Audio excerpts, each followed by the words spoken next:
Welcome to Sunday Fun Day here live at the DPFL event number 3 for coverage of a lot of events on this Sunday. The Challenger 1 Finals is where we're going to start. Brian Mercer, Albert Anstey, a couple of Canadians doing battle here. I'm Sean Green, joined by Nick Dichiria. Nick, we got a couple of great Canadian players that have been on the stage before this weekend and have shown up. Yeah, I mean, we just saw Brian Mercer last night in the bonus event final, making the run there and falling just a little bit shy at the end. And Albert Anstey has made the stage a few times as well. The Canadians have been faring pretty great out here in Florida for the most part. Jeff Smith has made a few appearances, although was probably not so happy with the stage match that we saw. But overall, I mean, it seems like all these guys are having a great time. And on top of that, the Canadian youth as well. It's notable to mention Jacob Saw and Ben Goddard as well. Yeah, absolutely. both of these gentlemen from Newfoundland.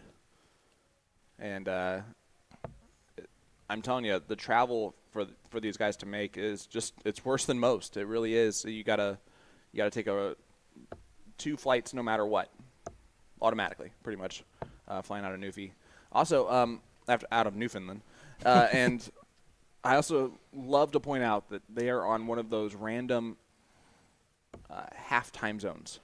So they are half an hour ahead, which makes it just super weird. Yeah, no, at that point, I'm sorry, you're just not you're in my time zone. That's how that would work for me.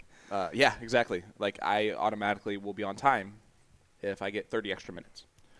Well, looking forward to what should be a great start to our stream here, and we're going to be completely transparent. These matches, these brackets, and these divisions are going incredibly fast, like, to the point where I'm really just curious, like, man, if we're running this fast, like, we should just make it even bigger, make it even better. I'm hoping that if you're watching this, you turn out to this event next year, because I can tell you all the players have nothing but kind words to say, it seems.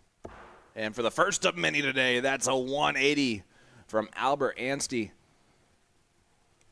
And Mercer going to have to try to get a good response in here, or else he might not even get a look at a finish. Anstey's a former World Championship participant.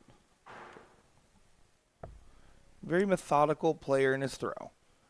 But he does typically get results with it as he's going for double top. Just confirming it real quick. Dramatic pause for effect. Albert Anstey doesn't check out the 104, but sets himself up on 20. 158 for Brian Mercer. Will need to get checked here. Shout out to Alan Palmer doing the chalking duties. I've heard next year he's going to be doing the chalking duties of trying to fill out the outline of Scott Hanish's pratfall. Going to try to work in off that first dart there. Can use it to his advantage, but needs to stay true on this dart. You don't want to give this leg away. He's now had 4 darts at a double to take this first leg. None of them going his way. 78 for Brian Mercer. Has a good chance to go. Yeah, 0 for 4, not ideal. You'd like to be a little bit better than that. Especially when you're playing against someone the talent level of Brian Mercer, who, again, both these guys, right, are coming not out of nowhere because we know who they are at this point in time, but the absolute amount of Newfoundland players and Newfies that have come out and just been at the highest level and being able to compete at the highest level of darts has honestly been extremely awesome to see. You of course have John Norman Jr., who kind of started that with, being a successful Canadian dart player, and then Jacob Taylor coming out of nowhere and immediately having the success he had. And now you're seeing just more and more. There's more and more guys that I look up, where they're from in Newfoundland.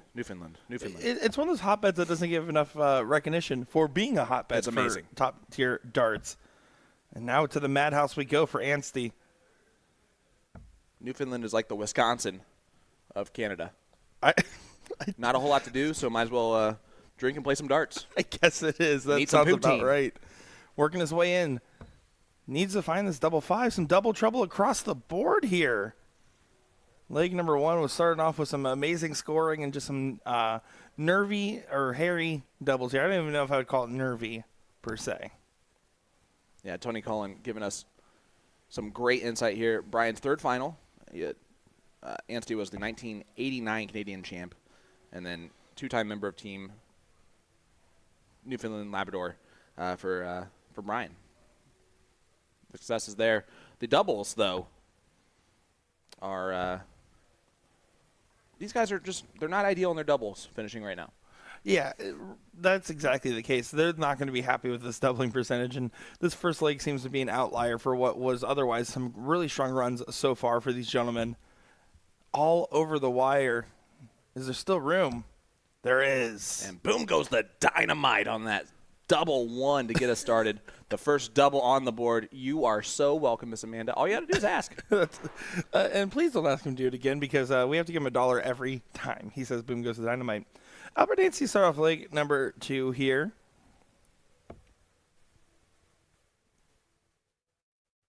You can see there's actually a decent crowd watching this in the background. There's a couple of other events going on, so it's worth mentioning. This Challenger Cup 1 finals. We also have the Challenger Cup 2, which is 65 and under. There's the women's division currently playing, and the Division 1 playoffs currently playing, and then after that, Division 2 and 3 later on. I'm kind of surprised Brian doesn't have his tour card for the CDC with how he plays. Albert does. He got his this year and has been a phenomenal addition to the tour. He's had a lot of success already on tour this season. He's currently ranked up high. I'm going to give you that exact number here in just a second when I look it up instead of just pausing for the long effect that it's going to take. Well, the CDC has been adding more and more routes and avenues for qualifying for these big overseas events, while also making the events stateside bigger and better than ever. The Cross-Border Dart Challenge, the Continental Cup, you have these big events now that are really becoming true American showstoppers, and I'm excited because there's more motivation than ever to be a top-tier steel tip player between the DPFL online circuit, CDC, and everything else. Love every bit of it. Yeah, Anstey's actually in 32nd spot on the on the seasonal standings for the CDC, and I believe he missed one weekend completely. So that's very impressive. And we've seen players like Stowe Bunce 2 years ago. He was way outside going into weekend number 4. And then made 2 finals in that weekend, which got him into the Continental Cup Tour Finals. And, like they say, the rest is history. He has gone on a roll since then. Yeah, the Neon Nightmare, the Neon Nation for Stowe Bunce. The best-dressed man in the dart room. Hands down. Shares a wardrobe with Peter Wright. Does get to a finish there for Anstey, but Mercer can really set himself up in a better position here. He's going to. And that's a great shot there. Preston Noonan from Ontario is tuning in with us. Guys, thank you so much. Hit that like button, hit that share button. We appreciate everybody tuning in here to USA Darts Productions, bringing you live coverage from around the world, but mostly in the USA.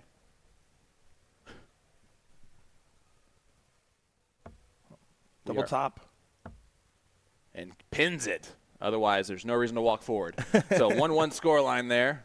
And a break a throw right back from Mercer. Last leg to side. Or nope. Just kidding. First of 3 legs here in this final. Sean Green learning to read. It was a race to 2 up until this moment. So that's what you get for making assumptions. You know the rest of the deal. The rest of the thing.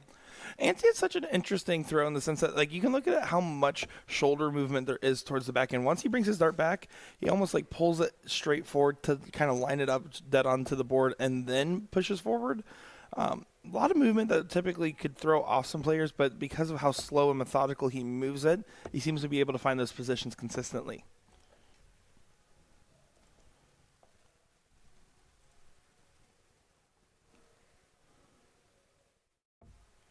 Yeah, it's definitely a unique, almost looks like he's stuck back there.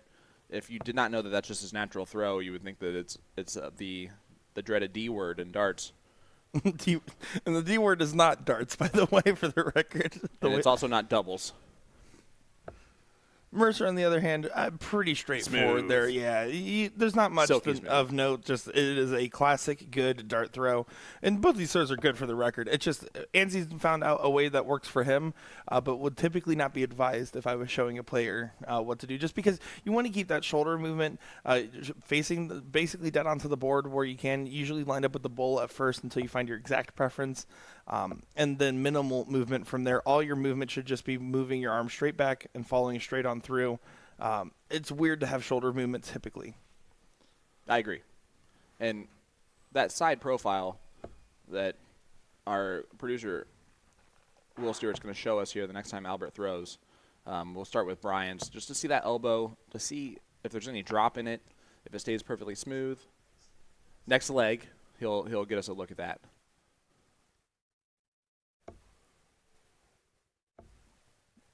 And look at this. Mercer does find it in there, getting a maximum on the dartboard. Man, that side profile view would have been great for the 180 shot, but we'll have it next leg. 20 for bullseye or treble for double. 5 is going to be the bull. Bullseye. Just a bit high. But leaves himself 30, a.k.a. Luke Lidler's favorite double, I guess, at the moment. Yeah. Who makes it on who on 87 did that, went triple 19 for double 15. Well, Luke Littler also just has full faith in his ability to only miss vertical. So he prefers those, especially the right-hand side. That 10, that 15 there. If you're only missing vertical, you're hitting most of the time. Couldn't use that dart. I really just think he gets bored. He's just like, let's test myself here on this stage today. Let's just try this move. I'm playing with house money. I had no expectations. I was just playing FIFA the other day. He's like, those commentators are saying this move right now, but watch this. And honestly, the commentators have made comments multiple times that they have stopped guessing, and that's a 2-1 lead for Mercer. Great 180 to do that, and a hole to throw. Looks like they're having a little bit of a laugh on stage. They obviously know each other. That's a beautiful, You can see how much the drop is there, right? He brings it up and he almost leans into it a little bit, dropping his shoulder down. But it's always that same spot. I bet if you drew a line on there, if we had like one of those teleprompters where you could actually draw like John Madden on the screen, you would see it hits the same spot almost every single time. Look at this from Brian, though. I mean, no movement. Yeah, no movement. That is pure all gas, no brakes. Oh, so smooth. And the thing is, you're right. Albert brings it right into the line, the line perfectly, and you can tell when he switches too because the elbow starts off right at that level and then drops a little bit lower for the 19s. Yeah, listen, there's no right way to throw a dart. There's just ways I would recommend to throw a dart, and that's all that matters at the end of the day. And for Albert, if he changed that now, he'd be a way worse dart player. Yeah, that is the hardest part. Whenever coaching players and stuff like that, especially when I'm working with some youth players, I always tell them, it is going to suck if you change a bad habit for a long time. Maybe that long time is not as long as you think, but usually you're better off for doing it to an extent. If you're able to play at the high level that Ansie's able to play at with that movement in his shoulder, he shouldn't change it because it does work for him, and whatever feels the most comfortable is usually what will yield you the best results overall. Well, I'm telling you right now, I'm getting excited because this is starting to head toward the last league decider. And I'm not that I'm rooting for Albert over Brian. I'm not saying that, but I am rooting for a last league decider because I want to see these guys throw some more darts, battle it out. A couple of fellow countrymen and fellow Providencers. I'm Ron Burgundy. I have no idea. Hey, fellow Canadians, could you guys help me out in the chat? What would you say that? Like statesman for us, right? Right. So what would you?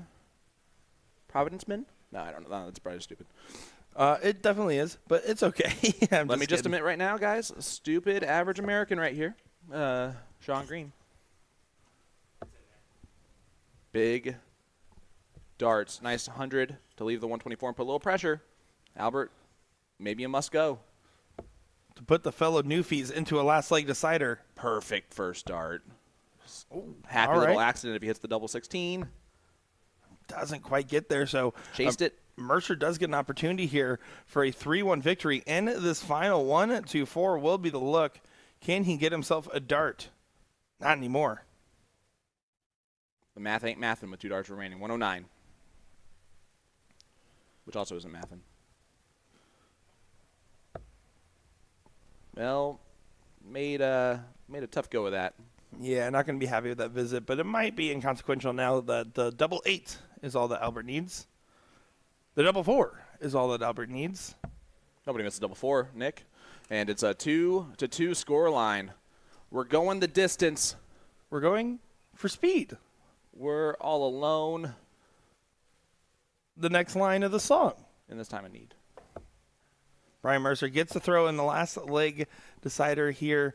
He's going to just try to continue to play his darts one dart at a time. It sounds rudimentary to say, but these guys are neck and neck. You have the advantage. You just need to not change much and continue to push along here and hope you get a couple extra darts at the double more than your opponent does. Yeah, and if you're antsy, you just gotta take the mindset that you're just gonna push him. You're just gonna push him. And you can see Albert, he's not getting antsy back there like waiting. He's just taking his time. He's not getting antsy? Antsy.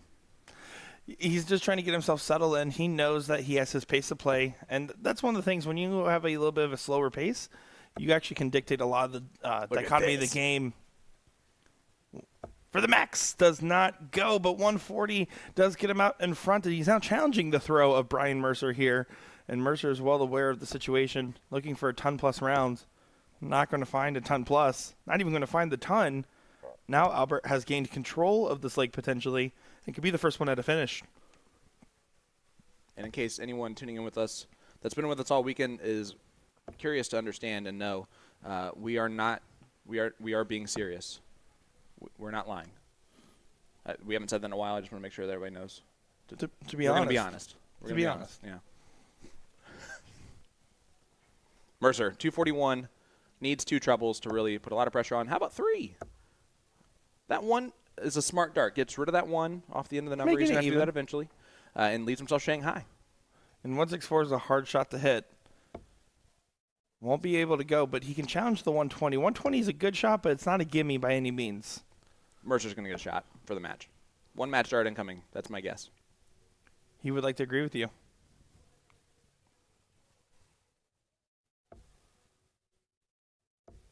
Does get a dart.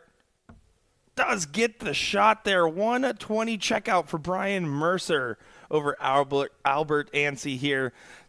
Challenger Cup 1 winner. BM Brian Mercer gets the job done over the Canadian legend, Albert Ansty. Absolutely amazing gentleman. And you see Alan Palmer and Drawkin. That's an all-Canadian lineup right there on the board. And then here comes Scott. Watch out. He might stumble. Yeah, no, we're having great time over here at the Newfie Sports Network, bringing you guys some great darts and some great matches here. And I believe we have a couple of great ones coming up here. Yeah. Like I said, other events going on. Challenger Cup 2, the Women's Division playoffs and Division 1 playoffs are currently going. And then I believe Division 2 and Division 3 will be a little bit later on today. Update for the women's division playoffs. They are in the quarterfinal. Tracy Firetag, Cassie Scantlin, Meredith McGee is waiting on the winner of Paula Murphy, Jen Kachi, Aaron Perron, Asia Jalbert, and then Callie West, Kira Taylor. Is that your quarterfinal battles? That's going to be juicy no matter what. So hopefully we get some of that action. We are also going to have the Challenger number 2 bracket, which right now is into the semifinal. Oh, well, they're waiting a couple of other people in the semifinal. Darren Moser is waiting on the winner of Corey Smith, Pete Lee, and then Jeff Griggs waiting on the winner of Andrew Diaz and David Jerkin. Looks like our next matchup on the board here seems to be Christopher Abbott and Aaron Wrench there. That's going to be your semifinal for the Division 1 playoffs. Sitting in the other semifinal, Ed Levesque and Brian Garland. So that looks like what is in store for us here. Great first match of the stream. Great coverage all day around. Not the Newfie Sports Network. We are USA Darts, and we are happy to be here in Kissimmee, Florida. Just give us a few moments, guys. We're going to get the next match underway here. I am Nick Dichiria, joined by Sean Green and Will Stewart. Be back in just a moment.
Welcome back to the Division I semifinal here at the DPFL Live Event number 3 in Kissimmee, Florida. Sean Green, Nick Dichiria, Christopher Abbott is trying to get his place in the final, but Aaron is trying to throw a wrench into those plans. I get it. His name's Wrench. Now, looking forward to this one here. Should be a fun one. First of 4 legs in this format. And Chris, I'm excited to see him play. I've seen him around plenty of Florida dart halls. I actually haven't got a chance to commentate either one of these gentlemen yet, but we've had a chance to talk with them quite a bit, and I know that they have a lot that they want to try to prove on the stage today. Yeah, Aaron, an absolutely amazingly nice gentleman. Good Wrench is his dart nickname on the back of the jersey. It's better than a bad wrench. He actually has a Dale Earnhardt replica jersey with the Good Wrench, but wrench is spelled like he spells wrench. I like that. I like that a lot. These guys off to the races early on in this semi. Excited to see. That's Mike Tieske on the chalk for this one. Tieske! And Chris Abbott, I love the wardrobe. When in Disney, you wear a Mickey Mouse shirt. And just a reminder, guys, the winner of this will play either Ed Levesque or Brian Garland in this final, as the other semifinal just got called and is put underway. Did you know that one time Ed Levesque averaged 107? No. That's cool to know. They call him Mr. 107. Well, 96 is what Wrench needs here. Might only get 1 dart at it. Treble 19.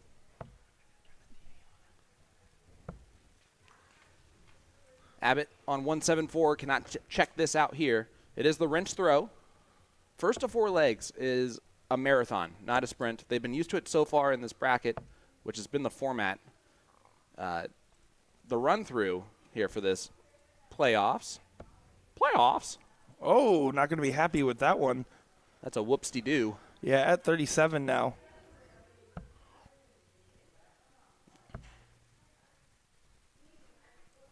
Yeah, the math was off there, right? The math was not mathing. What just happened there? Yeah, he left himself on 22. He thought he left himself on 32. At least he missed. Yeah, but still not going to be too happy with the returning double. It depends. Maybe he's going to be so frustrated it just goes right in. Yeah, he beat a hot Levi Cransel in the quarterfinal, 4-1. Did Aaron Wrench with a 75 average.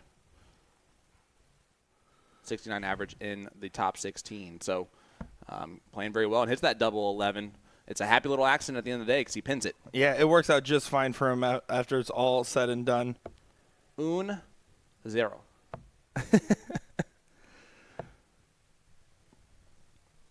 go ahead and take a look here and see Aaron's form. You can see pretty straightforward there. He has a little bit of a lift. You can see he kind of gives it a little bit of stuff at the end of that shot. It's a little shovey, more so than it looks like from the front on. Whereas just a little kickback flick there from Chris Abbott. Again, man, I'm always jealous of those players that just have that natural, can just flick it forward without worry, like Abbott does. For me, I went through the dreaded D word in darts, which is not doubles. I haven't never hit one of those. That's also true. And still to this day, after being a few years over it, that itis, and still there's times where I'm not going to be smooth at it. Wrench just pulling his darts a little bit, so he switched down to the 19s, gets 87, so good cover shot. Yeah, right now, Abbott here looks pretty settled overall. Like, he just looks pretty relaxed. His body language is speaking like, hey, he's a very casual thrower in general. He's not going to give you much stuff one way or the other. And I think that's a good sign for someone playing right here. I think that Aaron just showing the frustration a little bit more in this moment.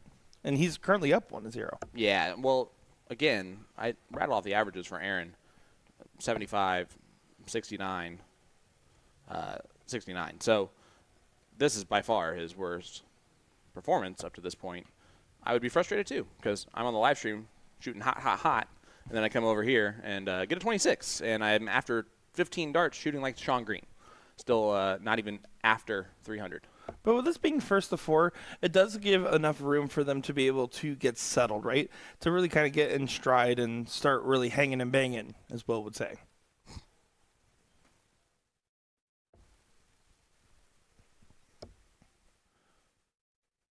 Did not find the treble up top. So 133 and plenty of time. Yeah, there's no immediate rush or pressure here. He's just going to continue to pluck away at this one and try to tee it up to the best of his ability. Decided to stay up there for all 3. Yeah, because got the one off of it. There's no reason to truly switch. If we're looking around the venue here, just updating some of those score lines. Kiera Taylor just took out in the women's division playoffs. Where'd it go? Does get the check out there for Abbott. Finds the 92 within 3 darts there. Making it 1 apiece here with Aaron to start off leg number 3. It was Callie West. The suspense was killing me. Yeah, it was killing me too, because I thought I had that information right at my hand. So Abbott is going to continue to pluck away here as we're getting some love in the booth here from a big fan of ours. Jen Kochi currently down 2-1 to Paula Murphy. Now 3-1, which I believe is the race. Yeah, and it is notable to say that Paula Murphy did make a staged final. It was during our internet issue era. So unfortunately that we didn't get too much live footage of it, but we did get a lot of pre-recorded footage of it. I went out there and personally filmed and watched her and Kim Pantai play together on that stage. Yeah, and here's the deal.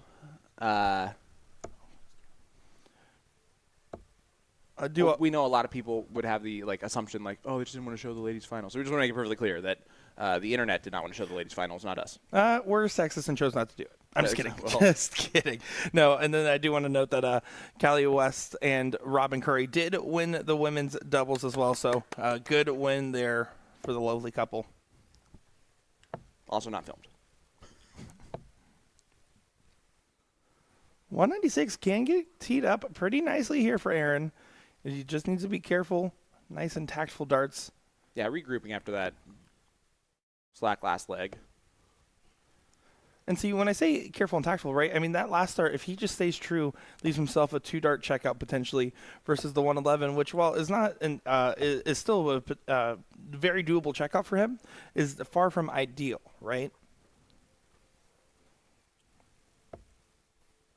To the 17s. 91. And not going to be able to take it out. So now debating about how he wants to set it up here. Praying to the math gods to figure out which dart he wants to throw. Triple 14. Does left 32. Go for the triple 14 to leave 32. All right, 140 for Abbott. Not going to do it. So Wrench going to come back, playing much better, scoring much better in this leg after 18 on 60. Remember, after 15 darts, he was at 302 in the last leg. That first dart's not going to help him. He's only going to get 1.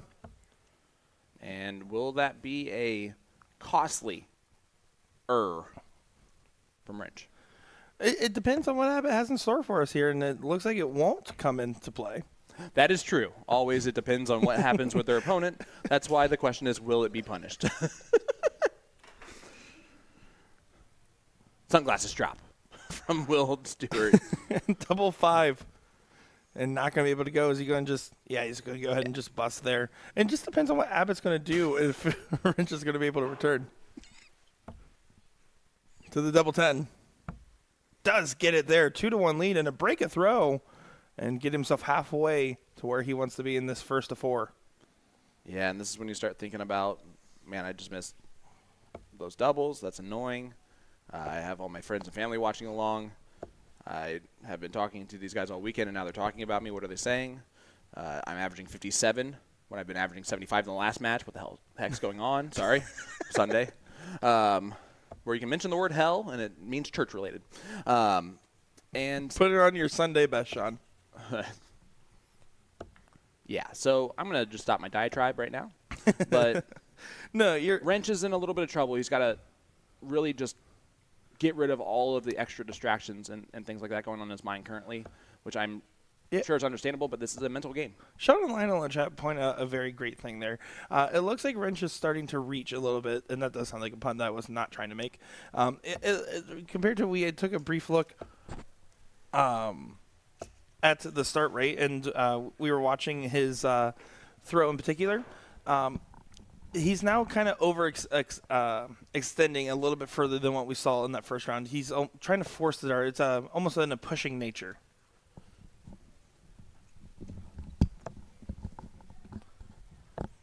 Yeah, Wrench scoring much better again, which you want to see after the 4 missed darts at the double in the last leg. Right now, I mean, he's still out in front attacking the throw of Abbott, but just, again, it's just a little haywire. Compared to how clean his setup was before and what he was doing in that first leg, it just seems like he's gotten more uncomfortable as this match has progressed. Yeah, he's starting to throw those marching darts. Left, left, left, right, left. And you want to take dead center in this game. Did need to get a ton plus to get to that checkout. Great last start. That is a huge last start because Abbott more likely will leave a finish from here as long as he stays true. What do you say about it now? I said more than likely.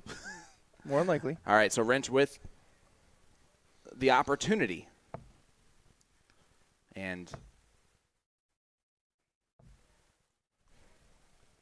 as the fictional coach for Team USA, the 1980s Olympics would say, great moments are born from great opportunity. This could be a great moment for Chris. You can find another one of those trebles. Looking for a switch here potentially, debating what he wants to do. Decides to stay.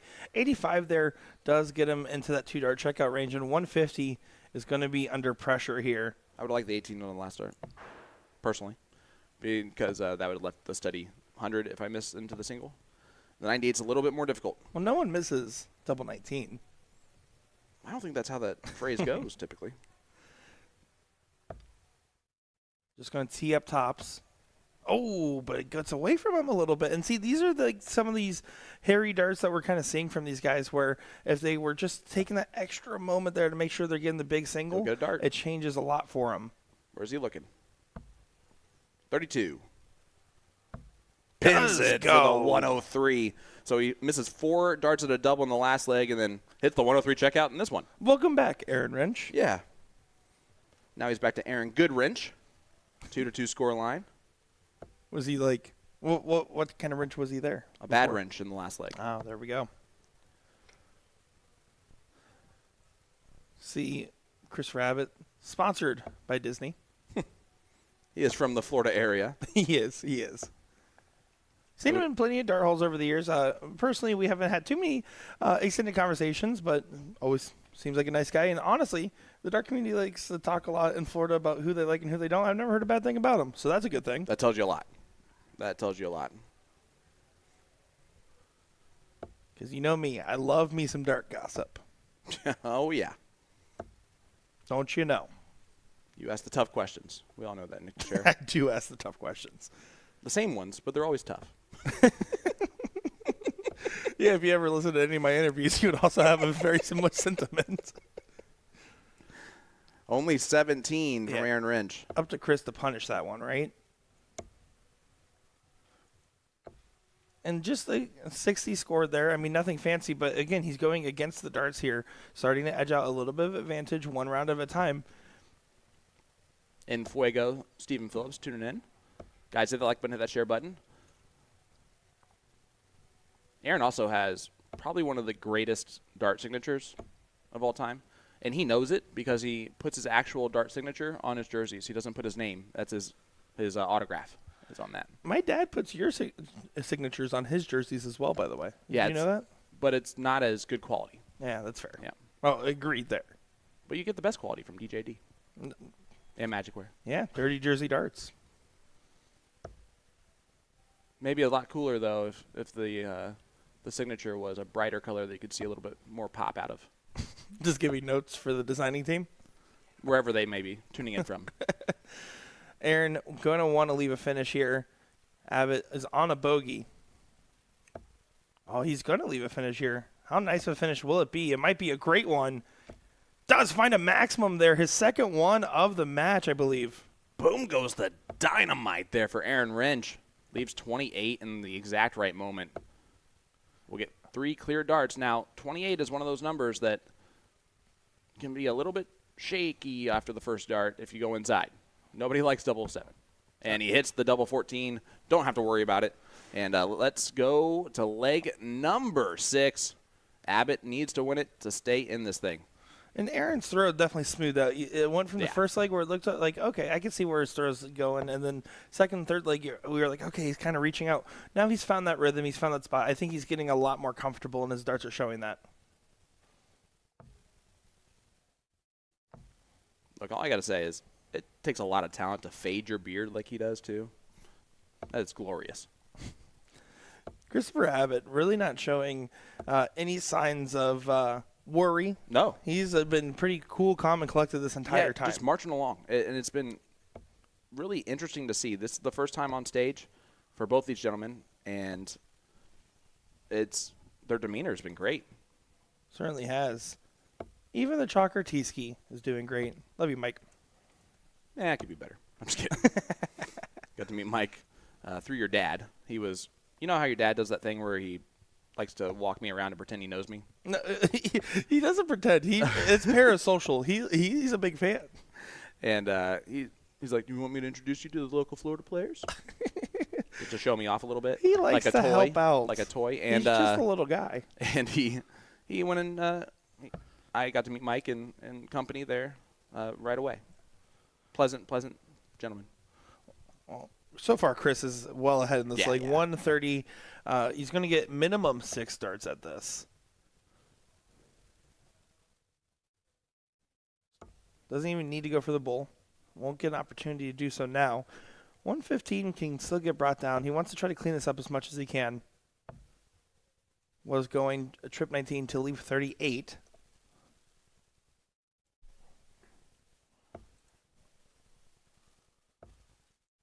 He might just get another 6 starts. Yeah, he is going to have 6 more now. So 78 will be the look for Abbott.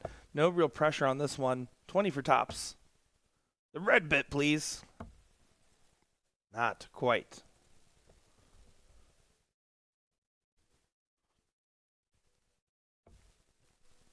Is Aaron going to get himself to a checkout? You never know. I mean, he's really frustrated with those first 2 darts, but he can still leave himself something. He has to leave himself something.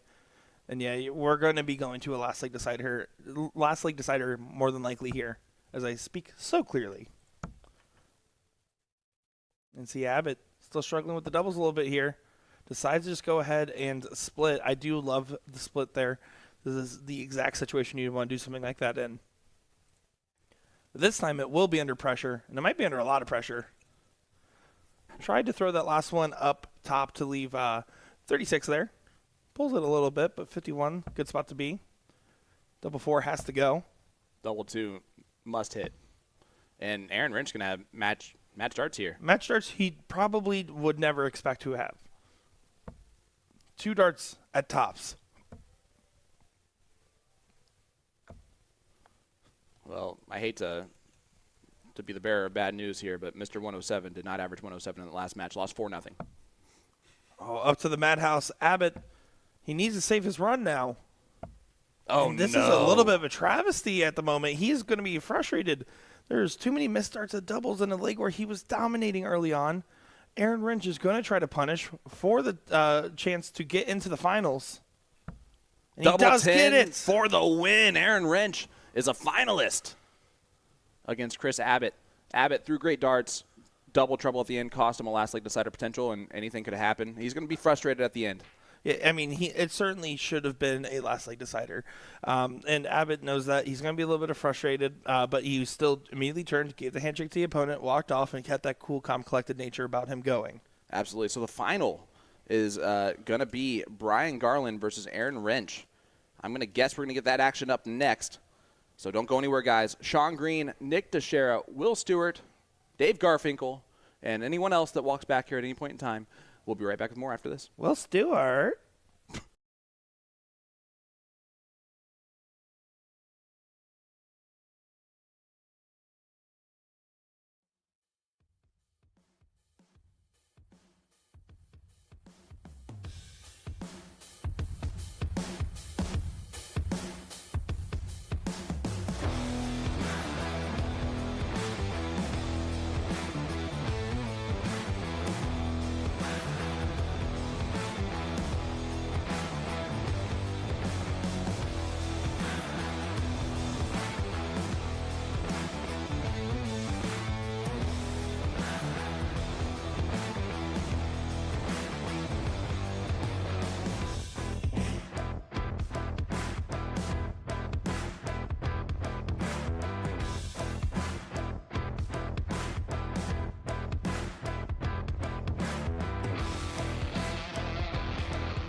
He's the greatest darting force on the planet.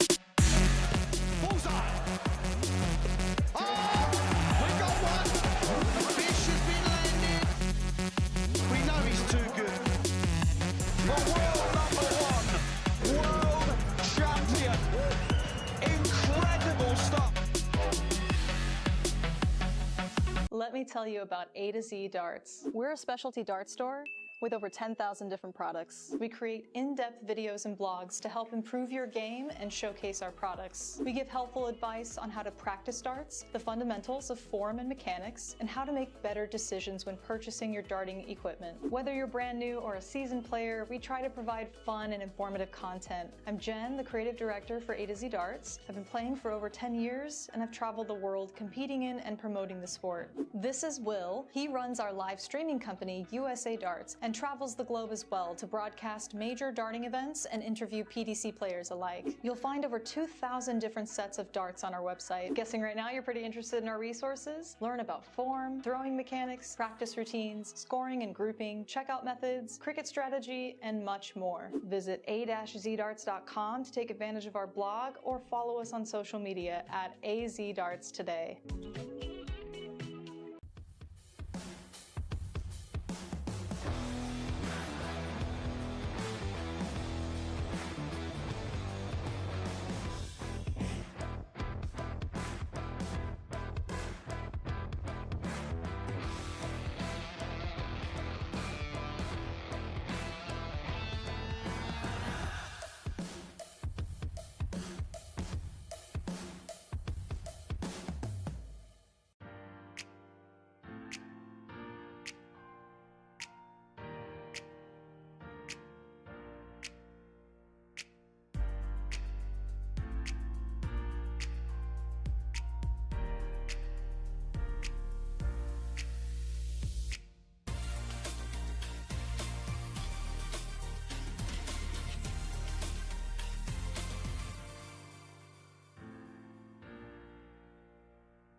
He's the greatest darting force on the planet. Bullseye. Oh, we got one. Fish has been landed. We know he's too good. The world number 1, world champion. Incredible stuff.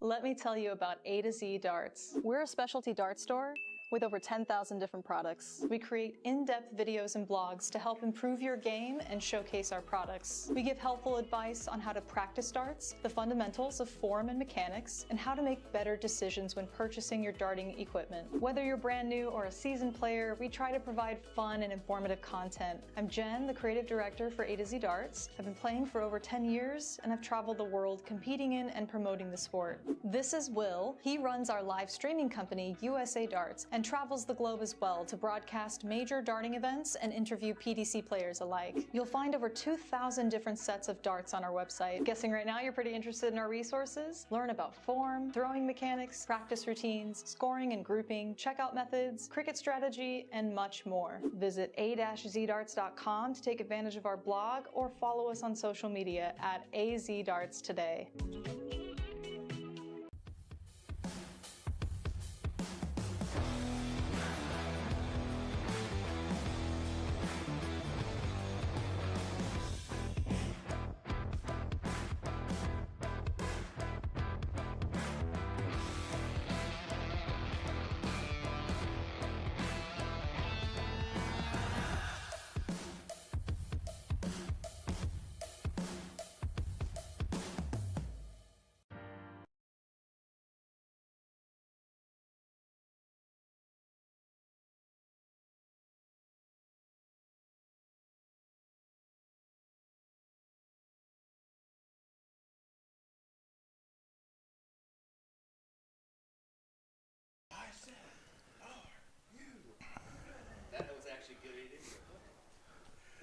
Boogity, boogity, boogity. Let's go racing, everybody. Back in action here. Nick Dichiria, Sean Green, Will Stuart. And immediately gets ruined. Aaron Wrench and Brian Garland here. It should be a great match here. Great final for Division 1 playoff, Sean. All right, let's redo that. All right, here we go. Welcome back, ladies and gentlemen. All right. We are LIVIN at the DPFL live event number 3. Aaron Wrench, Brian Garland, the final. Who do you got in this one, buddy? Well, let me give you a little extra context before I give you my pick. I went up to Brian. I was like, Brian, you made the stage a couple times now. I'm going to need some new fun facts for you. He's like, oh, well, been playing for 9 years from Raleigh, North Carolina. And I was like, I already know that. He's like, well, I've lived here for 7 years. So is local to the Florida area near Tampa, Clearwater Beach. I'm looking forward to seeing some great performance. I'm going to be honest, Brian's just played pretty well on the stage time and time again. Wrench, if he gets settled, we know he has the game to be able to win this, but I'm going to be leaning towards Garland here just because of how many times he's made the final so far. In this format, in this tournament, the guys have been pretty equal here. What I will say is different. Brian Garland just averaged 86 in that semifinal against Ed Levesque. He threw a 13-darter, then a 14-darter. Against Mr. 107? Yeah, and he decided he knew that he had to throw higher than a 107 to win that first leg. Threw a 13-darter instead. So let Ed Levesque know that 107 wasn't going to be good enough, and it wasn't. 4-0 victory. He had averaged only the mid-60s before that. So Ed was actually a little bit shell-shocked heading into that semifinal when it was happening. Wrench has been the more consistent, better player, but if we're just going off the semifinal, advantage Brian Garland. Yeah, I would have to agree there because that's what I said. Yeah, I would actually give context. Never mind. Let's move on. Sorry to be a little bit dry there, but no, we're having some fun here. We're having some great time, and these guys are looking forward to a great performance. I can tell you, Wrench was absolutely upset with himself a little bit, even though he won. He was like, he basically walked by it and said that was gross or something, that was disgusting. And then I just told him, I was like, job's still done. Doesn't matter what the numbers is or how you got it, as long as you didn't cheat and you played earnestly, you got the win. Nothing to be mad about there. Earnestly? Earnestly? That's a word, right? English teacher? Ernest scared stupid. Brian Garland trying to leave more of a finish, and he does so. Leaves 81. Wrench back on 198. Can put some pressure on, and he's going to do that. Man, there's just sometimes where his take back and follow through is just so smooth, almost Brian Mercer-esque, and there's sometimes where it's just a little catchy. Yeah. Cupcake chalking this one. That's Mike Robinson Jr., one of our roommates, one of the many Yeah, I was going to say one of the many. He is the one staying in the children's room by himself, not with kids. And all those bunk beds. There's 7 beds in there, 6 beds in there? 6 beds in there and 2 Ridiculous. Xboxes. And 2 Xboxes? Yeah, 2 Xboxes in there. All right, we all picked the wrong 17. room. Gets Tops. 1 dart for tops. Ooh. And that first start there, just not hitting that single 18 might be very detrimental here. He's done that 3 times now, where he's missed the first big number. Well, 9 is the big number needed here, and Didn't not do it. going to get done. So now only going to get 1 dart here potentially. 11 3. left. All righty. Double 3? Yeah, I was going to say he needed 3 for double 4 there. I was kind of confused. But all right, he has to go for it. Miscounted. Yeah, it's a miscount. It's a bust. It's a bust. Yeah, he's confirming right now, yeah. He needed 3 for double 4. That's going to be potentially very costly here. It is very costly. And that's the type of miscalculation that we haven't actually seen really out of Brian yet. And hopefully that is the only one we see out of him here, just because you don't want to give up legs like that. Yeah, that is one of those legs where you have got to regroup quickly, because this is a marathon, and first to 5 here in the final of these playoffs. Just because that's a break of throw, just because it's advantage Aaron Wrench after that first leg, if you're Garland, you got to let it go right now, break right back, and it's like it never happened again. Yeah, short memories are a very powerful thing in the game of darts. Got to be a goldfish. We do have our final set in place for our Challenger Cup 2. That's going to be Darren Moser and Andre Diaz. So just a heads up there. So that finals is currently waiting. We also have the women's division playoffs. We have first semifinalist is Asia Jalbert. The 19-year-old Asia Jalbert defeated Kiera Taylor 3-1 in that semifinal, averaged 68 while doing so. And she is waiting on the winner of Meredith McGee, Paula Murphy. So a couple of Florida great players. Yeah, certainly some greats. And I'm curious to see. The 2 ladies are very familiar playing against each other. 2-1 Paula right now with a 78 average from Paula Murphy and a 73 from Meredith McGee. Sounds like a good one going on. But we got a great one right in front of us here as well for this final. Aaron Wrench at 277. Probably not going to leave the checkout from that point. Yeah, and now isn't going to be able to. So Brian, with an opportunity to set himself up for a break of throw to kind of give a little bit of redemption for that first leg. I know he certainly would like to see it.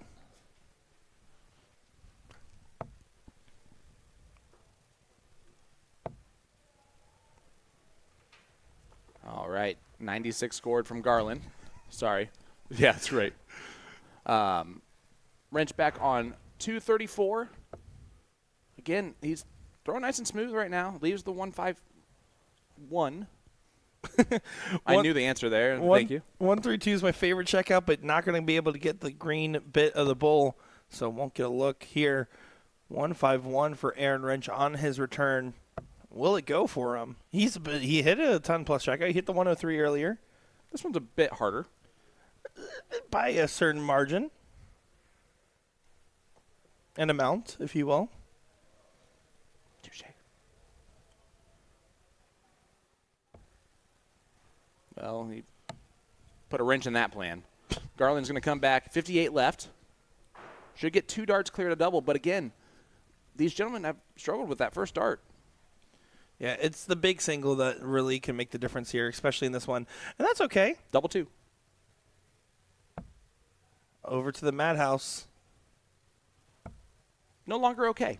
Yeah, I would have preferred a more aggressive approach on that last dart. I think I would rather come back with 58 than 2, personally. He might not come back, though. 74 remains for Wrench. Treble 14 will leave that dart at 32.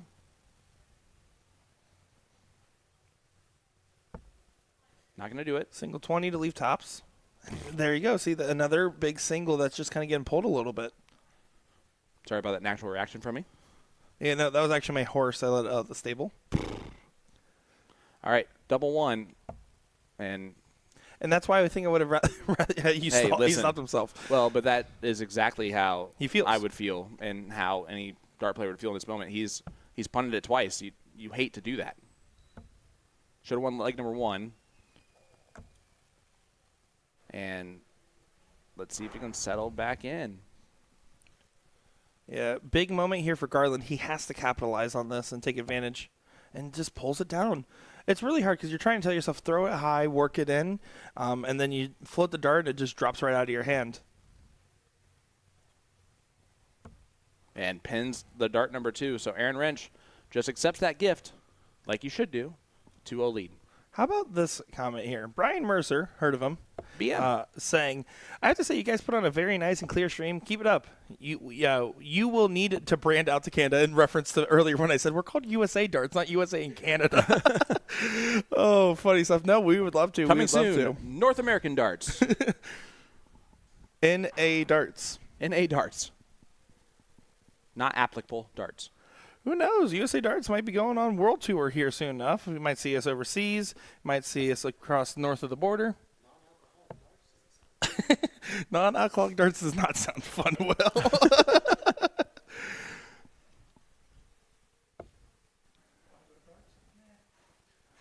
See, here's the thing, right? We look at Aaron here, and he's not happy with his performance. He's not really happy with his darts, but he's finding himself, just like in the Chris Abbott match, ahead. Absolutely.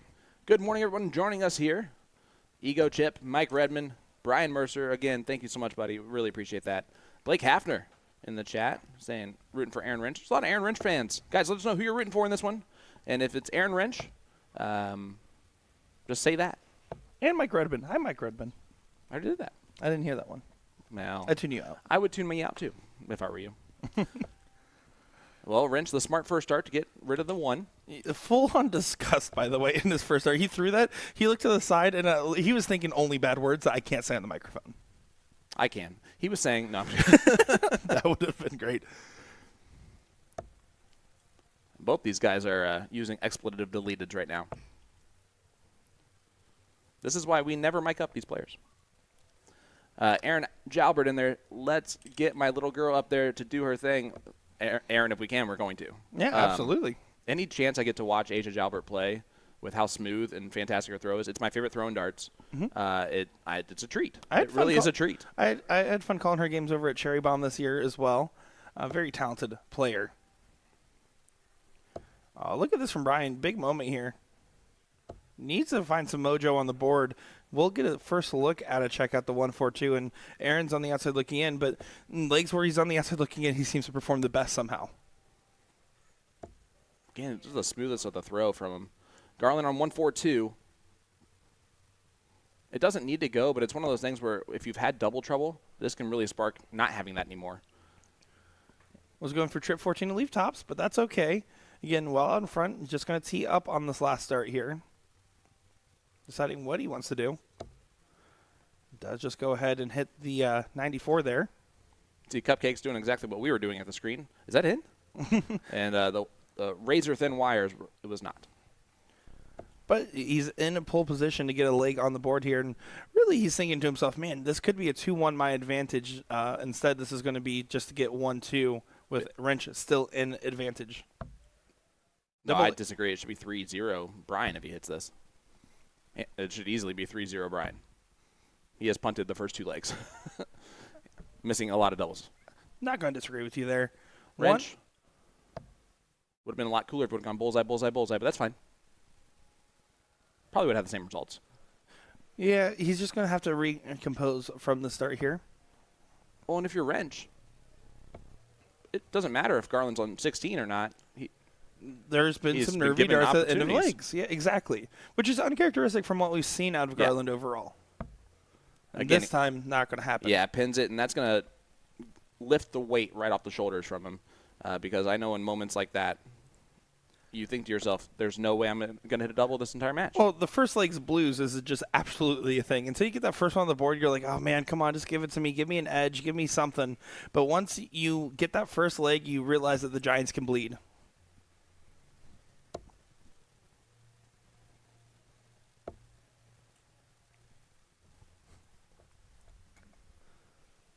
Mike Grinneman saying, hope you guys enjoying Florida. It's about the same for me. What? Oh, that's so great. Thank you. I can't even speak right now. I can't That's spank. But really, it's about what analogy did you just try and give? Something about what did you just say that made no sense to anyone whatsoever? Like, you just make up your own phrase that has nothing to do with life in general. See if giants can bleed? Yes. What is that? It's a term of phrase. Do you actually? So we're actually talking about doing this video where we go up to commentators and do different phrases and idioms to see if they understand them. Do you want to do that sometime? No. Paula Murphy, Meredith McGeena, last leg decider for a spot against Asia Jobber, and that's a 180 from Brian Garland. He needed the first leg, and now he's looking a lot more comfortable. I mean, it's not like he was looking particularly uncomfortable, but definitely less squirrely overall.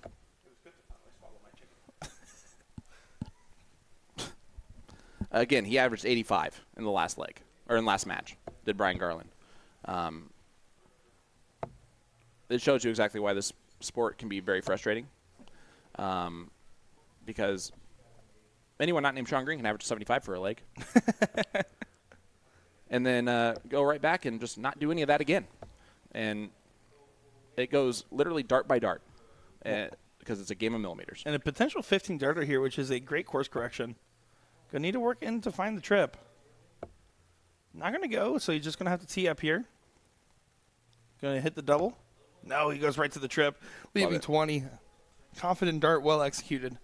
Yeah, well done. Again, he had a 13 darter and a 14 darter in the last match too against Ed Levesque.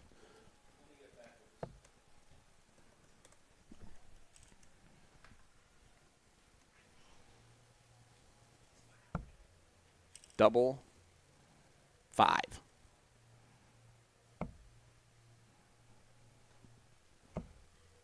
What?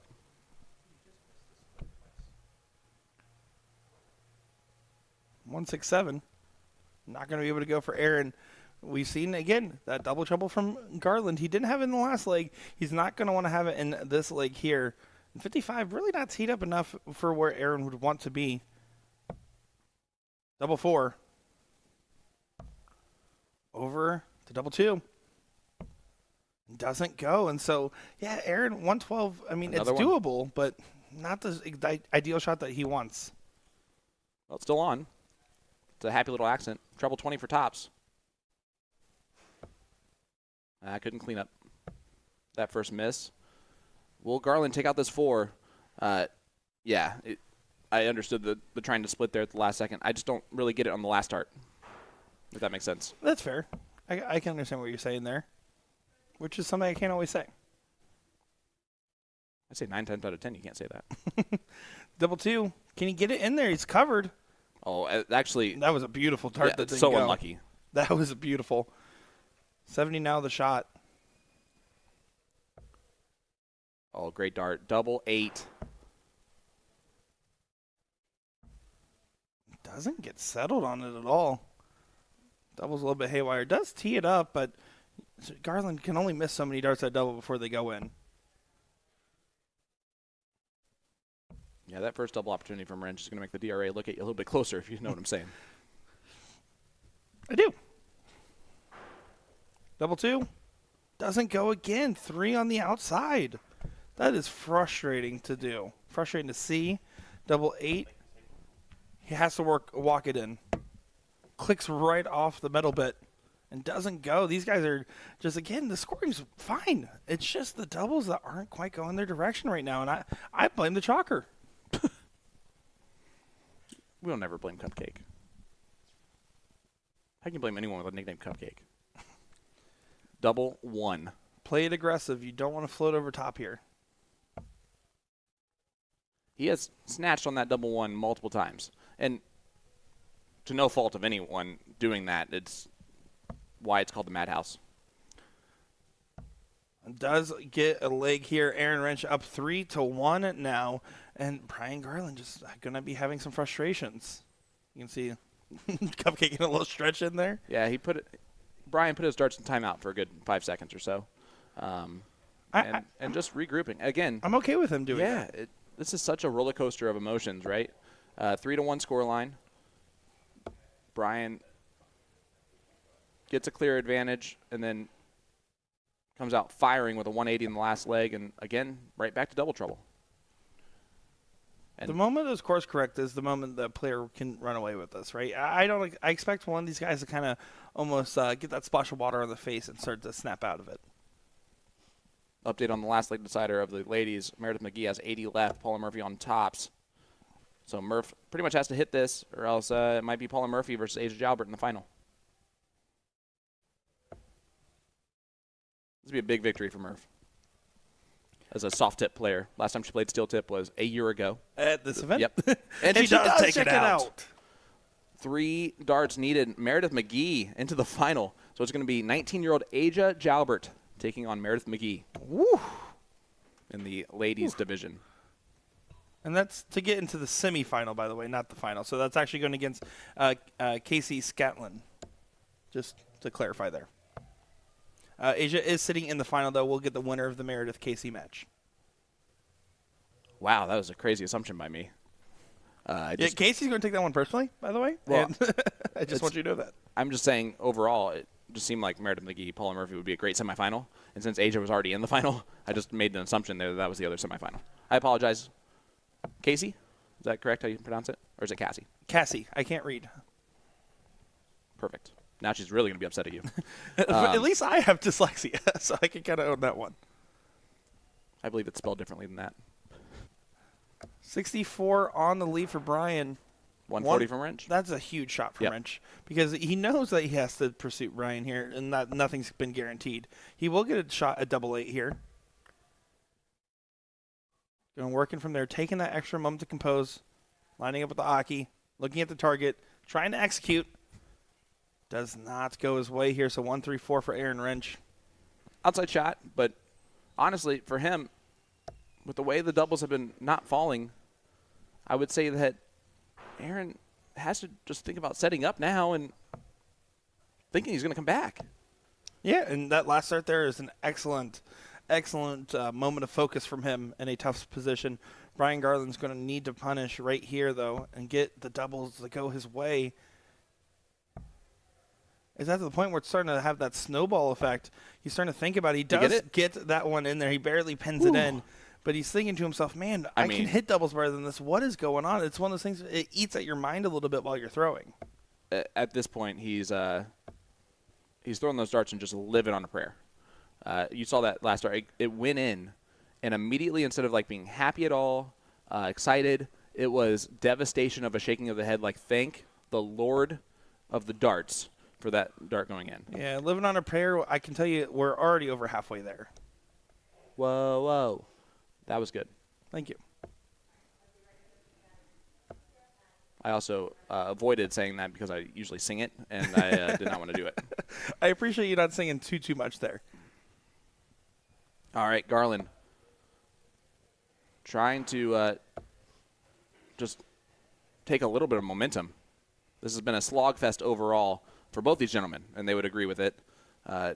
Looking at how they performed in this tournament and their top games so far in this tournament, 85 for Garland, 76 for Wrench. So, and the 65-64 range, probably not what they were looking for.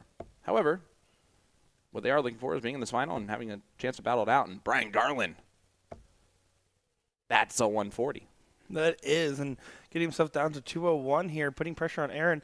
Last time Aaron found himself in this spot in the previous leg, was able to find a 140 of his own to make sure he got himself to a finish. But Garland's going to have a little bit of control here, and he's been outscoring Aaron pretty much every leg. It's just been a doubling issue for him, and that's the reason you see the 3-2 scoreline. If he gets this leg here, I feel like he'll finally get the momentum back in his favor, and Aaron's feeling the heat just a little bit here. Yeah, again, just to tell you the route that these guys had to take, the players they had to take out to get to this moment, as both these gentlemen are not CDC tour card holders. You had Ethan DeVira, who's in this, Ethan DeVira, The Vibe, Gino Florian, Ed Levesque, Levi Kransel, John Steinhofer. That 3 of those 4 that I just said are CDC tour card holders. 4 of the 5 that I just mentioned have been CDC tour card holders in the past, and it's Brian Garland versus Aaron Wrench here in the final. Colm Nielsen's also was in this tournament. I mean, this is a big tournament and for these guys. 19. Does decide to split to double 16. Doesn't go. I almost would have preferred for him to avoid the split there just because the extra darts at doubles. I don't know. 108 just seems so doable here. With no confidence in my doubles, there's no way I'm not splitting. I understand that and honestly agree with it, but I don't know. The momentum of it. It was a kind of a damned if you do, damned if you don't situation there. Well, Does pin it first dart, so 3-3. It's a do version of that. 3-3 scoreline. We're back on throw completely. And, hey, let's just play a race to 2. And nothing else has happened so far. Brand new ball game. That's it. You have to have the mental reset. There's so much going on in your mind. There's so many factors that you're really thinking about here. And the correct answer is don't think about any of it. Just play yourself, the board, maybe a little bit of the fun fanfare on the stage as well.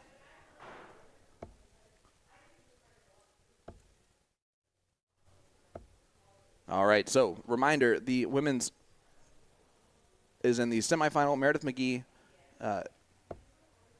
Cassie Scantlin. The winner of that one gets Asia Jalbert in the final. And after this, we will be covering Darren Moser, Andre Diaz, and the Challenger Cup 2 final. And then I presume the women's final right after that. So pretty clear route for us here. Yeah, we should get all the finals from this point forward. Unless timing just works out crazy, but right now that's not looking like it's we're ahead the of case. schedule on pretty much everything right now. Big shout out to the tournament staff for, again, making sure the ship is run tight. For the most part, just every event running fast, early, or on time at the very worst case scenario. They've been putting their bodies on the line to put on a great performance. And every once in a while, they might fall at the Aki, but they'll get right back up again. Because when you get knocked down, you got to get right back up again. Yeah, the Hanish way. Little Scott Tua. Trip on that thing. Feel me, dog? That's enough of Sean Green over there. Sunday fun day here. DPFL Live Event number 3. Brian Garland, Aaron Wrench, Division I playoffs final. First of 5 legs, race to 2 at this point. 3-3 scoreline, nothing between them. And Garland has outscored every leg. I'm going to give him an advantage at this point. Eventually the doubles will start falling, and I think the scoring power that he's been out in front of is going to catch up to Wrench. Yeah, right now that's exactly what's happening, right? We're seeing it firsthand. And Brian, his doubles have gone a lot tighter in these last couple legs. As he doesn't quite get that one, but it was a good look at it, leaving himself on 16. Aaron back at 211 here. If you continue to outscore and you're missing doubles and you're still out-averaging your opponent, that just means that if you can just dial it just that tad a little bit, it's a completely different game. Aaron really just didn't take full advantage of the position he was in at the very beginning here.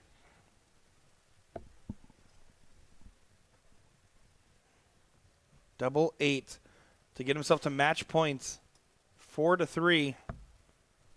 Drags it way down. Needs to recover. Over to the double 4. He's just confirming it as an end, which is a good sign. It means it felt good leaving the hand, and it looked good leaving the hand.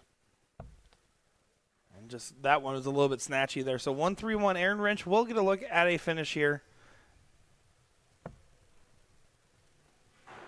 Ooh, look at this. Tops. Oh. Yeah, he was going tops. Does leave himself on tops just in case, but Brian, I mean, you really think that there's no way he gives this advantage up?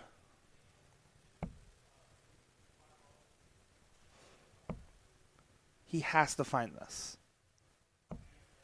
That's the real first sign of frustration that we've fully seen him. No. It's been the whole time, man. Yeah, that's fair. It's been the whole time. I was going to say it's been the whole time. We've seen him do it. Well, I mean, like, overall, he is literally just hoping at this point that the dart just finds the target. He's got zero confidence in the fact that he's going to be able to hit a double. And every time he misses another one, the confidence goes down further. It's negative confidence at this point. Like, he's just throwing the dart, and he might as well close his eyes. That's how that feels. That is a dead center 1. And now he's going to hit the dead center of double 1, and he does not do so. And I don't like the bust there because now he's back on 5 again. Yeah. Brian here going to have to find that lost confidence on his doubling. Just going to try to walk it in there. And there you can see it's just not even close on the second dart. And now left himself in the madhouse.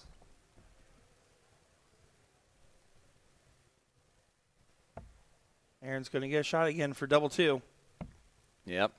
And Wrench, again, takes advantage. It's now a 4-3 lead for Wrench. Wrench is going to be throwing for the match here. And every leg that Wrench has won, all 4 of them, it's been dodging multiple double opportunities from Garland. And you hate to see this happen. The scoring is just gone from Aaron Wrench. It's a frustration for him. For Garland, his scoring is still great, but his finishing is, he's literally going, please, as he shoots the dart at the double.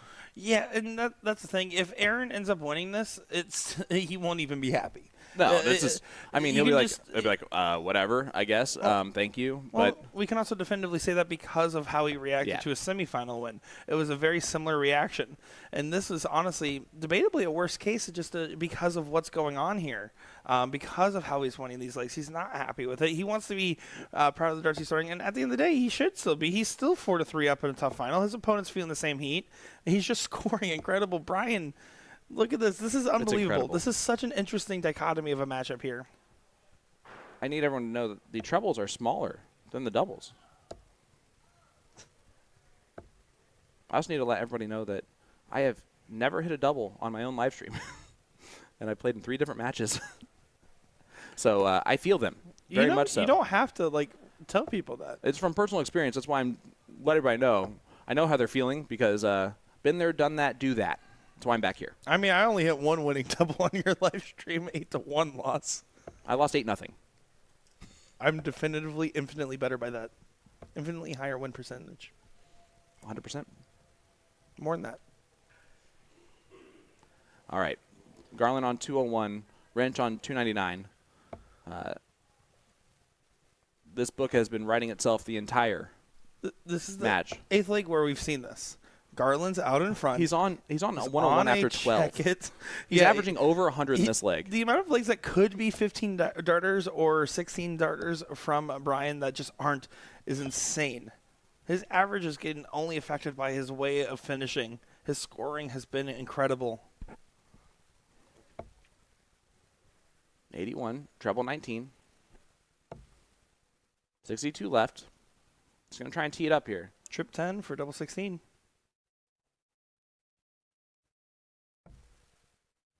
That's all right. He'll come back. She'll get 2 darts at the double. Wrench is still on 261. But, man, how can you not be in the spot if you're Aaron Wrench and just think, I'm good? But right now, all he is thinking about is himself and in look at that, in the best possible sense. Big 140 to leave 1-2-1. I think you just called him selfish. Brian Garland, 47. It sounds like that because I was cut off. 15, double 16, and clean first dart. 17 darter from Garland. Hey, let's go the distance. This has been a tale of insanity. Great scoring from Garland. Obviously, he's 4 for infinity on doubles. And then Wrench, the scoring has not been there at all, but he's been finishing it off with opportunities given. He cannot expect another opportunity from Garland. He's got to take this here. Great last start. Who wins this, Nick? The player that hits the winning double, Sean. You can't call it, right? I mean, no. We've seen Brian have these opportunities that have been squandered, and Aaron right now is just in a mental state where he's not been too successful at snapping out of it. And that what I was trying to say earlier was that he's only thinking about himself because that's all he can think about right now. He is the reason that right now Brian's gifted him legs. He wants to be the reason he wins legs, and that's all he's thinking about there. It is not selfish. It is not self-minded, but in fact, it is just trying to find your sense of self on the dartboard as a whole.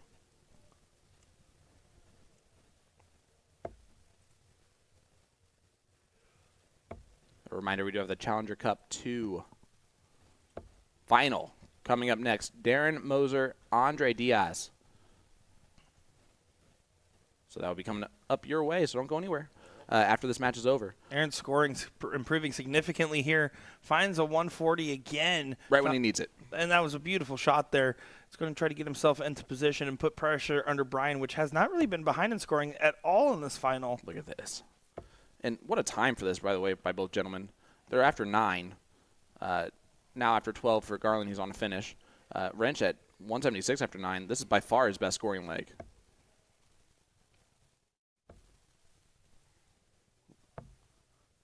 Doesn't tee it up quite as well as he would like to. And this is where Brian does pretty well, is just bring himself out so he can return with a checkout or a single needed to leave a checkout. 156 will be the look. How much will it be brought down, though, is the question. All right, Wrench 122. Going to start on the 18s. It might be a dart of the bullseye. He needs to hit a treble to get that opportunity. And that's not going to happen. Treble 20 would have left 36. 76 if he returns. 98, I do not like 98 for him not starting on the bull. Well, he's going to split. He split this last time. Yep.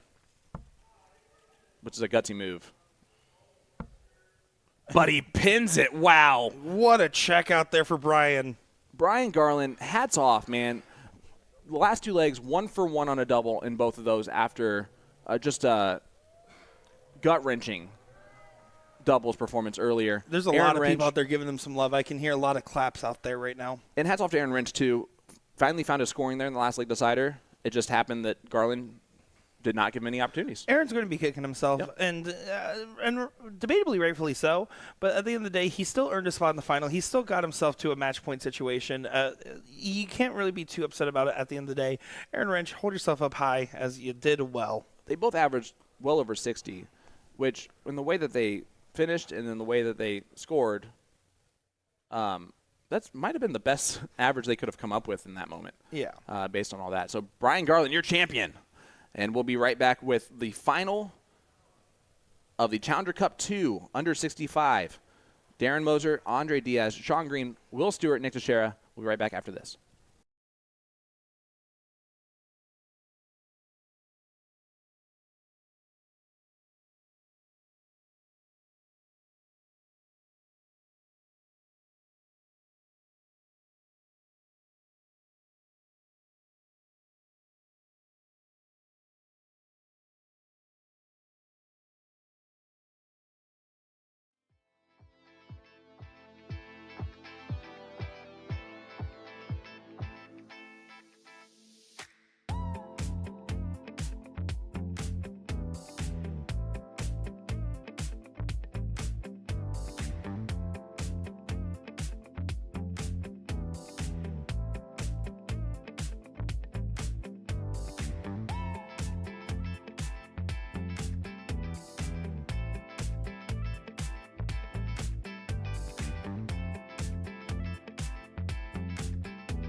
This should be an exciting matchup coming our way here, Nick. William Stuart, Nick Dichiria, Challenger 2 Finals.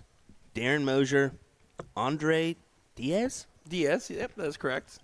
Yeah, these are the 65 and under Challenger Cup, so it is going to be a slightly lower averaged bracket, but should be a highly competitive match. Darren Mosier is a player on the Greater Orlando League Darters state team, so interesting to note there. The Gold League, I played in that state team many years ago, back in 2019 probably. Looks like he's got a jersey on representing something there, so. Absolutely. So here we go. Should be a good one. Andre Diaz, not as familiar with the gentleman, but I'm excited to see what his darts will bring to the table here. And I'm hoping it is, are we sure it's Diaz? Yes. Okay, I just want to make sure because that could have been Diaz. I don't know. Some people do that on us. Yeah, that I don't know why. That's but a Kansas saying. that's how they say it in Kansas. Some people do that. Some people do that. No, it is definitely Diaz. And if it is not, this will be my last commentary. I will walk away forever if I'm wrong, but I know it is Diaz. So that much I do know about Andre. This is a first to 3-leg final here in your Challenger Cup 2. And you can see 65 minus means 65 average or below. So you may see an above average, but most of the time it's going to be a below, especially, being that they've played a few matches already. And it's plus it's a Sunday. It's the end of your week here. Yeah, this is pretty much winding down for a lot of these guys, unless they are playing the mixed event tonight, of course, because that is there. And there's also the singles 501 Open at 3 p.m. as well. And then they also have a blind draw cricket tonight for that draw. I like that the draws change up each night. Yeah, they've kind of done some different stuff. Yesterday was the Twisted Madness event, which was very cool to see. And that's where they turn the number ring on each board to a different segment. So the 20 could be where the 3 is, could be where the 12 is. You just never know. So it's an interesting format, to say the least. But the least. Yeah, it's kind of cool that they've done that. I will say, I'm like, man, it'd be cool to play in the blind draw. But unfortunately, we got too much stuff to pick up later on in the evening. And yeah, the only way that would have happened is if we didn't stream the bonus event coverage. And honestly, I loved our coverage of the bonus events. It was fun. And we do have some mixed doubles this evening. I want to stream the finals of that. I mean, we had an epic final last year, and there's a good amount of prize money on that. But it will be probably 9 o'clock before that one ends, I imagine. Yeah, it starts at 6, I would imagine, about 9:30. But by the time we clean up, tear down, it'll be close to midnight. So, well, people all the time say, hey, are you Will Stewart or Sean Green to me? And they kind of do that to all of us a little bit and get us a little merch together. So we just won't acknowledge it, and we'll take turns alternating who's going up and playing at the time. That's it. Of course, Sean Green will be headed out later on this evening as he's got school in the morning. Yeah. Dang English Not teacher. as a teacher. He's actually just going to go as a student. He needs to get schooled. Let's be real. Back to school. Back to school. Does look like Meredith did not get the win over Cassie, so Cassie and Asia will be playing in the final of the women's after this. Yeah, I already checked in with that one. We're going to see the finals of all our events here as the plan. So we will get the women's division finals next between Asia and Cassie. So reminder of that one, and then I believe we'll go on down the list. What do we got? Division 3 as well? Yeah, and so 2? yeah, Division 2 and 3. So yeah, those are going to be starting here at noon. So they should be starting in about 3 minutes. Oh, wow. And then the singles 501 Open starts at 3 p.m. So then that will be what's coming up next. That singles open, we should see some of those heavy hitters come out for that one again. I imagine your Jan Van Veen, Jermaine Wadamina, unless they decide to, vacation for the day. Go shark fishing or something. You never know. You never know when you're here. I mean, enjoy the weather, enjoy the pool where you may be. Maybe the lazy river. Ooh, the hot tub. John's been enjoying that lazy river at our place. Moto Super Series doesn't have a hot tub. They certainly don't. Not at all. Can't do any great openers without a hot tub. That's true. And in fact, every other event we do now, we have to find a hot tub somewhere. Truth. 102 will be the checkout here for Darren. 82 remaining. You decided to just stay up there. Yeah, 65 and under, you're going to see a lot less utilization of the bull. I wouldn't expect it there. Maybe a trip 14 probably would have been preferable. Could have went trip 14 there. There's a fair amount of players that just have the mentality of, I would rather just stay on the 20s, stay where I'm most comfortable, and kind of chuck away and then clean up at the very, very end. Well, we see a use of the bull there, and thanks, Andre. That is in, so 36 is the look. Oh, we thought that one was going in. Well, 57, 17 for tops for Moser, the local playing in the final. Only seen a couple of the Florida residents here making the deep runs. For the most part, it's been dominated by the international participants and a couple of our not so international but not quite Floridian players as well. So Canada. Okay. I was more so alluding to the other states, but also, yes, Canada. Canada's still international, fun fact, whether you believe it or not. You kind of tend to not think so, just because it's across the border, Yeah. It's just America with better health care. That's a difficult dart there. Not going to have a checkout look now, so it's going to go back to Andre.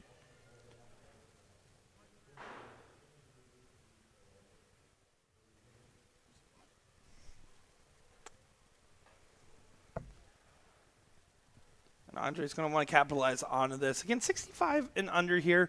Looking at their runs so far, 3-dart average for Andre has been a 57.56 on the day. Darren Moser at a 50.93. Doesn't go. And you can see here, I mean, we're definitely in the upper stages here as far as, I mean, where we're at in the leg. We're 30 plus right now. But this is probably the part where you get the most struggles on that double ring. Yeah, and that's where it where it happens, yeah. The last final we saw it, and this again is a 65 and under. This is where, this is your proving grounds. This is where you get those extra reps in the practice. You're on the main stage, and you're it's called the Challenger Cup for a reason. You went 6-6. I actually don't entirely hate that unless you do that last start on the inside. The problem there is the triple's a bogey. I think he was going more so 6-10 wire, though. I could see think it's probably 10. Where he was going. I still wouldn't be keen on it myself, but to each their own. Certainly. Now we're in this pesky double 3 range here. 1 for double 1. And see, there I would have probably preferred the split in this given case, especially considering how many darts into the league we are here. It's okay to take some gambles one way or another. He is going right at it for Moser. Moser peppering the outside of it. Those are blockers. Yeah, that was all 3 darts being beautifully thrown and just not quite going the way.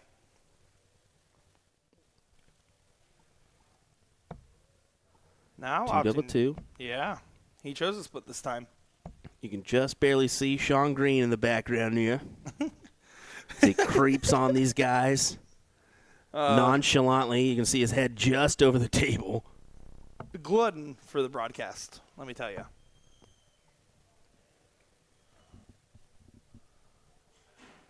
So now Diaz double 2. He does just get to throw right at it this time, though. And does pin it immediately there for leg number 1. And a hole to throw, obviously not the standard of which these guys have been playing at and want to play at. But what does matter here is that leg number 1 went to Andre's way, and that's all you really have to think about there. Yeah, and they both kind of chuckled it off there. And yeah, there could be a little bit of nerves there. There could be that aspect with the cameras in front of you. It can be a little surprise for you, per se. Yeah, and it's also on top of that, I mean, these guys, again, have been averaging 57 for Andre, 50 for Darren on the day. So to have that statistical drop-off in the first leg was probably just them trying to get settled playing on the stage. And even if it isn't that, it was just some first leg blues then in the finals. You go Chip over on YouTube, says, cricket is cool. We don't really get that here in the UK. It's all 501. Yeah, we spoke with a couple individuals now that seem to enjoy the cricket. Mickey Mouse darts. Yep, as that's Keegan Brown. He joined us this weekend in the comms booth, as well as back at Vegas Open. Cameron Menzies was one of those guys that was like, I got to take this back to my friends and show them. It's definitely just, it's a different style play. We talk about 501's more of a sprint style of game in general, and cricket is just inherently more interactive in nature, which is what makes it so engaging for some. I personally have places in my hearts for both. Personally, I actually do prefer 01 just a little bit, but of course, I mean, who doesn't enjoy a good game of cricket? I'll be honest, I rarely ever play cricket anymore. Well, I barely touch darts anymore, to be honest. But if I do play, it's usually just a quick 501 game or whatever. I know I typically don't play cricket on steel very, very often. On soft tip, it's actually predominantly the only game I play over on that side, considering the circuit I do play on over there. But on steel, I'm practicing 01. I'm practicing my checkouts. I'm practicing my comfortability on the board. And actually, exclusively, no matter what I've been playing predominantly, we'll always practice steel at home, not soft tip. I don't actually practice soft tip at home ever.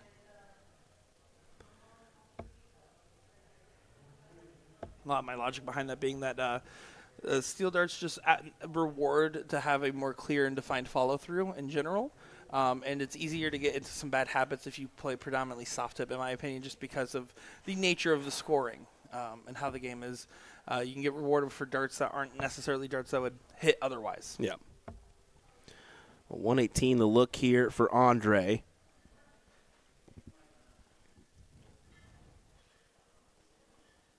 Hey, take a look at this 18 first. We'll see. Up straight at the 20.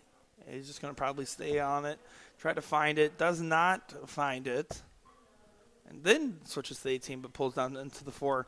So 76 will be the look for Moser here. Wants to just try to get that guaranteed dart here. 56 now. For tops. Almost. About cashed her in. So Andre at 74. 20 for tops.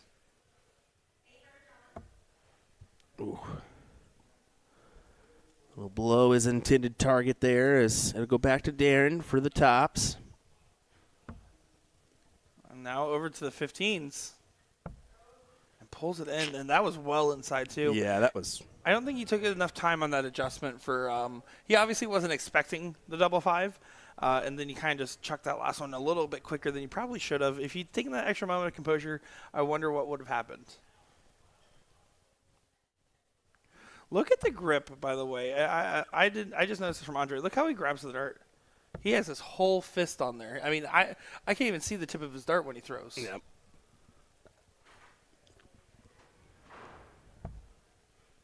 Ooh. Thought that first one was going to go. And that one as well. Oh, tough stuff there. Moser really wants to get this leg on the board. Does not want Andre to go 2-0 up and a race to 3. So double 5, he's looking right at it. Walking it in there. Clicks right off the barrel.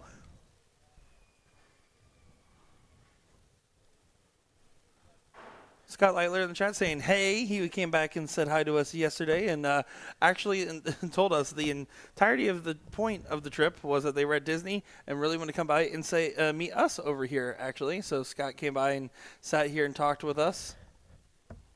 Plays baseball. Currently waiting to find out what position he's going to play. Ooh. Yeah, stuck in the rut here. Who's going to take it out? Well, Darren wants to say it's him. But I think Andre's thinking the same thing, and don't tell him that. Andre should probably just go for the split here. We'll see. I mean, after going... Oh, yeah, he went right after it. All right, fair I enough. was about to say, after going at that last round, he'll probably stay with it. But 2-0 advantage. Yeah, exactly. He does get the 2-0, so and the start here in the last leg. Well, potential last leg, I should say. I just can't get over Andre's grip there. You can tell he just really wants to have full control of the barrel in the sense that he's just putting his whole hand around it. But when you do that, it's really hard to actually angle your tip in the direction of what you need. And it's very curious to see, right? It's almost completely covered, it seems. Yeah, it's all towards the front. I think he's a front gripper and grabs it probably with his front two, and then his ring finger and pinky finger are just kind of closed. So I think that's what it is. It's more of a 3-finger grip. Definitely visually deceiving for sure. We can actually probably get a better look of it here.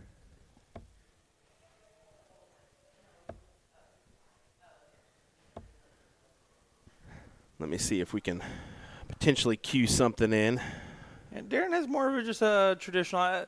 He kind of angles his tip down, and then you see it tries to plane out and get evened by the end. The adage I was always told is to put your tip just slightly above where you're trying to aim. Let's take a look here. You can see that? Yeah.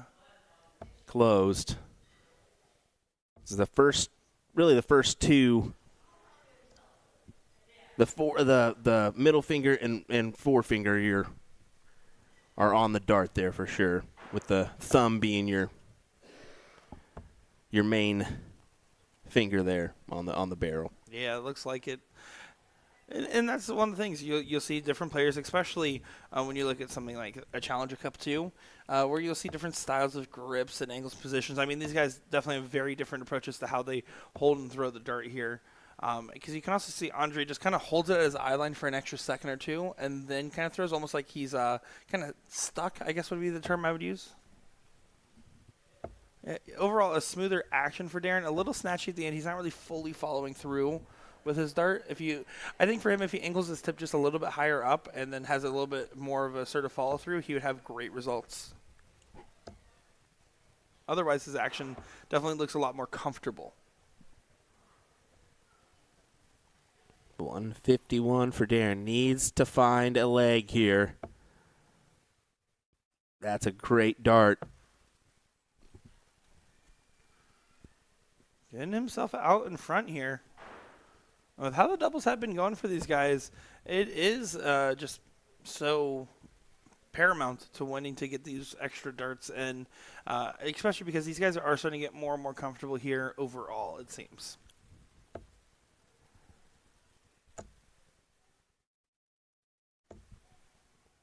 Good last start there for Diaz. Picks up the ton. Will it come into play? Can Darren shut this one down?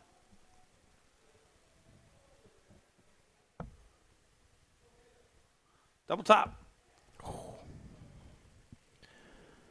And he wants that one back because any opportunity given to your opponent could be the end here. Andre just thinking of a way he wants to attack this before he does so. Looks like 20s. Over to the 15 now. At 70. Does go over to the 18s. Personally, you're already at the 15. I would probably just opt for the trip 10 there.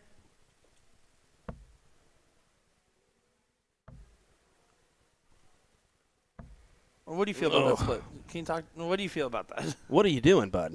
I mean, why wouldn't you just attack that? Especially with no legs on the board, you have to attack there. It could be a huge punishment if Andre does get this leg here and gets the match. Double top, 2 darts for it. And does pin it immediately. That is why you attack that. You cannot do that in Darren's situation. You have to attack the number unless he misread something. I think he did. I think he was looking at I think he was maybe looking at 52 there and trying to do something with that. I think he was trying to go, 52, 16, 36. Yeah. That's what he was thinking. It has to be, right? Because that was definitely the most questionable decision there.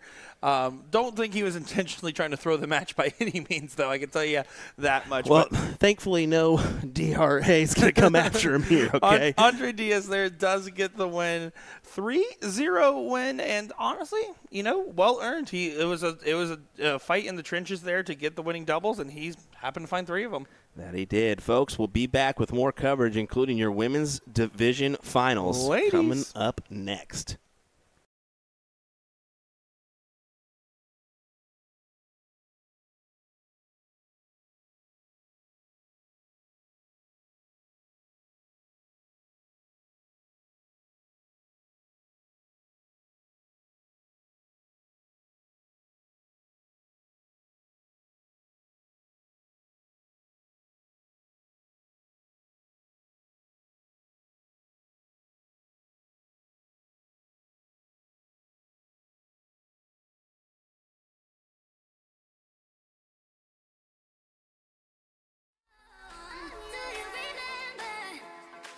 You if we dance in the blizzard, we are not getting cold. So keep on dancing, baby. Dance, dance, dance. Oh, dance, baby. Dance, dance, dance. Dance,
Welcome back, ladies and gentlemen, to beautiful, sunny Florida for the final of the women's division playoffs here at the DPFL Live Event number 3. This is Asia Jalbert, my favorite throw-in darts, taking on Cassie Scantlin. Her son Justin is doing the chalking. Love to see that. Love it. And so here we go. Asia's going to get the start in this first leg. It is going to be a race to 4 most likely in the final because they tend to bump that up, and it's a race to 3 before that. So, yep, race to 4 in the final. $1,000 to first place, $500 to second. This is a very tough field. There were no ladies that showed up here that you did not expect to be in the field. Tracy Firetag, Jen Kochi, Robin Curry, Kira Taylor, Callie West, Meredith McGee, Paula Murphy, and we are down to the 19-year-old Asia Jalbert and Cassie Scantlin. They ran through a very tough field to get to this moment. And it's cool to see a couple of players that have the talent that are rising to the top here in this final and being on our stage. Yeah, I'm excited to be calling this one with you here, Sean. It should be a great experience. Should be some great players, as it is an absolutely crazy ladies field, as you just broke down here for us. I'm excited. I love having the ladies on the stream, and I love seeing some great darts. And these girls are going to want to put on a show a little bit. I saw Asia while she was waiting in the seat here to play her final. Just going on the sideboard, she had her headphones on. She would throw 9 darts or so and then sit down for a little bit, jam out to some music, go up, throw 9 more darts, take a little walk. Just was trying to keep herself calm, composed, and just honestly engaged, I think, as well, making sure she was ready at any moment to play this final. Yeah, and you look at the run here. Asia defeated Amanda Betancourt, and that went to a last leg decider, so she had to avoid that one early on. And then 3-1 victory over Erin Perron. And then in the semifinal, she beat Kiera Taylor, 3-1, averaging 67 in the process, her highest average of the event so far. And unfortunately leaves 99, but she will return. Cassie averaged 63 in the semifinal against Meredith McGee, beating her 3-0. And then a 60 average over Tracy Firetag, which was enough to get past. And then against Missy Smith, got that one done 3-0. So also improved every single time. Yeah, it looks like that was a bust on 99 there. That is definitely not what you want to see. Not really punished by any means, but a confusing moment there is normally she's pretty just clean and tactful on every single dart she throws. 73 remains, and she's kind of just kicking it to the finish line. If she gets over the line, that's all that's going to really matter to her. And Scantlin only 30. So Asia's still got plenty of time. There's no push from her. She's not going to be panicking or anything like that. No. Tops. And that one just dragged low. Bit unlucky. She will return. Yeah. The question is, how much pressure will she be under on the return? It seems like a fair amount, but you expect this to go Jalbert's way here. Right at the double 10. Hits the inside, over to the 5s, and doesn't go quite yet. The transition was smooth. This is the final here. $500 difference between first and second. And I might have had $1,000 in my pocket when I was 19, but I'm not sure. Probably not. You probably saved it for a few years to get that 1,000. You're still 19.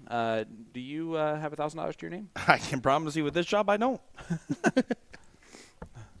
I'm also, what about your everyday for the job? record, I'm 19 and a half now. Oh, okay. Fair. Asia misses another 3 darts to the double. It might only be 1 dart. It is. This would be a huge steal. And she does pin top. Wow. 1 for 1 on the double for Scantlin and steals it. 1-0 lead. Yeah, an absolute punish there against Asia. And she's going to have a short memory. She's kind of smiling about it in the background as well. I think she's just kind of having a laugh because you can't take it too seriously in that very moment. You're going to be a little frustrated, but if you let the frustration eat at you too much, it's going to affect the next legs and kind of affecting negative light. Yeah, and her success has come a lot from her demeanor on the dartboard as well, and that throw. And the fact that it's a family affair. Her parents are very top shots. WDF Masters qualifiers, both of them. So Asia as well.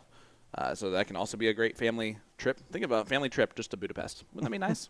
Yeah, you know what? That would be great. We should do it sometime. Look at that from Asia. Can she get another one? She does find a maximum in the second leg of this ladies' final.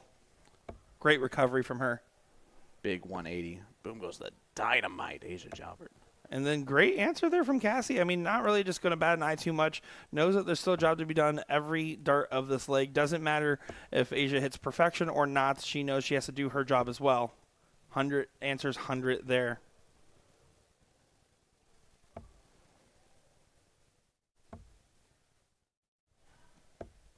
All right, 60 from Scanlon, but the 140 after 9 for Jalbert. I don't care who you are. I don't care what division, your age, your gender.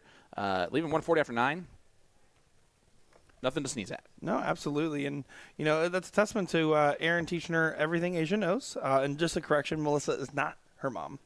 Just want to give you a correction there. Oh, stepmom, sorry. Stepmom. That was I apologize. a correction from Aaron Gilbert there in the chat. That's fair. It's not my fault that they still look similar. So, you know.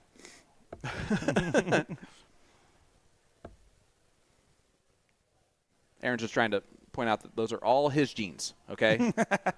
He wants full credit for the prodigy. For the prodigy, the throw, everything. The prodigy's earned her own credit as well, though. Oh, You got to 100%. give her credit. I mean, every time we see her play on the stream, every time that she makes an appearance, she does great. And we're not giving Cassie enough credit here. Cassie has earned her right to be in this final. She is a great shot. She has her son chalking this match, and she has accomplished a fair amount in her own darting world, and she wants to accomplish this one right here. Asia does get the checkout, though.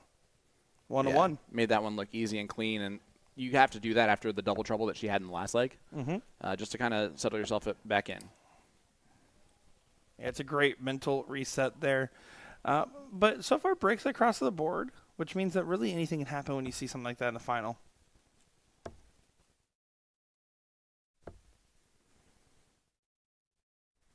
Scantlin, the California resident, playing against the Maine resident. These could not be from further parts from the country. East Coast, West Coast. And we're talking East Coast versus West Coast. Asia so far in this event averaging a 60.12 in her run overall here. Cassie at a 56.14 on the other side of things. So pretty close in averages overall. Yeah, advantage there for the 19-year-old. And she's showing a bit of a scoring prowess, not in this leg. After 9 in the previous leg, she was on 140 at 387 here. Well, and one of the reasons we talk about how youth darts is so important is we can see it from the young talents like Asia, like Joey Lana, like Jacob Saw, and Ben Goddard. When you have these youth players on these stages that have people coaching actively and helping them develop good habits early on, the young mind is a very impressionable one and one that can make some great results. And, you know, we can call it talent, but we can also call it perseverance of these young players to be able to accomplish what they can do and really elevating the dart game for years to come. That first start looked good from Jalbert. Nice steady ton. Off and running. Again, huge shout out to Justin Scantlin, our chalker for this one. Yeah, it has to be pretty cool as a mom to be able to have your son right there on the stage, watching you play, watching you fight in the finals for some pretty great money, but also on top of that, some pretty great pride in this moment to just have the familial support. I was going to see if Asia would have taken advantage of utilizing the bowl there on dart 3. Did not. Can you explain to some why that you were looking for that utilization there? I cannot because I would leave 180, which is stupid. I wasn't trying to set you up there. I was wondering if I missed something. That's why I was asking for the record. Was not trying You to did do a not setup. miss something. I immediately said it and then realized the issue. Sorry, didn't mean And to do that to you. it's okay. 170 not going to go, but 128's not a freebie by any means here. Does get down to 110, which is a lot more comfortable to shoot at. Treble 20. I like the little Rob Cross reset there.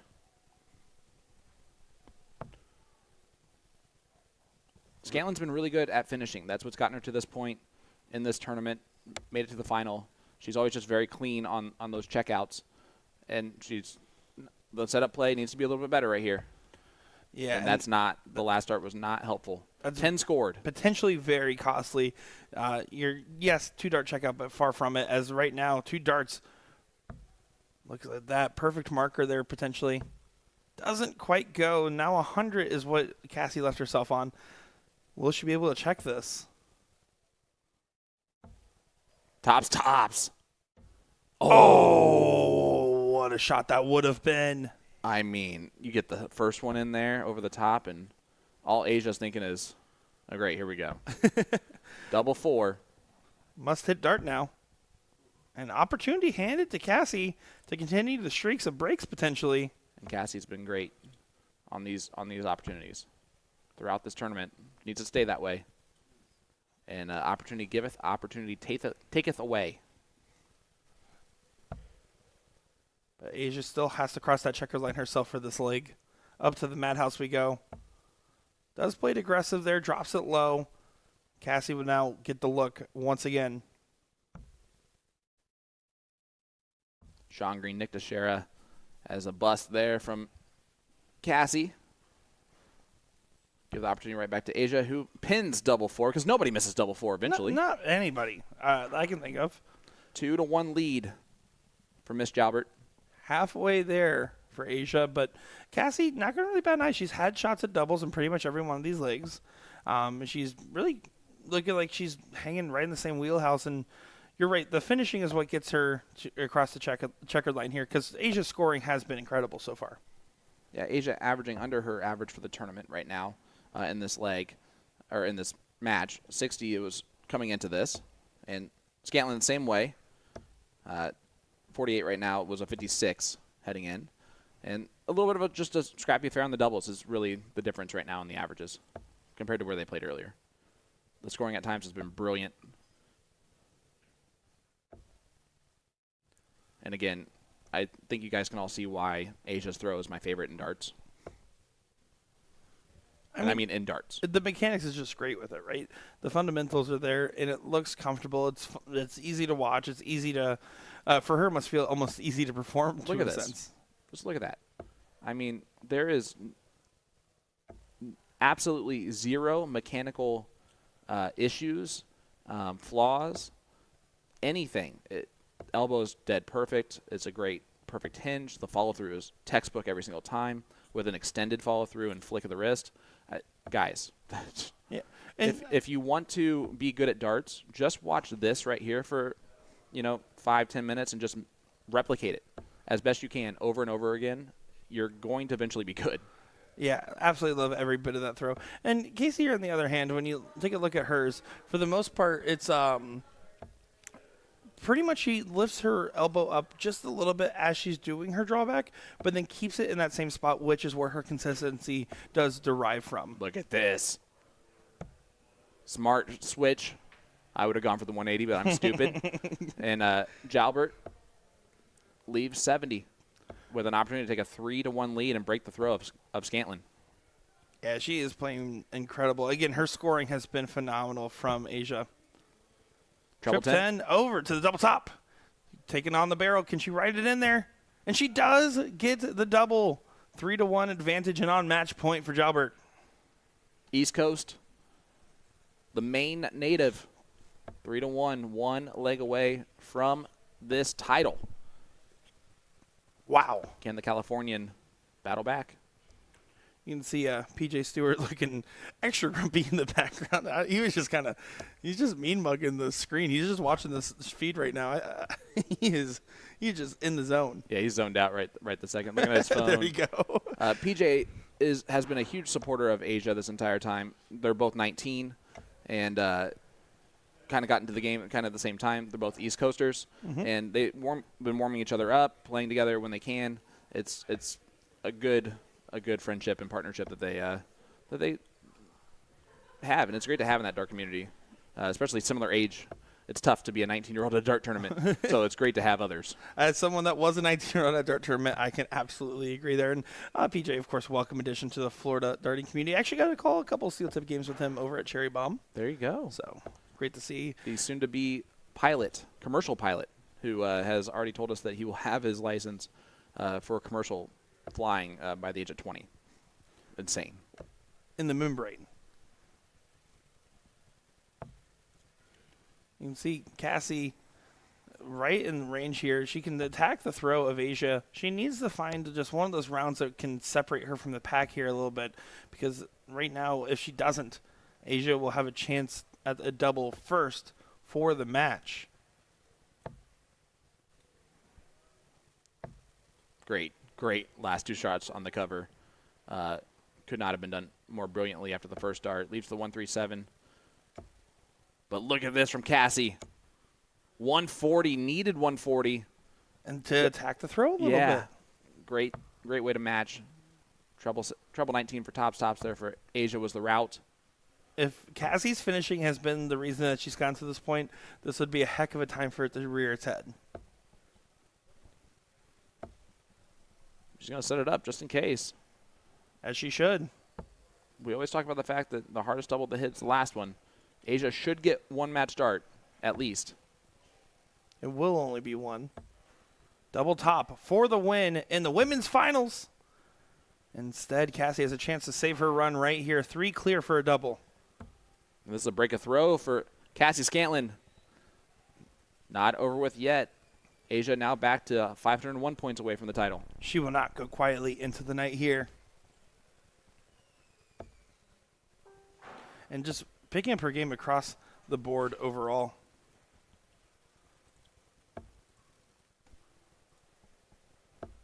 Got to give credit to Cassie and Asia. I mean, they're both just continuing to prove leg in, leg out. But on top of that, I mean, I really do think, it's, as insane as it is to say that a 19-year-old is the favorite in this match, she is. And Cassie is just proving, hey, I deserve to be here. I am going to perform well, and I'm going to show you why I've been playing this game that I love so dearly.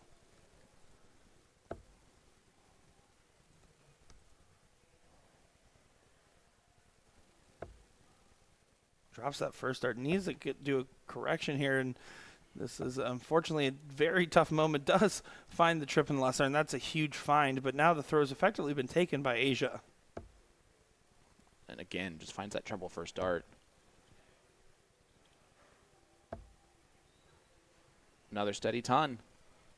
Just continues to just perform, do her job. Averaging 63 now. It's jumped up. Yeah, it is notable that the consistency on the tons is what wins more matches than not. And there's another. Again, she makes the game look so easy. The consistency on the tons crazy. Leads to more wins than not. All right. That being said, Cassie stayed in this for the last leg. Gonna see if she gets opportunities. 116. Gonna stay right there. Tops for the match. And in style. The 116 checkout. A 15 darter to win the title for the 19-year-old from Maine. Yeah, that was incredible, and just really, again, playing above her years with how calm and collected she was, how good that checkout was, and her form, brilliant. And Cassie really picked it up and put a lot of pressure on her, and it forced Asia to feel like she had to hit that there as she was starting to get that momentum away. So great final there for the women's divisional playoffs. Absolutely impressive. Well, that's all the finals that we have coming your way right now. So what that means is that off and running is the Division III playoffs. The Division II playoffs right now. That started at noon Eastern time, so about 37 minutes ago. So we are going to take a quick ad break, figure out what we're going to do, and we'll be right back right after this. New countries is the greatest darting force on the planet. Bullseye. Oh, we got one. The fish has been landed. We know he's too good. The world #1, world champion. Incredible stuff. Let me tell you about A to Z Darts. We're a specialty dart store With over 10,000 different products, we create in-depth videos and blogs to help improve your game and showcase our products. We give helpful advice on how to practice darts, the fundamentals of form and mechanics, and how to make better decisions when purchasing your darting equipment. Whether you're brand new or a seasoned player, we try to provide fun and informative content. I'm Jen, the creative director for A to Z Darts. I've been playing for over 10 years, and I've traveled the world competing in and promoting the sport. This is Will. He runs our live streaming company, USA Darts, and travels the globe as well to broadcast major darting events and interview PDC players alike. You'll find over 2,000 different sets of darts on our website. Guessing right now you're pretty interested in our resources? Learn about form, throwing mechanics, practice routines, scoring and grouping, checkout methods, cricket strategy, and much more. Visit a-zdarts.com to take advantage of our blog or follow us on social media at AZDarts today.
Luke Humphries is the greatest darting force on the planet. Bullseye. Oh, we got one. Fish has been landed. We know he's too good. The world #1, world champion. Incredible stuff. Let me tell you about A to Z Darts. We're a specialty dart store with over 10,000 different products. We create in-depth videos and blogs to help improve your game and showcase our products. We give helpful advice on how to practice darts, the fundamentals of form and mechanics, and how to make better decisions when purchasing your darting equipment. Whether you're brand new or a seasoned player, we try to provide fun and informative content. I'm Jen, the creative director for A to Z Darts. I've been playing for over 10 years, and I've traveled the world competing in and promoting the sport. This is Will. He runs our live streaming company, USA Darts, and and travels the globe as well to broadcast major darting events and interview PDC players alike. You'll find over 2,000 different sets of darts on our website. Guessing right now you're pretty interested in our resources? Learn about form, throwing mechanics, practice routines, scoring and grouping, checkout methods, cricket strategy, and much more. Visit a-zdarts.com to take advantage of our blog or follow us on social media at AZDarts today.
Luke Humphries is the greatest darting force on the planet. Bullseye.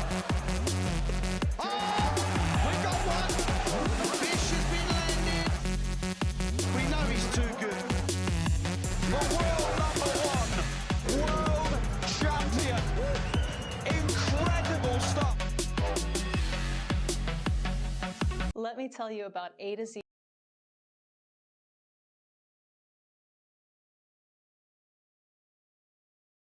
Okay, just a little update from the floor. We're gonna keep it rolling here. We told them, hey, we're gonna keep it live. If you guys want to throw some matches up here from Division, I believe 2 and 3, if I'm not mistaken.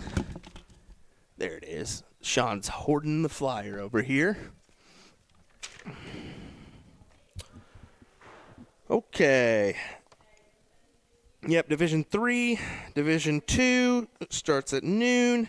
Singles 501 begins at 3 p.m. So that's what we got coming your way. We're going to keep the matches rolling here. I know Asia Jalbert, your champion of the women's division, is playing Callie West in the Division 2 playoffs right now. That is happening on a board off stream. So we can't fault them for pushing that match out because they didn't know our plan of attack here to just kind of keep it rolling. So they will shuffle a match on up here in just a moment's time. Let me actually see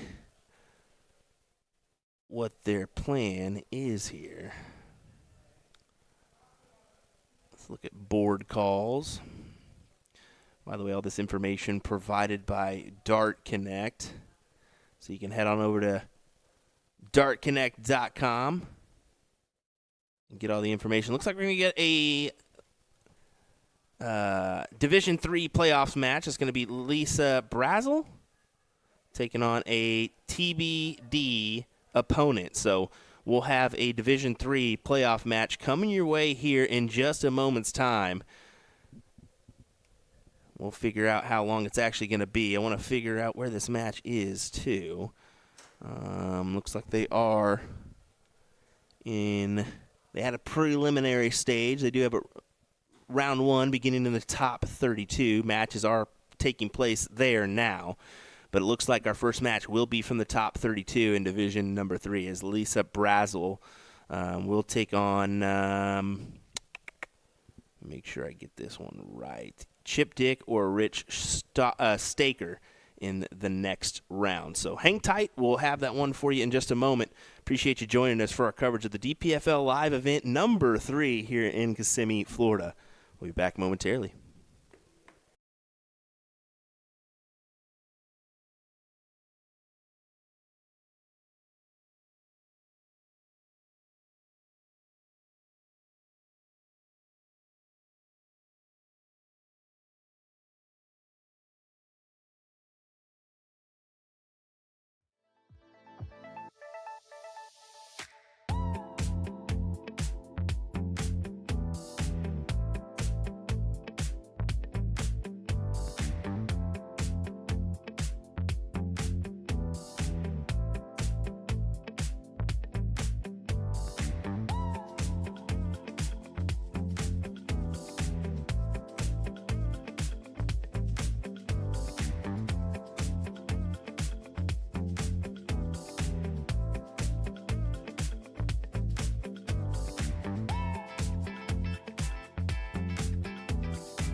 Welcome back, ladies and gentlemen. Sorry about that.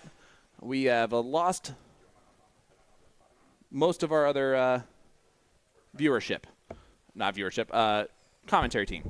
It was just me, and I figured it out eventually, or we didn't. I'm Sean Green, joined by Nick Dichiria, who saved the day. Nick? Here's the context. Here's exactly what happened. I went out there, and Tumbleweed asked me if I could chalk his match in jest, and I said, you know what, sure. So I went up and chalked his match. And then Callie West and Asia Jalbert asked if Will could chalk their match. So I finished. Will's like, hey, just watch the live stream, make sure nothing comes up. Cool. And then I went over to Steve McDowell and I said, hey, those two people on stage, are they playing or are they just like hanging out there? He's like, oh, they're just hanging out. Hey. And then all of a sudden I saw a chalker walk up. I'm like, I don't think they're just hanging out. All right, I'm going to have you do something for me, if that's okay. What's up? I'm going to see. They're not. There's no chalker for them. There is. Hossie Hicks is up there. Is he up there now? Yes, he is. Oh, good. Okay, there was not until that moment. So, win-win. Oh, how could I not see that Stetson? So, Hossie Hicks doing the chalking. This is Rich Stacker taking on Lisa Brazel.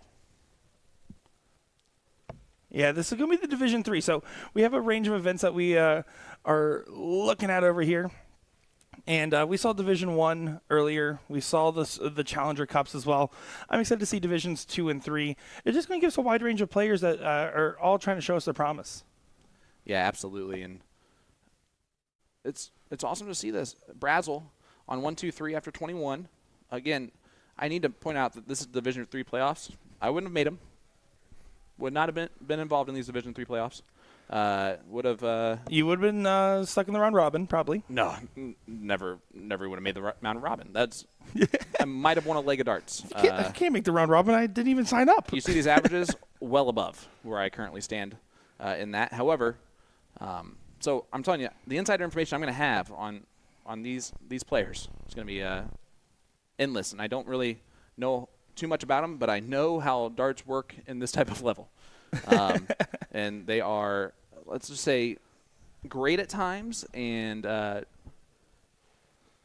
well, you know the famous. It was the best of times. It was the worst of times, and that's that happens in 3 darts thrown. Well, I'll let you know this, Sean. I haven't chalked a match in a little bit now. Boy, was that a brutal performance for me on the chalking.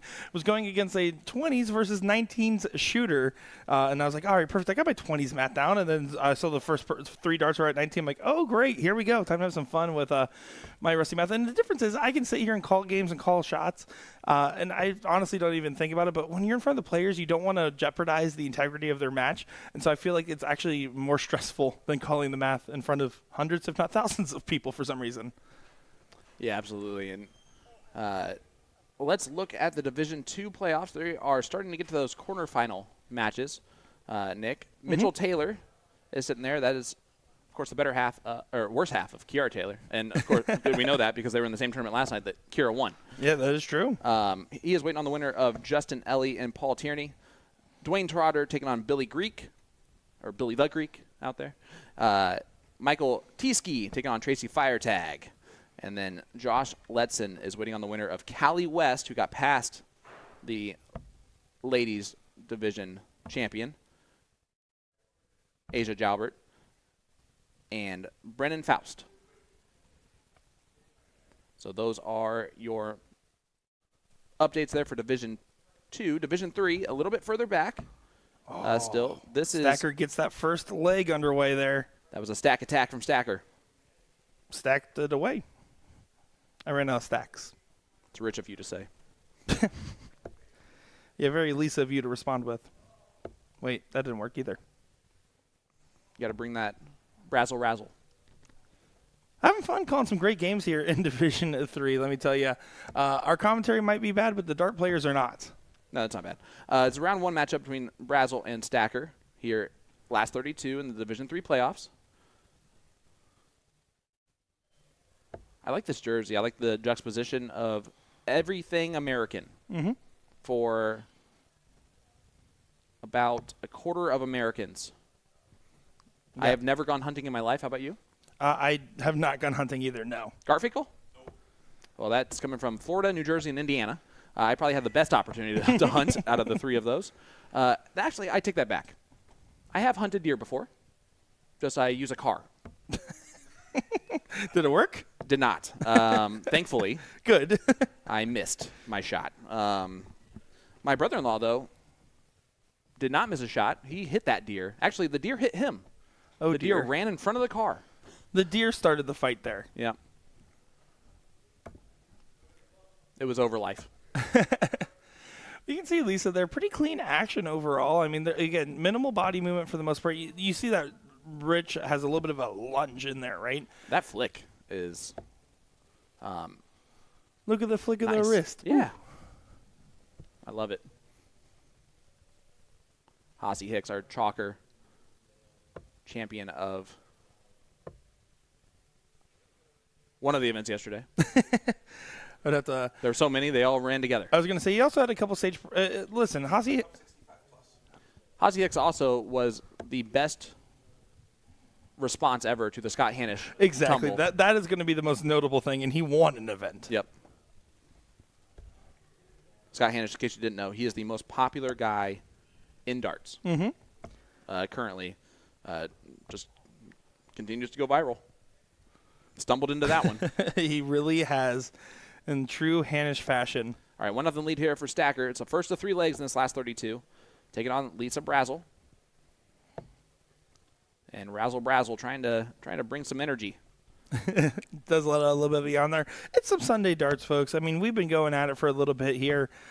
These players have been playing events. But you know what? You can't say that they've had long nights, even if they had won events, because really everything's been wrapping up so tightly. The blind draw is finishing before midnight pretty much every night. I'm not sure exactly about last night, but I'm sure it has as well. I'd love to see it. Love to see a tightly run event, because as a player, I can tell you when the events start running real long and everything else, it is a frustrating feeling. Yeah, again, just this is a game of consistency, would say how I view the game. From literally the top to the bottom, it is textbook consistency. For those top players, and I mean the top players in the world, it's consistency, of course, scoring, but it's also consistency on timing in darts. So good to see there. And while I have a brief moment, I just want to give a huge shout out and wish my beautiful, beautiful, now 7-year-old daughter a happy birthday. She is the light of my life, one of 3 lights of my life, along with my other ladies, Savannah and my beautiful wife, Megan. But 7 years ago was the happiest day of my life. It was the day I became a dad. So thank you so much, Sophia, for that. And I'm so sorry that Daddy is not there to celebrate with you today on your actual birthday. But Daddy will be home tonight, really late, and you'll wake up to my beautiful face. I promise. Yeah, how you getting to the airport, Sean? It depends on if I'm forgotten or not. Yeah, I was going to say, priorities is Will Stewart's birthday tomorrow. So everyone, I'm going to leak his address. I'm going to post in the comments here, and you all send him postcards. Actually, you're right. I take that back. Will was the first person to make me a daddy. So I want to wish a huge happy birthday to him. He'll turn 32 years old tomorrow. 33, sorry. As a typical father, I need to make sure Why'd you say that? to get That's my line. my son's birthday correct. I apologize. Good work there, Sean Green. That's what happens. No one when misses double 4. That's what happens when a spoiled William Stewart comes back here pouting about it not being mentioned at his birthday. Oh, my goodness. Kobe, Guys, we're appreciate you, professionals. bud. We are professionals. Oh. Lisa not going to get a look there. So Stacker, 35 left for a 2-0 lead. Yeah, he busted on the last visit here. He's going to need to try to course correct. Gets a 17 for 18, so double 9.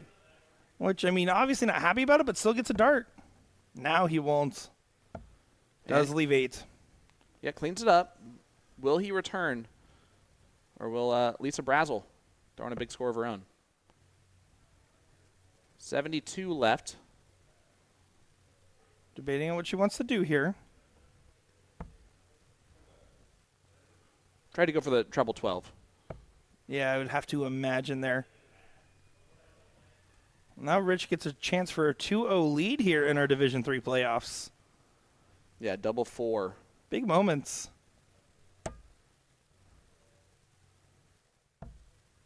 not going to be happy there. Scotty B joining us in the chat. How's it going, Mr. Burnett? Hey, Scotty. Too Hottie Burnett. How you doing, my friend? Scotty, the better commentator than both of us combined, Burnett. I think he would disagree, so I'm going to. I'm just kidding. Nick Rob's in there saying, let's go Stacker.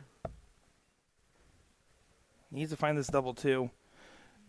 And now Brazel, a chance to put a leg on the board. Race to 3. You're just going to have to work it in, not phased by the first dart there. Over to double 12. We've all been there, done that.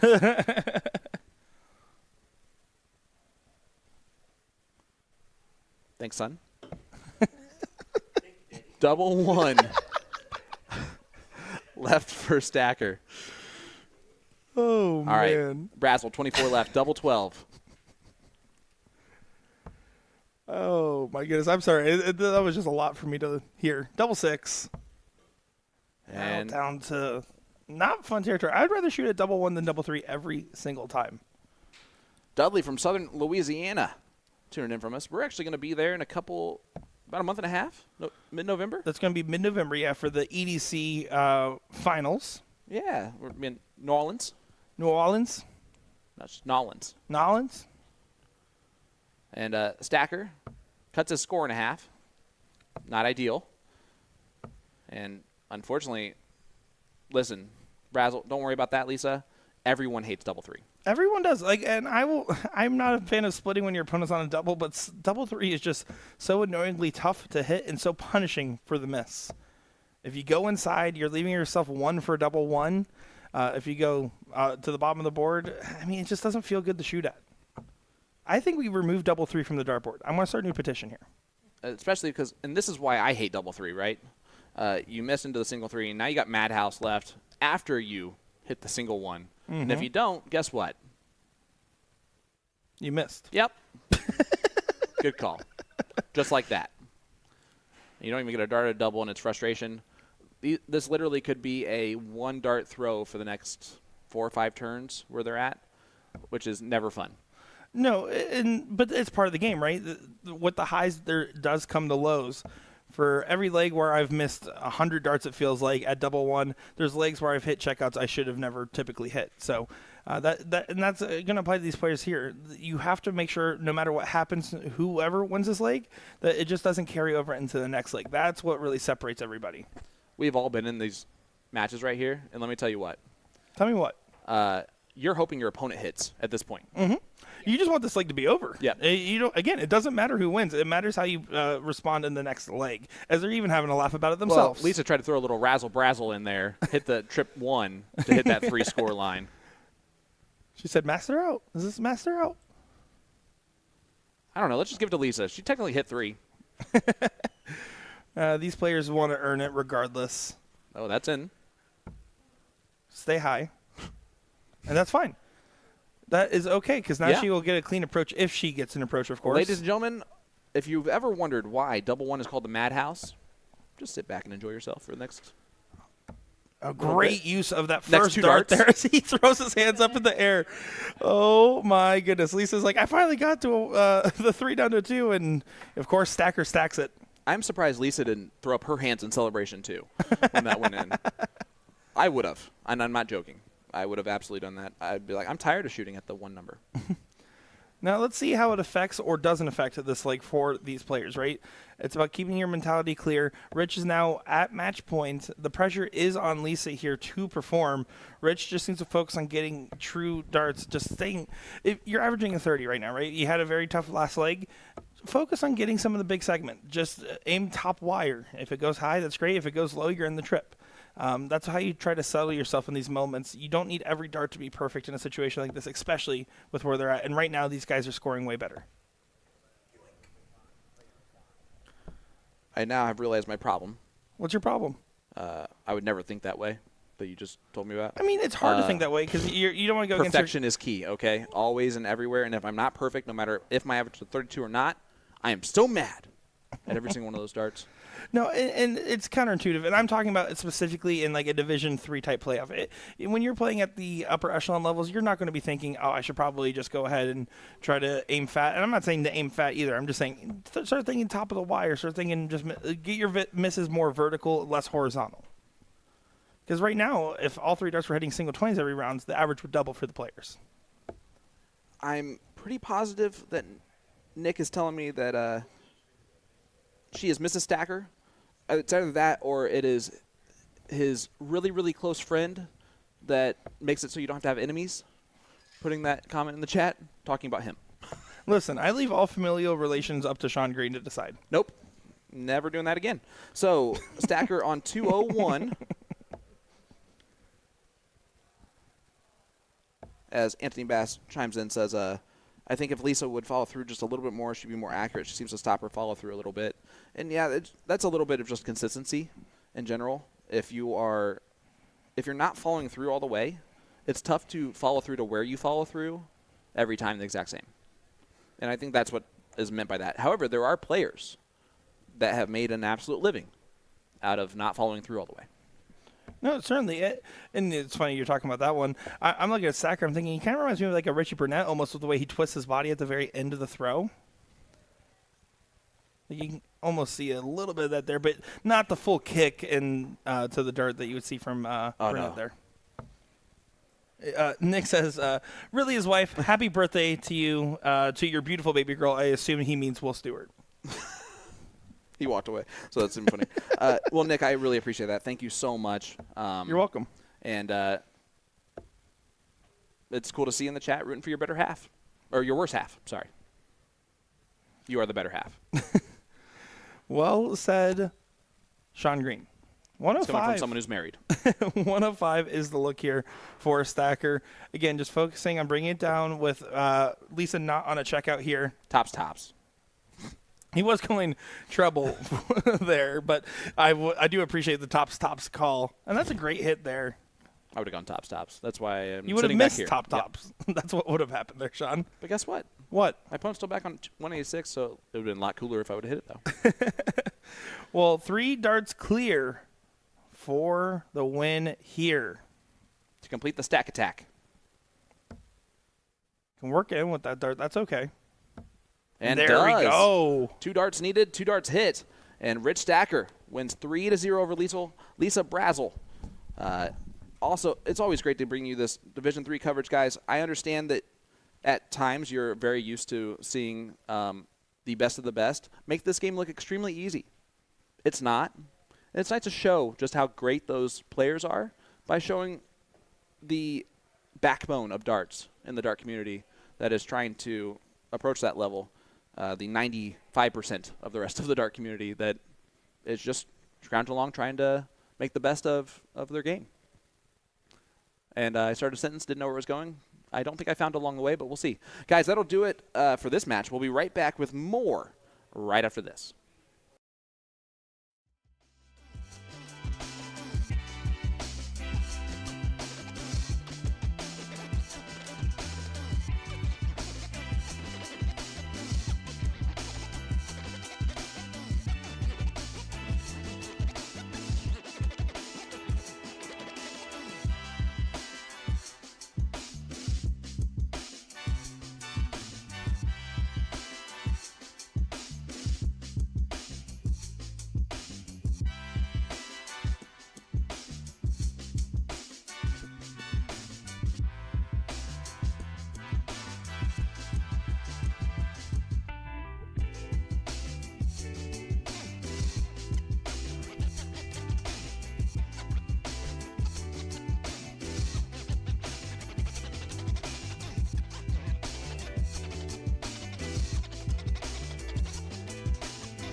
Welcome back, everybody. My name's Nick Dichiria, joined by an upgrade in the commentary room.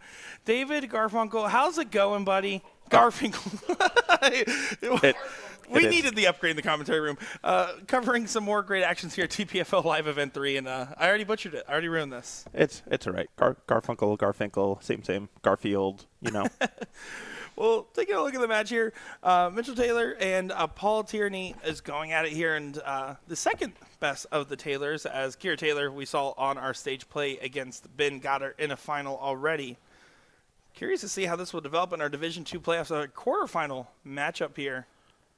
Yeah, always good to see these players coming out. Paul Tierney I'm familiar with from my neck of the woods, from New Jersey, northern New Jersey, so see him a whole bunch. Mitchell Taylor, not familiar with, but know his wife very well, obviously, through seeing her shoot at the DPFL. Yeah, well, and they played in the same event, but she was the one that ended up getting the win in said event. So it was really cool to see, and you notice this with a lot of different couples. There's a fair amount of husbands and wives that play together and sometimes they'll play mixed doubles together and everything else as well. But there's not always this many opportunities to play in a more open event where they can be in the same bracket. And honestly, I'm happy to see that Kira went on the run she did. No offense to Mitch, of course. Oh, absolutely, and that's the one neat thing about this tournament in particular. It's one of the only ones in the U.S. on the steel side that go by averages rather than gender. So you have a lot of the females playing with the males and mixing it up and proving that they belong. And they do. I mean, for me, growing up in the Florida dart community, right, I was surrounded by top-tier female talents. Your Paula Murphys, your Chris Grimmels, your Meredith McGee's, your Tyler Mears and Kelly Mears.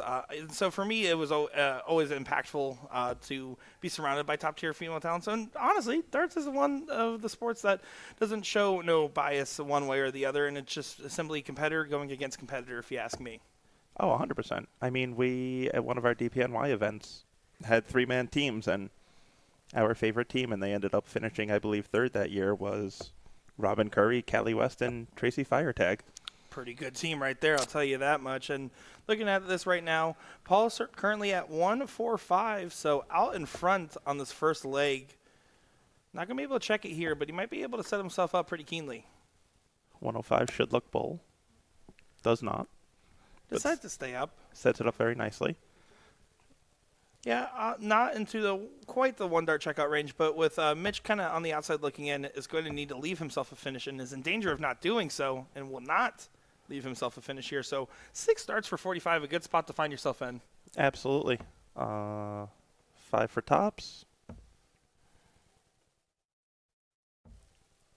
Doesn't quite get in there. He's a little frustrated at the release. Maybe floated that last dart a little bit more than he would have liked.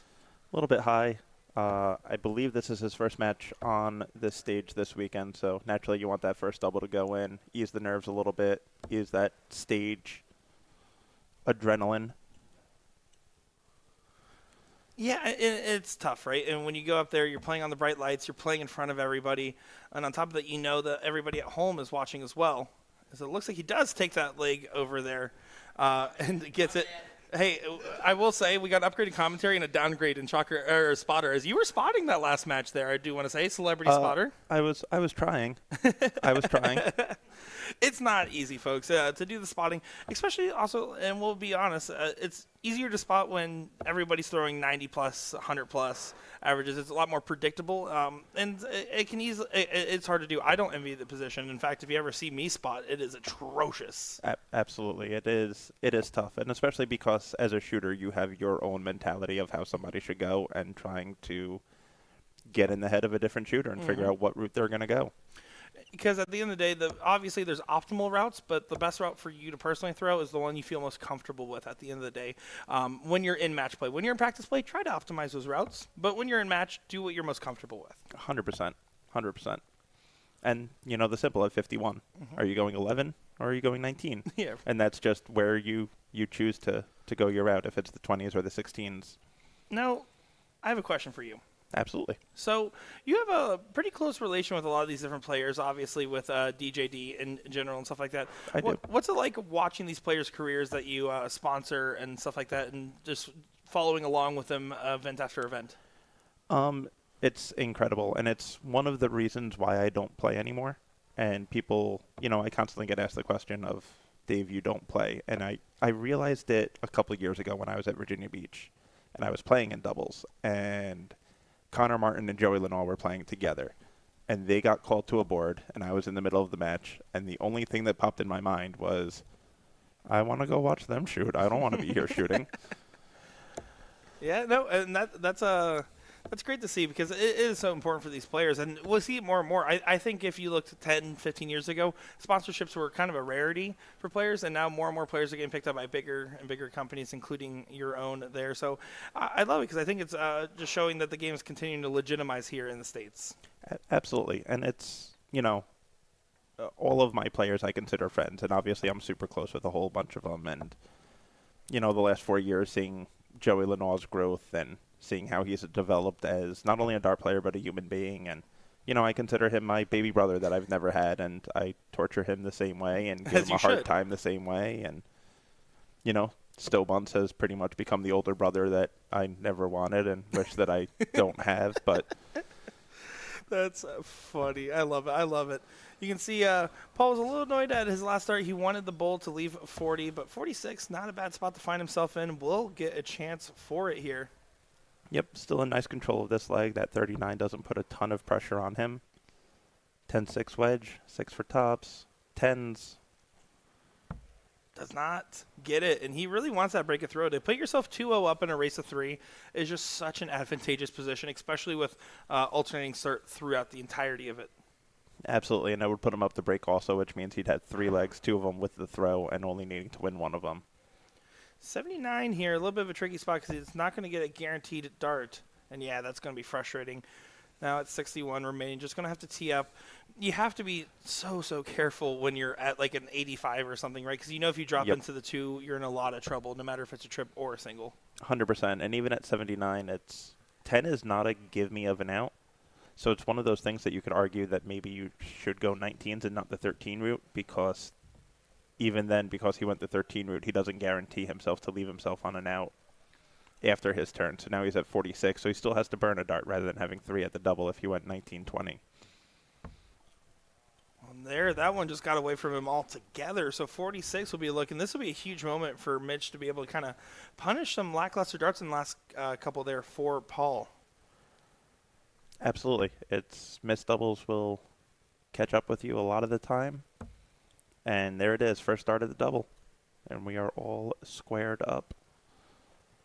Yeah, Mitch Taylor does get that one done. And now I have a follow-up question from our earlier conversation. You have a favorite player that you sponsor. Which one is it? You can tell us. No, I won't tell anybody. The internet won't. They're all pinky promising right now. I do not have favorites. Obviously, there are some players that I'm closer to. I'm closer with Joey, obviously, because I travel with him all the time. Colm Nielsen I'm super close with. Like I said, Stowe, me and Stowe, people make fun of us because we will sit on a phone call for 4 hours while we're both at work and talk maybe 4 words the entire time. But we both work in an office by ourselves, so it's kind of just that background noise and feeling like we're not alone in an office. Absolutely. I love it. Of course, giving you a little bit of a tough time there because I know some of those players are going to be listening to this. But look at this from Taylor. Does find a 140 here to kind of really get his scoring jump started a little bit there. Absolutely. And just noticed Taylor throwing the Jeff Smith silencer signature flights, representing his fellow Canadian. Obviously, Paul Tierney, heavy Irish min, representing his Irish heritage with his flights as one falls off. And you can see just a quick little run over to grab it. Mitch Taylor averaging right now in this event a 63.29. Paul Tierney a 56.16. But you can see right now Paul's obviously picking it up a little bit here and rising to the occasion on the stage.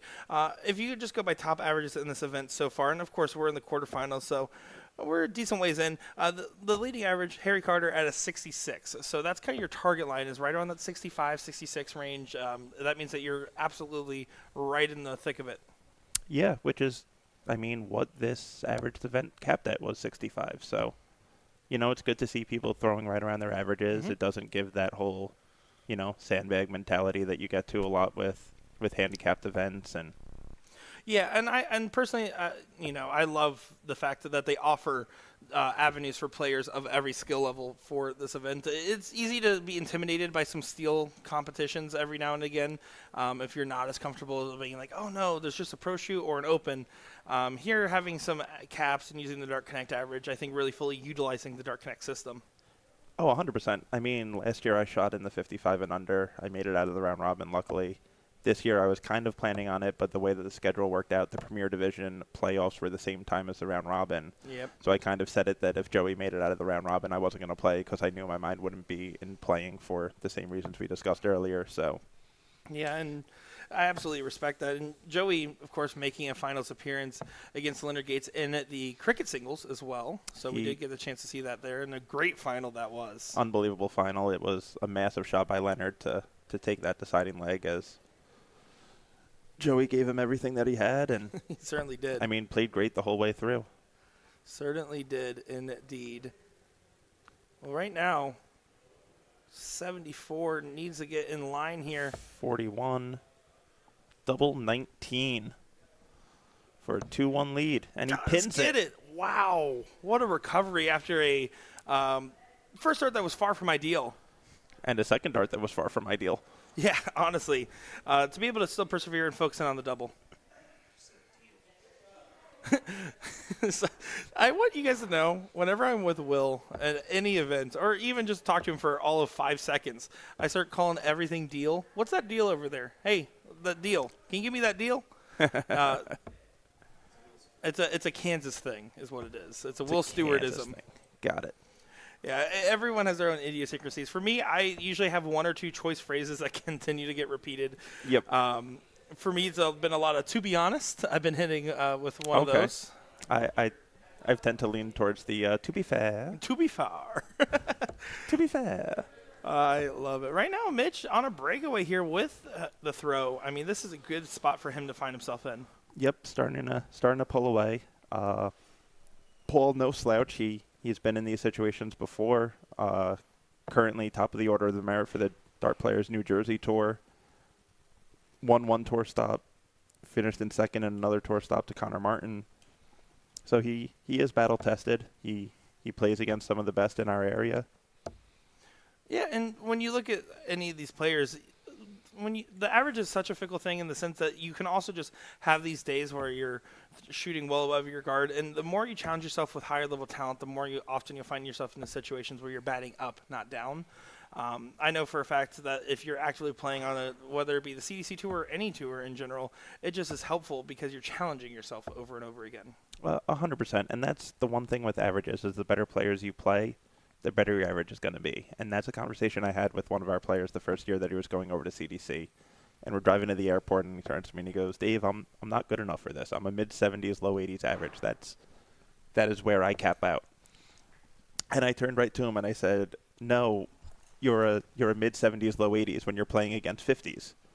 I go, when you're in this arena with guys shooting 90s, you're going to shoot in the 90s because you're not going to be able to miss 9 darts at a double. Yeah. Like, you don't get that opportunity. And that first weekend, he got drawn against Leonard Gates, lost 6-2, I believe, but threw a 99.8 average in the match. And he looked right at me and he goes, yep, Dave, I can hang with these guys. Exactly, and that's something that DPFL does particularly well. They just enable anybody to get challenged in these high-level matches across the entire globe. You can just sit down at home, put on your computer, put on a webcam, hop on Discord, and play. 100%, and that's one of the great things about online darts, and I know how fickle this sounds, but one of the good things, essentially, to come out of COVID as double 12 for the match, and he pins it. Wow. Look at that. Blink and you miss it. Mitch Taylor just sneaky on that leg, throwing a 18-darter there to finish it. Paul Tierney was back at 3-10 there. And you can see there's a lot of love, a lot of respect for the Irishman and the Canadian here. And, look at that. You can show a little nervy there, shaking his hand. But got the job done. He did. Absolutely. And he is now into the semifinals. Yeah, great to see here. Looking forward to seeing what is coming up next on our stream board. Division 2, Division 3 playoffs are currently underway, and we're having fun covering each and every one of them. Hope you guys are too. Give us a like, give us a follow, give us a share, and give us a DJD in chat. We'll be back in just a moment's time.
Alrighty, here with Mr. Steve Brown. What are you, the head of the JDC? How would you consider that? I think my official title is chairman and founder. Yeah. There you go. Well, it's nice to have you here. From my understanding, you just came to Orlando for a vacation and found this DPFL Live event, huh? Yeah. Well, I'm familiar with the event. I wanted to come last year, but I couldn't make it, and it just slipped my mind this year.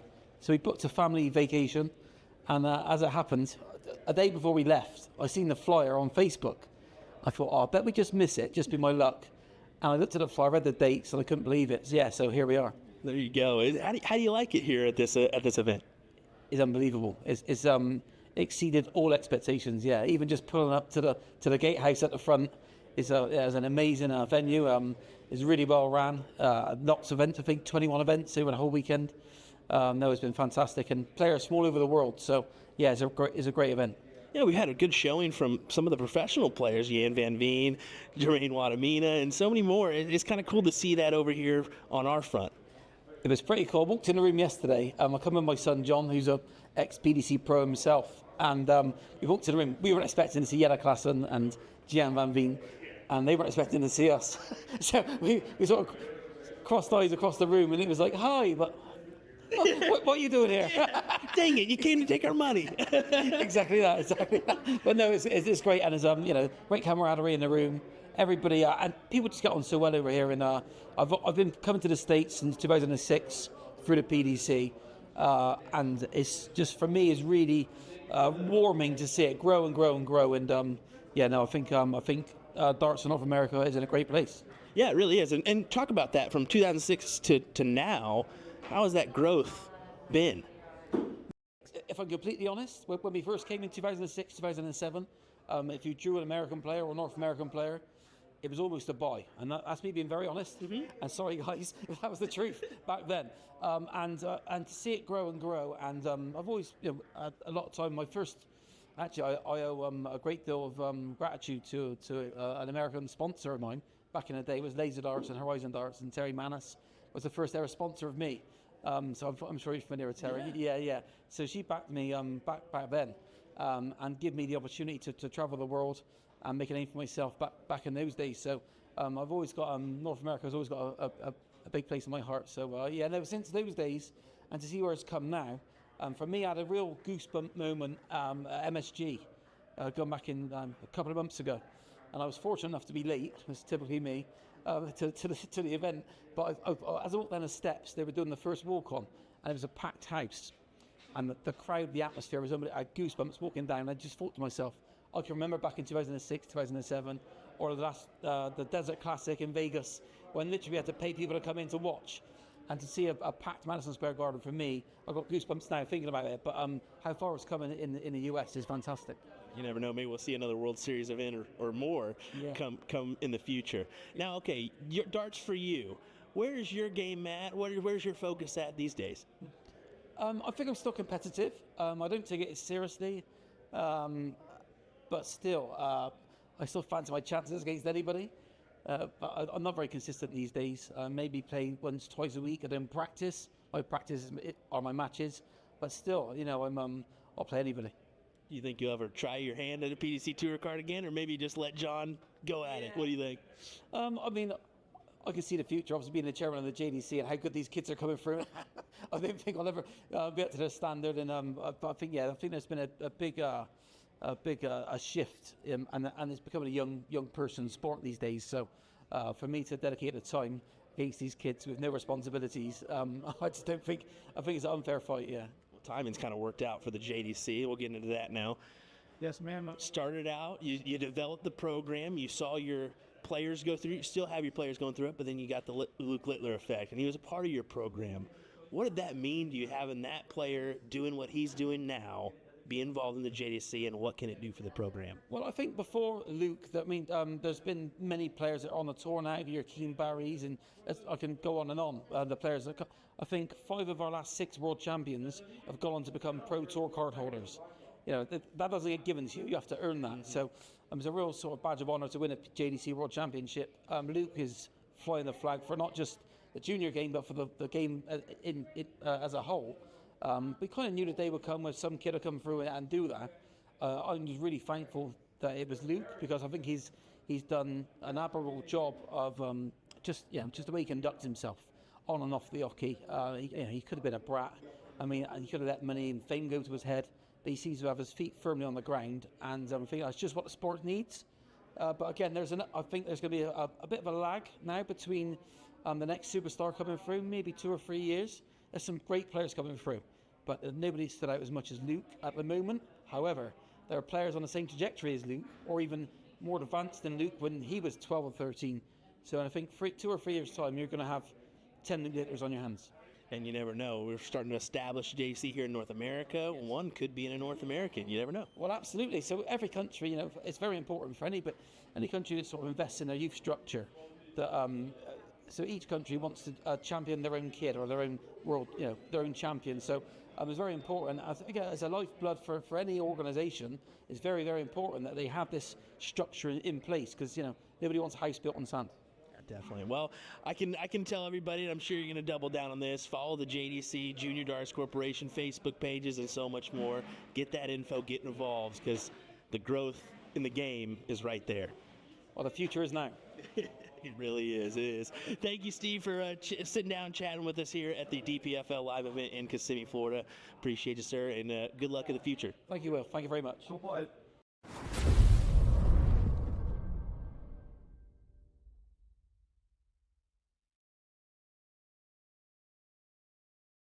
Alrighty, here with Joey Lanaugh at the DPFL Live Event in Kissimmee, Florida. How's it feel to be down here once again, Joey? It's awesome. I love coming down here. It's a vacation.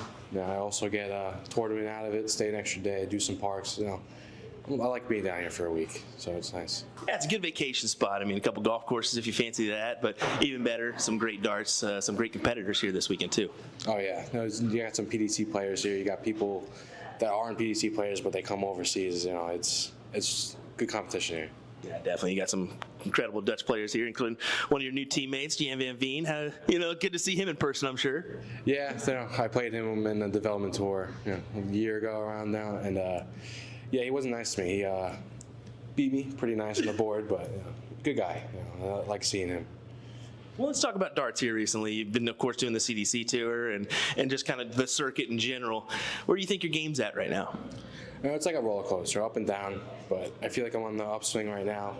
Having some really good games, having some bad games, but overall, I feel like I'm up there playing with the best. You're only, 22 years old, if I'm not mistaken? 22. A long way to blossom in this game. Where do you think your game can go? I think it go to the top. I feel like I have a nice natural throw, and just got to keep working at it. And a few years from now, I think I could be the best in the room. Well, we've already seen the success in the Continental Cup side of things, the CDC level tournaments. I mean, you're right there with some of the best in the country. Oh, yeah. I mean, playing all these guys, I've beaten them all at least once, so it's nice to see, come onto the board again and play them, and I know I could beat them. So. Well, moving forward to this Red Dragon sponsorship, newly formed sponsorship here, how does that feel to have a company like Red Dragon just bring you on and with all the big boys and girls they have? It's awesome. They sponsor so many great players. They have world champions on the roster. And this is a big company. They do so much for darts, and being able to be part of that is awesome. I know down the road you probably work with Lee, maybe on a barrel or so. You excited for that process? I'm excited for everything that they give me. There's sky's the limit with them. They're awesome. So I'm excited for everything in the future. Well, they've been definitely attacking this North American market. You've seen some of the soft tip professionals they've been bringing on, as well as Jules, you, Adam Savada. Just a good team behind you there. Yeah, some good players, some CDC winners, some PDC players. It's nice to be in a company with them, and I'm looking to be there in a few years. Definitely so. Well, Joey, thanks for taking a moment with us here at the DPFL Live Event. Good luck this weekend, and congrats on the sponsorship once again. Thank you. Appreciate it. Joined by Ryan Watson here at the DPFL Live Event 3, and your amateur winner against Shad Noonan in the finals, and what was a very dramatic affair on the board. First off, a lot of people are probably wondering who you are. So can you tell us how long you've been playing darts, what got you into the game, and how you got here today? Yeah, so about 3.5 years of playing darts in general, outside of just like being at a bar randomly and throwing bar darts, I guess. I had a lot of friends in the scene back in Alabama that played, and they had a guy that was actually moving away, and they just kind of randomly asked if I wanted the spot. And yeah, I was just like, I've never played, was sure. And then like that first season was actually, I was like the 501 guy, and I was the third slot or the second slot, so I was always catching like the worst players. But I won every game that season, and I was just like, I can't go back now. So it was just like a sickness from then on. 3.5 years, and then I moved to Florida, and then about 2.5 years ago, and it's just been growing ever since. Yeah. Yeah, and I mean, like we said, the finals against Chad Newton there, it was a high-pressure situation, but you ended up coming out on top, getting $1,000 first-place prize. I mean, is this the biggest event you've won? I mean, what was your thoughts in that moment? I mean, talk us through it a little bit here. Yeah, I wasn't feeling a lot of pressure because I didn't think I'd get to that point. So I'm the kind of guy where if I'm like, there's a certain point where if I get past it, I'm just like, this is all gravy now. Like, if whatever happens next is extra. So even in that game, obviously you step up there on the stage and it's like, this is a whole new thing, and so you're a little nervous at first. And I actually like the stage more because there's no people around. You feel like you're in a little vacuum. You don't know you're on camera unless you think about it, which I wasn't. But no, it was less pressure and more like, I don't know.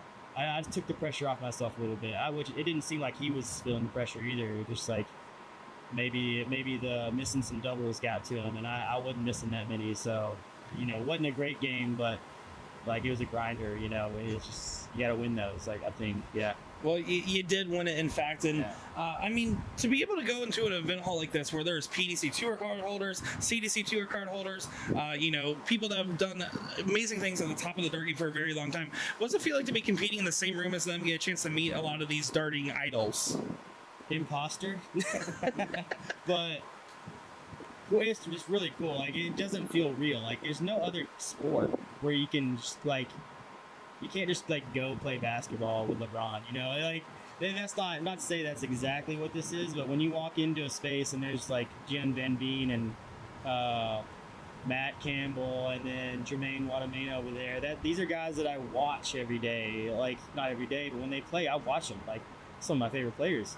And so yeah, that feels weird. It feels weird that I'm just like, I just drove down the road and then here I am with PDC players and I can talk to them and play with them. It's really weird. Yeah. And I mean, you're also very undercover looking in the sense that you have the t-shirt on and the ball cap and everything. Obviously winning the amateur event, what's your next aspirations? Are you going to try to get maybe a jersey sponsor? Are you going to try to continue to keep grinding it out, or where do you see yourself going for the next step of your dart game? I don't know. I don't think about that. Like that feels not likely or possible. But it's something I want to be really good at. And that's all I really care about, is just getting better at it. And, I most of the time I play every day. I practice every night at home. Like, even if it's 30 minutes, I'm going to throw a few darts. So I think just like, it's less about what I want to do and just like how good I want to be.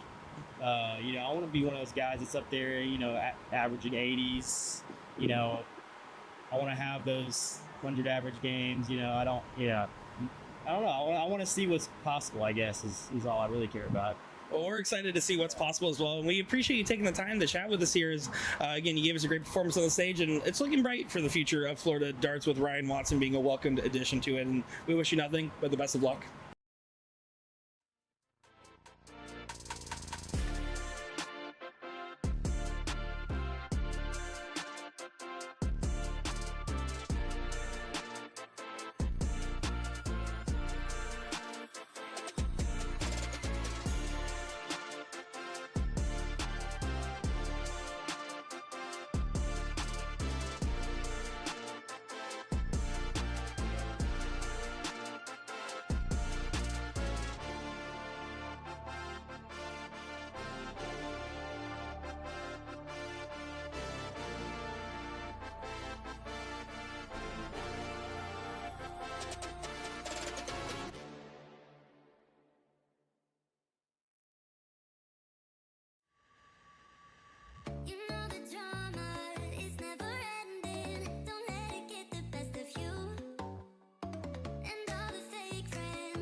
Alrighty, folks, we're back for another matchup. How about our semifinals? Mitch Taylor taking on John Schulman? Schumann? How do we say that? I believe. How are you guys trying to attempt that one? It's not even that. It's I was Billy gonna say, Greek. I was like, that's why It looks like him, though, doesn't it? That's why I didn't say anything. I was like, what are you talking about there? No, this is Billy Greek and Mitch Taylor on the board. That definitely threw me off there. I was like, that's John, isn't it? No, definitely John doesn't have a beard. So confused at what was That's happening funny. there. That is funny indeed. That's good. I was like, what is happening? So Billy Greek, funnily enough, in his top 16 Sorry, match, I chalked for him. I chalked for him and Michael Wallace, Tumbleweed. So had some fun there. Let me tell you, I haven't chalked in quite some time. I'm going to be honest, since I don't really play too many steel events anymore. And when I do play, I always try to chalk at least one match per day. He's a 19 shooter, and that completely immediately threw me off. I was like, oh, great, I haven't chalked in a long time, and I'm going against a 19 shooter. I can call numbers here behind the mic, because if I mess up, it's funny. When I mess up and they're playing, it's integrity, you know? So I always get worried about it. And let me tell you, no matter what, better chalker than the current one that they have right there on the semifinal. I'll say that much. Yeah, of course, it's Sean Green who just abandoned the commentary booth to go up there. Didn't tell us he was doing Let's be it. 1,000% honest. Yeah. I was like, okay, I guess my lunch can wait. We should just eat appreciate a it. sandwich. Just eat a sandwich right now. That would be the funniest thing. Oh, man. Let's talk about Mitch Taylor. He just played on this board and is immediately right back up on the mix here, and he played pretty well. He got settled in, and he was able to get some pretty clean checkouts there. Was calling that one with David Garfinkel, not Funkel. So, Simon and bad. Garfunkel. I felt so bad about that because I know the answer to that, and I immediately said, I was like, nope, the word just kept coming out. And he played really well. He's going to be challenging Billy here, but I will say Billy in his top 16 match scored particularly well. It was a 3-0 win over Tumbleweed, and it was a convincing 3-0 win. It wasn't really given to him. It was taken by him. Yep.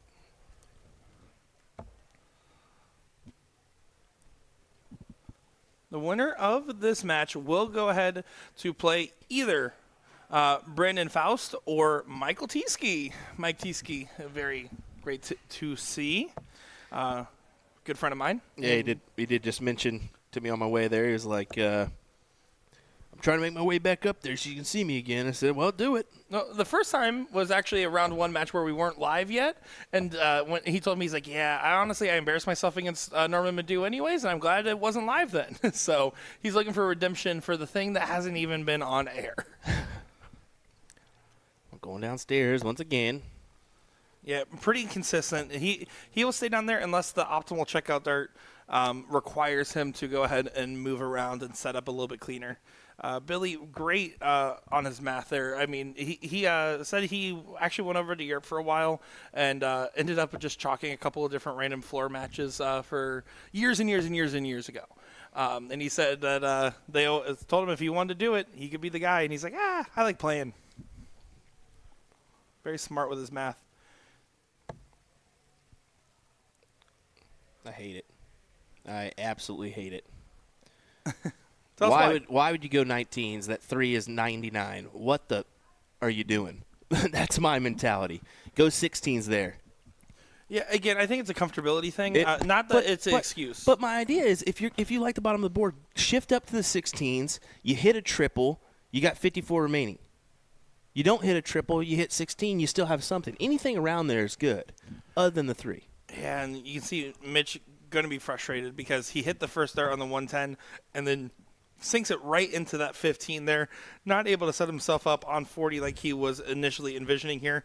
Billy will get a shot for 20 for double top. If he starts 19 here, it's definitely wrong. Correct. Correct. But I think his idea, I mean, you could go 19 and then shift over to the 51. I get it, but the 3 is just, avoid it. Hey. Oh, no, they put Michael Tieske's match not on the stream board. He wants his redemption. Sorry about that, looking at something else in the background here. But Taylor, 32 for the first leg, now over to the 8. Needs us to go. You can see there's a little hesitation on that second dart, but he does collect on the third. Good stuff there from Mitch Taylor. I really do think it would be hilarious if someone ate Sean Sood before he got back. Well, David, go ahead and attack that if you can. Can we just say definitively we're better dressed chalkers than him? That is true. Because you chalked a match as well for Kelly West and Aja Jalbert there, supporting the ladies. Who? Asia? Yeah, okay. Started singing the Aju on my sandwich. That's terrible.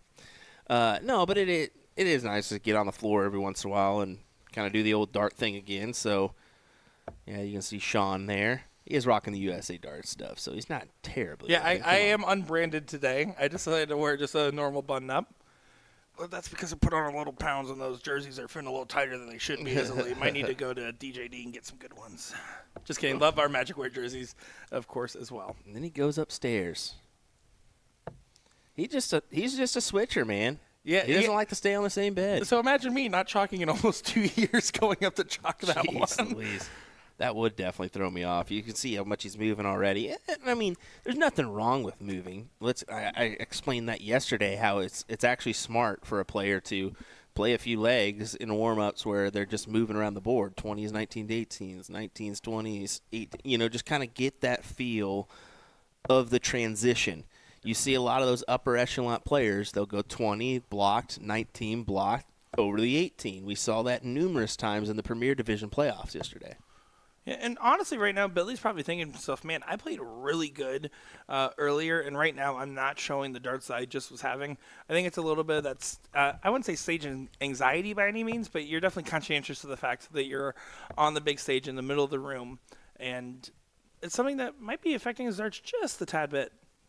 Mitch Taylor has the benefit of playing his previous match on the stream stage, which, while I will always say, even if you play back-to-back on the stage, it helps. But I don't think it helps as much as some people say one way or another. At the end of the day, the better player will still show through. Yeah, definitely not. It's not an advantage by any means, I don't think. No.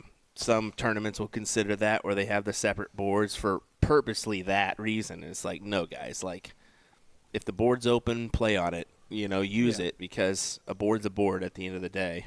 Yeah, and if you feel like the stage does affect the darts, that's because it's a problem with the stage itself, not because of anything else, right?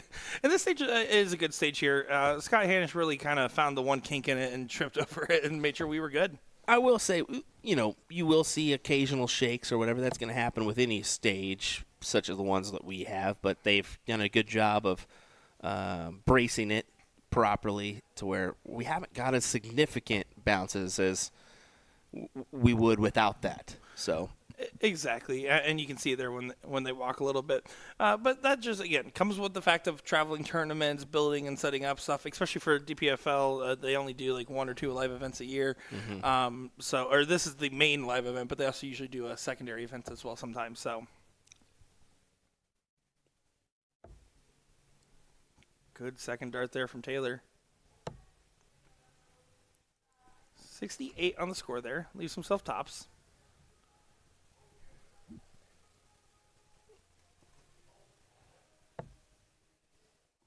Billy on the outside looking in here. And I can tell you definitively, as someone that was literally right up watching every one of his darts go on the board, they're not as tight as they were earlier. He was hitting a lot of he kept consistently finding 76 points on the 19s, right? He was hitting a 4 almost every single time. And that's not what we're seeing here. But look at that. Mitch Taylor does correct after getting the double 1 to find the checkout and go 2-0 up in the semifinal. yeah, good advantage too with this first to 3 format.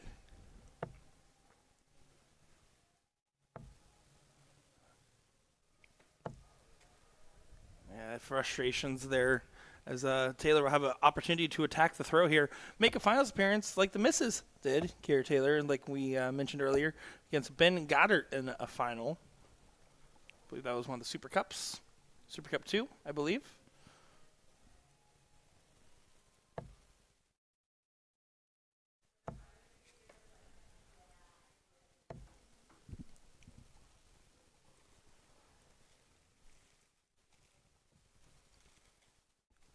Taylor's just going to continue to try to tack away at this one.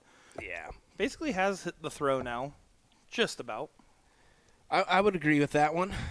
We'll see what the next couple rounds produce. If you can hold that. And Billy just using the trusty 19s to his advantage here.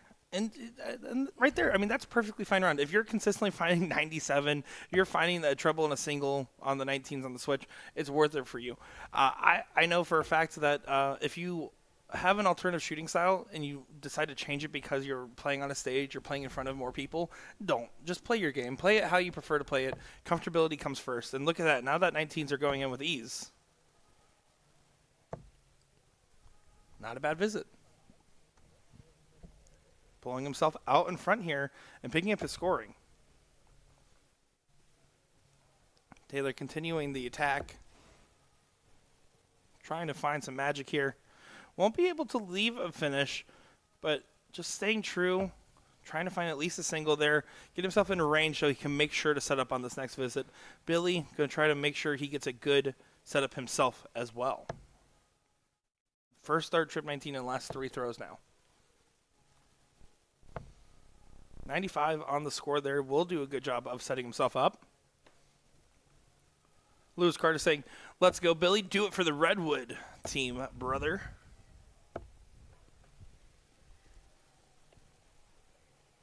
$114 will be the look for the checkout here. You had to expect him to go 19s for $114. Right.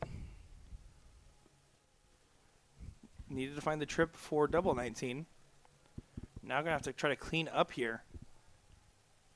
You can see a lot of players returning back to the hall. 3 p.m. is the start time for the open singles. So you can see Leonard Gates back there, Von Pinkins, Danny Bagsh is over there as well. Yeah, getting ready for the action here this evening, or this afternoon, I should say. Should be an exciting singles 501 open event.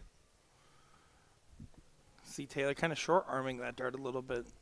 Yeah, that's pretty much his throw. It's got a short follow-through. 64 is going to be the look here. Single 16 for double 16. We'll get a dart to get a leg on the board for Billy Greek. Pulls it in, and he is not happy with that one, but does set himself up on 16. 88 has a chance for the match, though. Oh, going to be a lot tougher now. 83, trip 17 for double 16. See if he can collect here. You can see he's feeling a little nervy. I mean, he literally showed his hand shaking at the end of the last match he played on stage. Won't be able to go here. So just try to set up a checkout opportunity and hope Billy isn't able to take out this 16. Yeah, 66 with one dart in hand. I'd probably go trip 10 for double 18. That's what he opts for.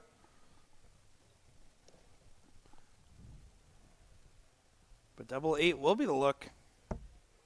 Billy needs to walk that one in there. Making progress. Can he find it?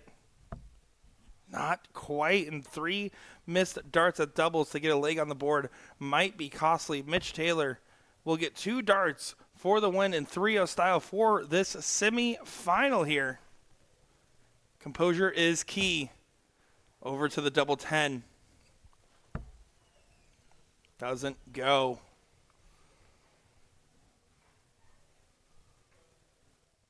Currently looking at our other semifinal. Mike Tieske, Faust going at it. Tieske 1-0 so far. Double 4. Only gets a single and some missed doubles. And these were the doubles he wasn't missing on the floorboard earlier. Every opportunity you miss is just one step closer to a second place or a fourth place finish here. Pulls it down, and that's a bust. Opportunity handed back and forth in this leg. Our Chalker looks nervous. Good old Sean. Nervous as could be. He's shaking in his boots, or his A-dudes in this case. Does get there. Billy Greek not going quietly into the night, as he will have a leg on the board here, and we will go to another one. And like I said, maybe this is a little bit of a bias here just because I saw firsthand while chalking the darts what Billy Greek can do. And the best part is Billy Greek had no clue who I was. He's like, oh, hey, who are you? Nice to meet you at the end of the match, right? Because Tumbleweed's the one that asked me to chalk, and I just made sure it was okay. And so at the end, he's like, oh, wait, you do the stream, blah, blah, blah. And so he was just playing his game. There was no extracurricular there, and he just was not missing many darts at doubles and scoring pretty consistently. Now, he's got his scoring back in line for the most part. His doubles have left some to be desired, but he got the first leg out of the way, and that's the hardest one sometimes. If he does break the throw here, we'll have the darts in the deciding leg. So not a bad spot for himself to be in either. Of course, Mitch Taylor out in front so far. 140 and then a 60 to follow. Going back up. Only 59. Taylor with this clear advantage here. Kier Taylor in the chat saying he has dartitis as well, and he's really been having a hard time with it. I'm so proud of him. And that's really the secret, right? There's two approaches you can have to having dartitis. It's either play through it and fight through it and figure out what works for you, or taking a step back and reapproaching the game after you kind of maybe reset some of that muscle memory. And to any player that tries to play through it and tries to work on it actively, it can be one of the most disheartening, frustrating things possible, and he's doing amazing with it. As look at this, finding the first two in the red bit, finding a 140 in here, his second one of the leg. Dartitis or not, that's a good dart. Yeah, going downstairs. No, back up. He looked like he was going downstairs for sure. He said, you guys are expecting 19s now? Psych. That's the wrong number. 118. What do you say here, Mitch?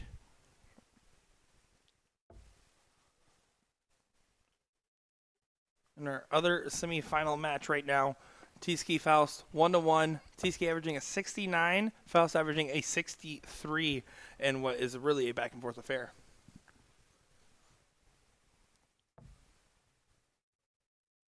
Now back to the 19s he is. And then goes for the cover up top. But 77 might just go here. Mitch Taylor scoring incredibly well this leg. Himself 58, so 18 for tops. Ooh. Oh. Got to go downstairs now. Yeah, double two. It's not a bad spot. Don't want to leave yourself on two, though, especially with your opponent on 230.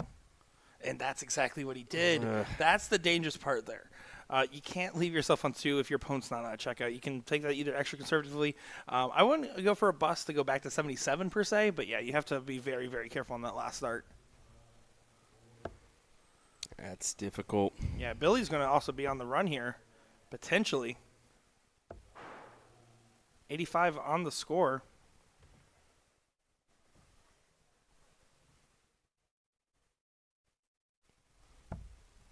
Oh, can he get it in? Trying to find it.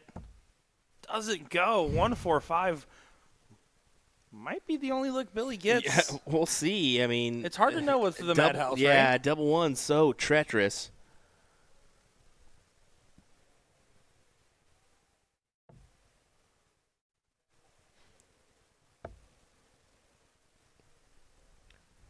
Oh, better opportunity than now for Mitch Taylor. Yeah, that last start was huge for Billy to say, hey, I'm going to be knocking on the door this next throw. That's a great marker. Has to use that. He probably thought that one was in. Is it too close? Yeah, it might be. Yeah, and you can see he's fighting the nerves a little bit. He was showing the shaky hands earlier, taking the deep sigh. Nerves or not, he's throwing well. And pulls that one in.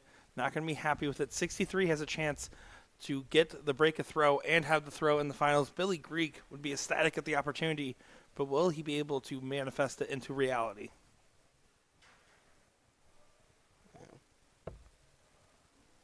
Has 50. 10 for tops.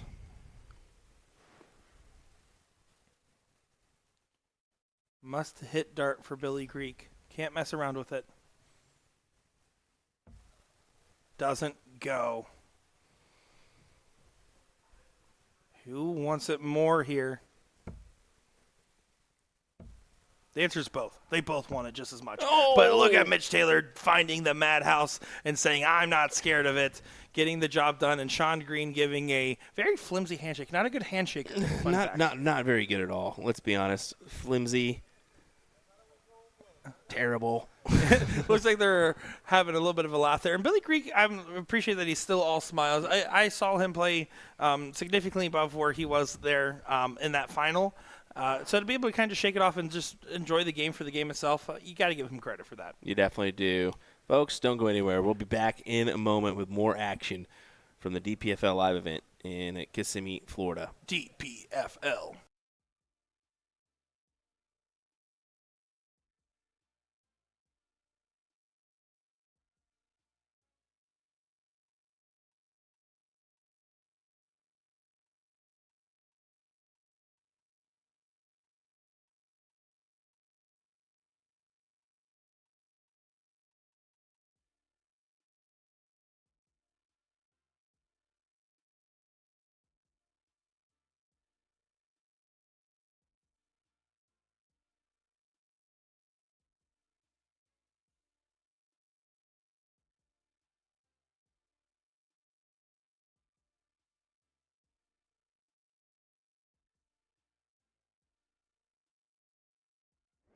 Luke Humphries is the greatest darting force on the planet.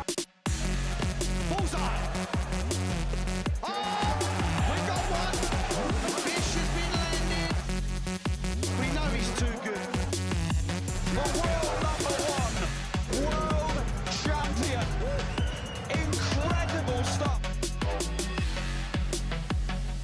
Let me tell you about A to Z Darts. We're a specialty dart store with over 10,000 different products. We create in-depth videos and blogs to help improve your game and showcase our products. We give helpful advice on how to practice darts, the fundamentals of form and mechanics, and how to make better decisions when purchasing your darting equipment. Whether you're brand new or a seasoned player, we try to provide fun and informative content. I'm Jen, the creative director for A to Z Darts. I've been playing for over 10 years, and I've traveled the world competing in and promoting the sport. This is Will. He runs our live streaming company, USA Darts, and travels the globe as well to broadcast major darting events and interview PDC players alike. You'll find over 2,000 different sets of darts on our website. Guessing right now you're pretty interested in our resources? Learn about form, throwing mechanics, practice routines, scoring and grouping, checkout methods, cricket strategy, and much more. Visit a-zdarts.com to take advantage of our blog or follow us on social media at AZDarts today.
countries. He's the greatest darting force on the planet. Bullseye. Oh, we got one. A fish has been landed. We know he's too good. The world number one. World champion. Incredible stuff.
Thank God I'm back behind the commentary booth as, listen, it's a great idea to chalk once, and then it becomes a terrible idea from that point forward. There's a reason why most people don't like to do it, and I just learned that. 66 scored from T-Ski. This is the final of the Division II playoffs here at the DPFL Live Event number 3. Sean Green joined by my partner in comms this entire weekend, Nick Dichiria. Nick, great one between Mitchell Taylor and Michael T-Ski. T-Ski, a local guy. Tell me about Michael. Yeah, so Mike T-Ski, great friend of mine. Known him since I was a youth player, since I first played my first Steel Tip League in the Orlando Pub Dart League. He and I were on the same state team for the Greater Orlando League Darters as well. And he's actually one of the main members behind it, has been around it since its inception, I believe around 2018. An integral part of that. We saw him last year make the main stage against Larry Butler and his son. And he was playing with Mike Crosby. So Okay. the Mike and Mike duo, which is a pretty iconic duo in the Central Florida dart scene. Against the Butler-Butler duo. Yes, exactly. That would be James and Larry. He's a great guy, I'm sure. But those reflex points. He's always thrown them. He's a Yeah. shot ambassador. That is notable. All right, well, then never mind. Then I appreciate him using the He shot does, ambassador. and he brand. used those before he was ever an ambassador for them. Yeah. I will also give him credit there. Well, there's obviously the reason behind them, a much thinner point, much easier to fit multiple darts there. And again, for me, it's just I'm a more rhythm shooter, and every little shiny thing distracts me. You noticed that while I was chalking. And overall, it just became a situation where if it's still wiggling in the board, it's distracting me from shooting the next dart. And it's also curious to see T-Ski, as he will not get a dart in this particular throw, playing in Division II, because he's a player that when he's in form can absolutely play to the highest of levels. I've seen him beat players that have played in our Premier. Yeah. But also this is average base in what he's currently throwing. Yeah, and huge shout out real quick. Mitch Taylor, another Newfoundlander, Newfie from the Newfoundland. And he's wearing the BDG jersey. Ooh, yeah, I like the 75 look to go 25 for the bull. Wearing the Bearded Nation jersey. Again, one of those people in streaming now a great ambassador for Red Dragon and darts in North America as a player, who really connected a lot of the world to how great the country or the province of Newfoundland is at darts. Absolutely. As we've become accustomed to seeing on the stream here. Mitch, you can see right there by his reactions, still fighting his nerves just a little bit. He showed the shaky hands. He's had 3 stream matches in a row now. Interesting to go for that 17-4, so now this is a double 2. Is that not his typical route? I couldn't tell you off the top of my head if 25, if that's the route he prefers or not. I would assume yes, because he just shot it. Wait, you've been a partner of his? We've been on the same state team, but our state team format is a little unconventional. Okay, gotcha. All right, so tops here for Mitch Taylor. Take leg number 1, of course. His better half, Kira Taylor, won an event yesterday. He would love to make sure that she does not have those bragging rights entirely on her own for the next month or so. And she won an event that was not a women's event. It was an open situation that she won. She was one of a few ladies in. As T-Ski takes out leg number 1 here in this final. First of 4 legs, 1-0 lead for T-Ski, ski. One more time? T-Ski. That's pretty good. Thank you. Actually, I did that pretty much identical as the first time. I was impressed. 140 from Taylor. Yeah, he's definitely picked up his scoring. He's got more. The benefit of having 3 stream matches in a row on the stage is the fact that you just find yourself to be in a more comfortable position. Yeah, and he doesn't have to worry about having to tell his chalker exactly what he scores every single leg or every single throw either. That's got to help. I do appreciate that he was a 20 shooter. Billy Greek, fantastic human being. I want to give him a huge shout out because right away I was like, math is not my favorite part of this game.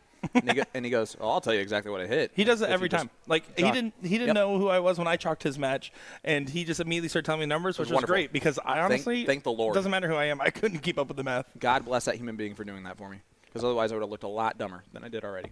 Oh, don't worry. I'm sure You I looked came great. off that way. You looked great. You looked great, and T-Ski. Like I said, we played on the same state team. It is a roster-based system for that, so it's a lot of singles play, a lot of pairing up people against other people there. That sounds fun. We did play a semifinals of our local singles league for that same state team. I did come out top, I believe, 13-10. Or no, sorry, it was 13-12. I won the last 2 legs in a row from behind. Great last start from with Taylor. 130 to 130 checkouts, and that's the only way I was able to beat him was by hitting ton blesses. So let me ask you this question. Is it surprising to see T-Ski in the Division II playoffs? I mean, I alluded to it already, right? I do think Not on stream. That was on stream.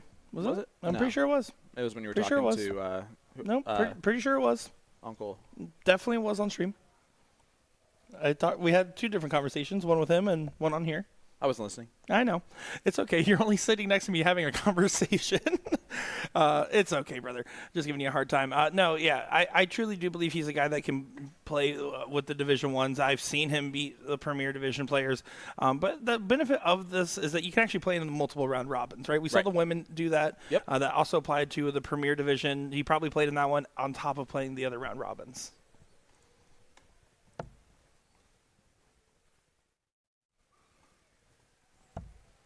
All right, as we look at these Division II playoffs, Taylor will come back. Will Stuart just biffed it really hard as he was coming back to to do his job. He crushed it. You know, the one job. And Taylor, 18 left, double 9. He struggled a little bit with his doubles while I was chalking, but as soon as he hit that first one, he was off and running. The problem is that he's already behind, and that's a tough place to be until you hit double 4, because no one misses double 4. No one has, ever. 1-1 score line. I did not know his follow-through was what it is, Taylor's, the whole time I was talking, because, you know, you shouldn't stare at the player ever. Yep. And I am shocked at his lack of follow-through with how hard his darts actually fly into the board. Yeah, he does actually get some good heft into there. We were talking about that a little bit here. Taylor actually gave some insight in the comments about him fighting the itis. Okay. And so that's where that comes from. But also, on top of that, I'll say it again, great to see that he is still working through it, because it's easy to just be so frustrated you're not sure what you want to do. And, you have the option. You can either step back and take a break, try to reset your muscle memory, or you can try to play through it and figure out how to persevere despite it. And that's exactly what he's doing. He's on the finals right now on the main stage. Yeah, now that you mention that, that makes it so much more impressive. Again, someone with the itis in the past, I would never look this good with it. Never. And, yeah, the flick follow-through, I guess, is a good way to really get rid of it. Some of the best dart players in North America and the world struggled with the itis from time to time, and most of them have to completely stop playing for a certain amount of time, like I did, and then you have to rebuild your entire throw from scratch, or else it will continue to creep back into your mind over and over again. It typically happens when you get really good really quick, and then you plateau, and then you start overthinking why you're still not continuing to improve. T-Ski, 1-1 score line against Mitch Taylor. Yeah, T-Ski does model his game after Gary Anderson. That is his darting idol. And get in line. I know, right? Has always been a big fan of his, and models a lot of his routes and checkouts based off what he thinks Ando would do. You know what? You're exactly right, because we've discussed that. He has his routes of going on finishes that might be unconventional at times. For instance, and we might see it, the 142, if he leaves a 142, he goes 17-17 for tops, which is completely logical as an option. Certainly. It's 2 treble regardless. It just depends on what 2 trebles you like the most almost. Taylor is going to be first to a finish unless something crazy happens. Yeah, you can see when he brings it back too far. Yep. So he just has to stay in front of his face. But, again, that's a great way to adjust. And, unfortunately, only 40 scored and 7 years ago. So T-Ski is going to get an opportunity to put a lot of pressure on this 140. Yeah, he's going to have to put a lot of pressure. Not going to be happy with that first start. Good correction. Does find the 83 there. Don't like cool if you're left 142, but that's fine. Yeah, I know. He's really not reading the script that we gave them in advance. Actually, it's the 134. It's this. This was the it's one. the, it's that the was treble one we were 17, debating. treble 17, double 16. Yeah. It's going to be the route he takes. Mooneyham gave him a hard time about it last year. Oh, T-Ski! You went on a whole rant about this. You know what? Oh, he did it for me. He did it for me to see the point at the camera. Did he? It's because we talked about the treble 18 tops. Did he really? And he knows it's my fault, guys. It's my fault. Mitch Taylor, double top. A dart to get 2-1 advantage and erase the 4. Oh, my. A little bit of shenanigans on our stage. You love to that's see wonderful. it. That was a conversation from Thursday afternoon, by the way. The 1-3-4. He leaves it by missing into the treble 3, and he took my route, and now it's my fault. Yeah, no, it's entirely your fault. And he won't get a look on this visit either here. But what we talked about after Mitch throws, I'll explain my argument for him. Double 10. Needs to resettle that. Yep, I like it. The step back. He'll figure it out. On finishes is typically where you're overthinking it more, so that's completely understandable. You're fighting your body. That's what this is. For me, as a chalker, I just thought he was trying to find the right angle in these moments. Because, again, I'm still not looking No, at yeah, him. and you're not supposed to. Just goes inside. So back to tops. This is his favorite double, which is why, in my opinion, the tops route is better for him versus leaving the double 16 that's not his favorite. And he pins double 5. And once we realized that situation, he also admitted that while he does take out does go with the 1-3-4 shooting at the 17s, he's never hit it. I said, well, that might be another opportunity to maybe make that change here, bud. Yeah. Notable, I do want to say that T-Ski, we talked about the gold team, that is run by Susan Holler. So, in the FDA, the Florida Darting Association, is what that one is. So, big supporter. If you are watching here and you're local and you want to get involved with darts, you can just check over at the Florida Darting Association. If you're in the Orlando area, Greater Orlando League Darters is where you'll find them. Absolutely. By the way, guys, that's why you go out as a commentator, no matter what event you're working, or a streamer, or a broadcaster. That's why you go out and talk to people for moments like this. Otherwise, I have no idea what the 1-3-4 even means to him, and he's going to go 17s without understanding that Mooneyham also was not very nice to him in that moment. And Mooney was just giving him some guff. Which It is wasn't. fine. It wasn't laying in. Let's give Mooney some credit here. Well, it's an unconventional way to do it. But that being said, it makes perfect sense. If you're looking at the double to get to 32, you have to hit 2 trebles in that 1-3-4 situation anyway. Well, doesn't matter what 2 you're looking at. Yeah, it comes down to comfort once again. See that Hall's filling up in the background there. Alex Spellman now out there as well, and all these players coming for the open singles, trying to get one of 2 last times because there also is the mixed doubles this evening. Do you want to point that out? The big names. The big names are here. See Soldier back there. Gator, don't play. Well, he's been about some stuff in the past, but it's winning. A little bit of a chalking discrepancy there. They were just making sure everything was good. See Hanish continuing to stumble on the stage. That time as a chalker. Yeah, back-to-back rough chalkers here for us on our main stage. You're not wrong. Scott has done a fantastic job No, compared to me. He really so has. I'm going to give him credit for that. That's a 1-3-3. See, I can do all this behind the scenes real easily. Well, it's easy when they're missing inside the same segment. That's also fair. But 1-6-2 is a no-go. It was the treble 7 that was throwing me off every time. It's 21. Yeah, I know, but with the 19s and everything else, like that's where it was interesting. Anyway.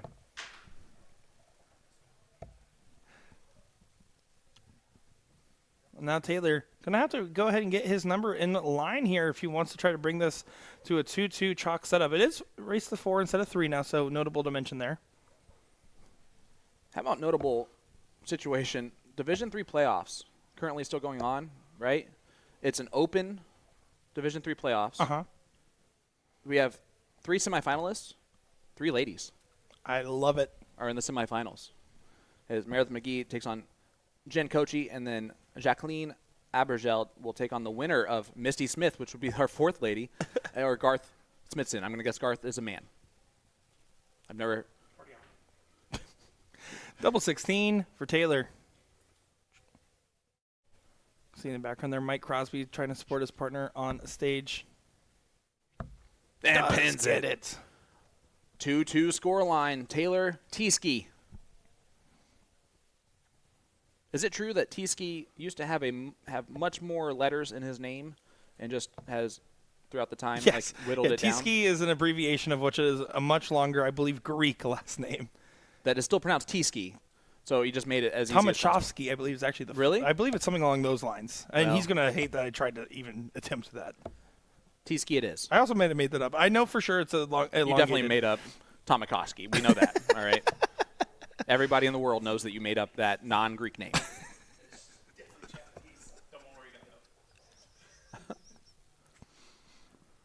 It's like Tiskiopoulos. It would be better as a Greek. You got to put Opolis on the end. That would have been better. 140 there from Taylor. No relation, by the way, to the Jacob variety of the Taylor. Notable.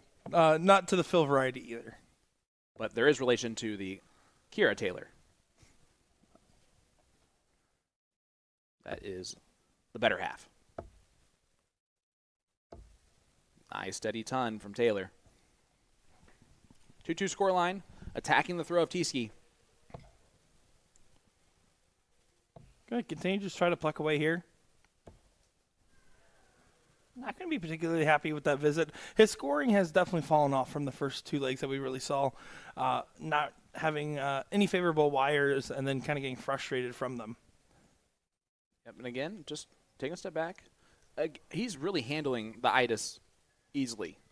Guys, there's nothing he can do about it.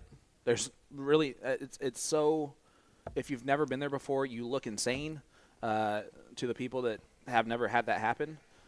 Trust me, I've felt that way. And there is hope at the end of the day. Danny Young had dartitis for 10 years. 10 years. He took all that time off. Started playing darts when he was 13, was averaging 80 at the age of 15, and then did really well for 4 years before the itis kind of took over. And after that, it took him 10 years to rebuild everything and get back to the level he was playing. Well, he played really well against Lindergate's 90-plus average. Yep. Yeah. And in that one. And there's no more itis on the darts. Clearly. Double 10 for leg number 5 in a break a throw to potentially throw for the match. Not potentially, to throw for the match. This would be a huge dart to find. With a capital Y. He's shaking his head there. He really wants this one. Really needs this one as well. Tieske close behind at 94. Does pin it dead center there. Now Tieske knows if he wants to win this, he has to really earn it here and break the throw of Taylor. They think it's over, and it's not over. Uh-oh. This is going to be a huge adrenaline This is when the chalker's 'cause they supposed to still jump don't know, in. I don't think. Nope. He knew. He knew the whole time. He's getting a new fresh piece of gum. Maybe, hey, do you want a piece of gum? Yeah. One of those. It was an offering, a peace offering, so to speak, of, hey, do you want to maybe get this? Never mind. It's the opposite situation. Maybe it's an apology. You know what? All I For the know break is throw. it's 5 gum. Taste the flavor. I don't know what the 5 gum slogan is. That's very, very squirrely darts there for Tieske. Not ideal. I think a part of it for him is I really think, and again, not to the fault of Taylor, but the pace of play is affecting Tieske. I don't think he's finding his rhythm. He's pretty, not methodical, but he's pretty consistent in how he approaches the board and how long he takes in between darts. And it seems that he's just currently not in that same level of comfort that you would want yourself to be in.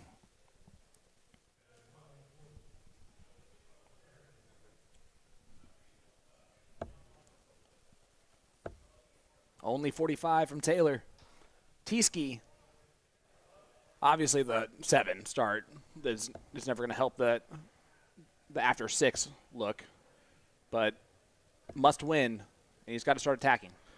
Yeah, I mean, he's a player that would easily be someone that when he's in form is over a 70 average. So to be at a 58, no matter what, is going to be a frustrating position to find himself in, especially in a final where he truly does feel like he can play just as well and really make this an onslaught. I mean, it is, right? It's only 3-2.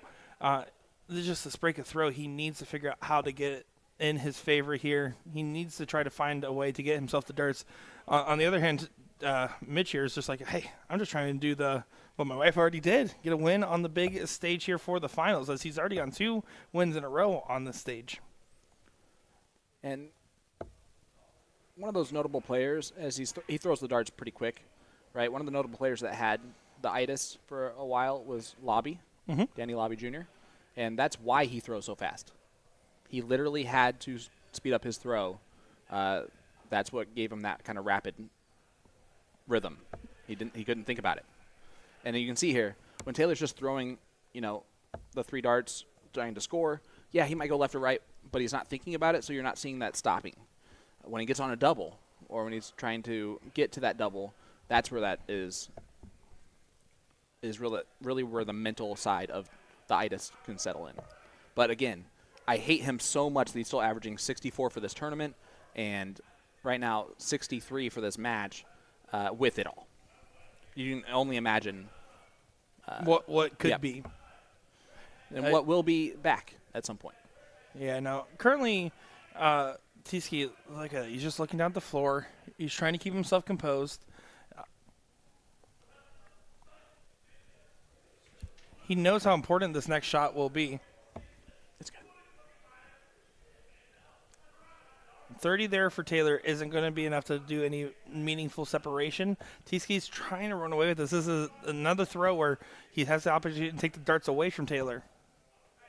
And look at that. That was a little bit of giving a look of defeat almost in a round where he scored 87, which, again, a bogey, but not a bad round altogether. Yeah, leaves himself on the bogey. However, Taylor does the same thing. Tiski, what a great recovery after the first 3 darts of hitting a 7. To be in a position now, he's going to have that first leg of the finish, and it's going to be a pretty good one. Yeah, he's not going to give up on this leg, and neither is Taylor. They're going to fight to the end here. They know that the win's important. Obviously, active participants in the DPFL circuit year-round. I know for a fact probably both active watchers of the normal DPFL stream as well. You said, I know for a fact, probably. I love that. I like the juxtaposition of that. I like to keep people guessing. Double 16. Oh, on the outside. Will he return, or will Taylor end this right here? Taylor would like to end this right here if he had a choice. 54. Oh, it doesn't go. So now he's going to have to do a little walk-off. No, it's right on the top side of the wire. That shadow's making I'm telling you right now is that as a chalker, that was a guess for me, too, for the most part. Like, even as a chalker, I did it 1 minute. No, there was that double 1 from Taylor, and that dart was so close to the wire. This to take us to the last leg decider. Double 8. Does and go. And it pins for Michael Tiski. So let's go the distance. Let's go for speed. They're not alone. Neither are we. Sometimes you start a sentence and you do find it along the way. Way to knock that out of the park. All right. This is what he wanted, right? With the start. Well, yeah. Of course it is. Well, I mean, you started with a 7 last leg. He probably thought it was going to be over there. And even if you're a confident, not giving up player, you're still thinking, I kind of screwed the pooch there. But the wisdom and old age of Tiski is really old age, honestly, for Tiski. Is well done. I mean, if he's your dad's friend, it's got to be 85. But honestly, though, to be able to kind of recover there is still very, very impressive from him, in all honesty. Yeah, he could have easily just chucked away the leg entirely and not tried to refocus and regroup for the next shot. But these guys are going to be in a dogfight for this one. This is going to be close, down to the wire. And you can see that a little bit of the slower pacing starting to come from Taylor on the scoring round because it's a last leg decider, because he's thinking about every dart and not just, like you correctly mentioned before, throwing a little bit faster because it was a scoring round and less mental, less cerebral. Tiski is leading the averages in this tournament, 67 overall. So the 59 is below his standard. But what this a time is not this would be. Big 139. Yeah, that's a beautiful shot there. Mitch Taylor, though, has hit ton 40s time and time again. Yes. He would love to find another one, or at least a ton plus in one of these next visits here, because TC is going to leave himself a finish more than likely here. Yeah, it definitely will. How good of it will it be? Maybe perfect. Treble 17. I think that's what he was going for. Kind of got away Would from have him left a bit. 36. But still well done. 85 left. And with Taylor miles behind. This might very well go Tieski's way. For the local legend. He does not need to go the 20 for bullseye route. So he doesn't. Tees it up. I bet he golfs. Let's see if he can drive it down the middle of the fairway. Taylor's going to have to put pressure as much as he can. The start matters. No matter what, he has to leave himself a finish. Nothing's guaranteed, especially in a last league decider, the nervy doubles for the title. You have to make sure you give yourself an opportunity just in case it comes back around. And, yeah, that's oh, what a great last start. Saves the round because if you just stay straight, you leave the big fish. Needed the treble. Batiski on his favorite double.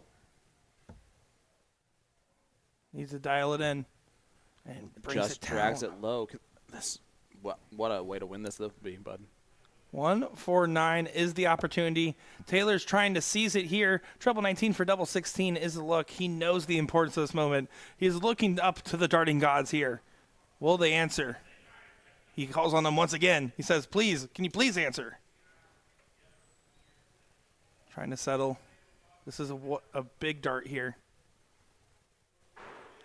His mind is fighting against him in this very moment. Beckoning the darts. Oh. And at the end of the day, that's such a good dart. Such a good dart there, right? Yeah, great dart. Batiski's going to get 3 more at 20. And a lot under the maximum amount of pressure, though. Yeah, I was going to say excellent finish to the end of that shot. You can see the deep breath. Oh, wow, right on the wire. And there it is, double 10, the bottom corner pocket. The local legend, Mike Tieski, is your champion of Division II here at the DPFL Live Event number 3. Nick Dichiria. Mitch Taylor should hold his head up proud. Again, fighting the itis, winning 2 matches on stage, getting to a last leg decider in this one here. I mean, played particularly well. Again, averaging a 64. This is a 65 capped event, so great stuff to see. Mike Tieski just getting a couple darts going his way at the very end and staying focused in a time where it seemed like that was his darts weren't going his way, and all of a sudden was able to regroup, recollect, and execute with tenacity. Yeah, that was awesome from Tieski to come back. He was down 3-2. To win that last 2 legs on the spin, and well, that's a win for the local crowd here in a very challenging crew from across the country and the world. But guys, we're gonna have more action coming to you next here on USA Darts.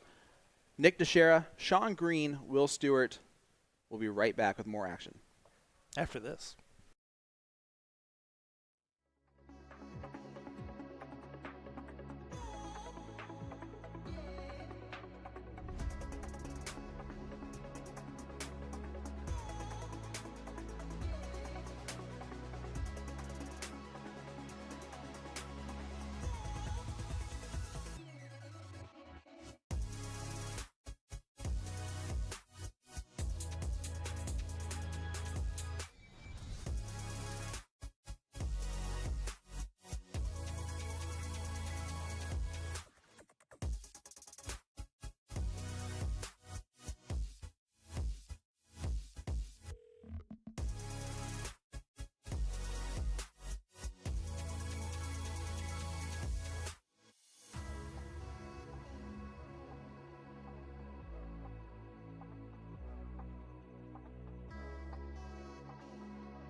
That's fine. You want to get on this with me? It's up to you. Hi, everyone. Welcome back to this one here. DPFL Live Event number 3 here in Kissimmee, Florida at the Union Resort. And boy, oh boy, we got another semi-final on our board. This time for Division 3.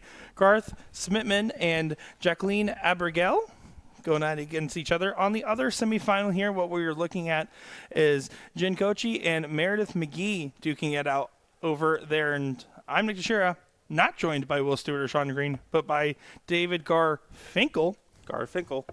I am here. Welcome. I did not realize how small Sean Green's head was as I put on his headset and it barely gets around my head. That's how I feel, because I've been having to use it a couple times. And let me tell you, small head, small brain. Fair. Here we go. Should be some great stuff that we're looking at here. Looking at the other semifinal, just to give you an update, Jen is currently up 2-1 in a race to 3 against Meredith McGee there.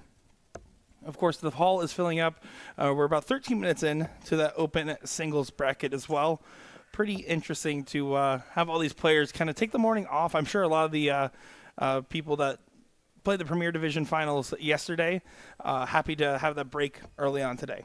Absolutely. And that's one of those things. How did you feel about the fact that the Premier Division's the only one that they ran yesterday, the round robin and the finals, rather than giving that day off break and running all of the finals today instead? I'm personally a fan of it. I think as a player, I would like it as well, because it's so easy to just be stuck in a dart hole every day, 12 to 14 hours a day. So as a player to know, okay, I actually just get the next morning off. There's nothing for me there. Lets you enjoy the town, because this is a vacation destination. We are close to a Kissimmee. Well, we are technically in Kissimmee, but like, I think that there's a lot of stuff to do, and a lot, especially for the international players, a lot of stuff to enjoy. Oh, absolutely. And I mean, you see that, with the international players taking time off. Keegan Brown didn't play yesterday. Mm-hmm. Today there's no Keegan or Wadamina. They're both taking the day. I think both of them traveled with their ladies. So Yep. Kind of giving them a day to stay out of the doghouse. Now, I mean, of course, there's also like the benefit of like when you're playing every day, day in, day out, it almost just becomes so methodical that you're not even thinking about it, especially if you're having good days. So maybe having that morning off and then trying to get right back into the mix. Maybe some of these players might over-relax into the open singles this evening. It's hard to tell. I think for the most part, though, a lot of them are just enjoying the sunny 95-plus degree weather here in Central Florida. Yeah, I can say I'm not one of those people. Yeah, I will me take neither. cold over hot any day of the week. You can only put on more clothes. There's only so many you can take off. That is my saying to a T. I can only take off so many clothes until people start looking at me funny. That's fair. Well, I mean, people look at you funny anyways. You're always wearing the bright, beautiful jerseys there. I'm sure. Do you wear those when you're not at dart tournaments? No. Really? Nope. Why? Never have. I'm not a very personable guy, which sounds hilarious considering the amount of time I spend in dart halls talking to everyone. Or the fact that you're commentating in front of technically hundreds of people right now. This is very true. But I tend to shy away from attention. So typically I'll be in just an embroidered polo or keep things plain. Fair enough. See, I'm the opposite. I just only wear dart jerseys now. Really? I never would have guessed that with the purple hair. Like, I thought you used that to kind of blend in. Yeah, see, I really go subtle in the crowds. I'm camouflage all the time. Ironically enough, today's the only day I'm not wearing a dart jersey. And I'm just Garth looking for tops now for the first leg. Double 10. Chasing it to tens. Doesn't go. So Jacqueline here will have an opportunity to get the first leg for herself instead. 69 for the steal. Drops the dart a little bit, so 67. So 17 for Bull has to go. That'll work. Double 8. Good Fantastic darts at that. Yeah, great recovery after the first dart. Yep, first dart, I like that, going the 45 to leave yourself 24. You'll see a lot of people 69 either go the 19 route or... That's really actually the only other route that people mostly go. Well, it's going to try to work in on that dart there. Does work it in, but a little bit too much. And you know what? Considering some of the doubles that we've seen thrown over the course of today, all of these attempts have been right there. Nothing, well, overly wild. As you see her give a big reaction to her first one there. That is funny stuff. But no, yeah, nothing too wild here by any means. So now let's see what Garth decides to do. It looks like he wants to attack this immediately. Absolutely, those eyes are right at the top of that board. Not considering any other route. And doesn't need to. Bam. Perfect. How about that? If you're a top shooter, you're a 5 shooter. How do you feel about all the Canadian players out here? I mean, we literally have been debatably having just as much Canadian players as American players on our stream. Absolutely. I think it's unbelievable. And it's the talent up in Canada is incredible. My favorite is Dougie Beam would always say, from Buffalo, plays a ton up in Canada because he's right up there in the border that a lot of people confuse him as being Canadian. And he always says, if you go to a tournament and you draw one of those middle-aged, older Canadian guys that you've never heard of before, you're in trouble because they're going to throw an 80 average on you. Yeah, they're sneaky with it, right? That's just what they do. And you see it at the U.S. Dart Masters. There's a sense of just, I almost say national pride, but just the sense of unity between Canada and the U.S. whenever we're playing anybody overseas and stuff like that. The only exception to that is when you have that North American Championship going on out there. Then it becomes back to a divided line. But really, we're kind of treated as one when you look at it from a worldwide scale, but not the same in the States itself. Of course. I mean, the only competition that really puts them against each other is when the CDC does their cross-border challenge every year in April, where it's the top 6 Canadians and the top 6 Americans on the CDC Order of Merit, accompanied by 2 wild cards on each side, and they battle it out for the Nations Cup, and whoever wins the most matches gets to hoist the cup, and you see a lot of camaraderie between the players and the teams and rooting for each other, and it's really cool to see. I yelled so loud when Alex Spellman hit the 9-darter at this last cross-border challenge. Oh, it was I unbelievable. lost my mind. Yeah, that was an exciting thing to witness, and the crowd knew what was going on, which was really cool to see in American darts and see that interactive crowd coming together on something that's just the U.S. guys, just the Canadian guys, just us, not Europe, not those PDC players. It was North American built. It certainly was. The only bad thing to come from that 9-darter, by the way, was the bruise on Gordon Dixon's arm after Sean Green punched it while doing the call. Felt bad for it there. But with the infamous call of, come on, one time. I loved it. Loved every bit of it. I was actually watching that tournament with my dad, and he admittedly does not watch much darts, even though he is an active player and active fan of darts. Okay. And he watched the entirety of the cross-border. He sat down, he put it on TV. I was sitting next to him. I was visiting with him, and he just ended up watching the whole thing through and through. So shows that the CDC is doing something right, and it also shows just by the fact that we're having so many Canadian players just come over for more and more events. I think that we've really spurred each other's growth across the border here. Oh, absolutely, 100%. And this year they're moving the Continental Cup down to Philly, which will be in October, which should draw another phenomenal crowd. If you're in the area, definitely come by, join. It's a party.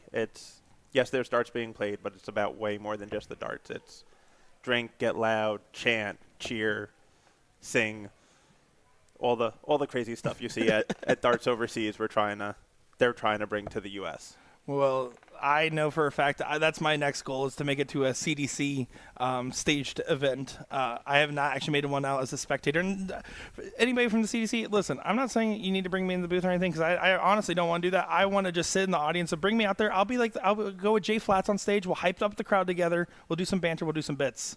Oh, that's a clutch 65 out there to go up 2-1 now for Garth. Yeah, clutch indeed. And yeah, I mean, I'm the same way. I've been working with the CDC now for years as part of their staff, whether it be a board official or in-house music for the live events. But every single one of them, I always just ask for one rule when it comes to the cross-border or the Continental Cup, and that is I don't care what I do as long as I'm out on the floor during the matches so that I can watch the matches as well. That's awesome. Love it indeed. And, of course, a lot of the growth for the Canadian-North American dart connection that we're kind of seeing now is also brought to you by DPFL, right? They do a great job with promoting their Canadian players and getting a lot of them in the mix and just international players in general. Oh, absolutely. DPFL has done a phenomenal job as far as uniting darts across the globe and making it accessible for everybody to play everybody and for you to play that better talent that you might not normally get to play in your hometown because, you're from Poughkeepsie or Davenport, Florida, when there's not the DPFL event. correct No. Bumbleville, Idaho. Like, sometimes you need the internet to get that competition.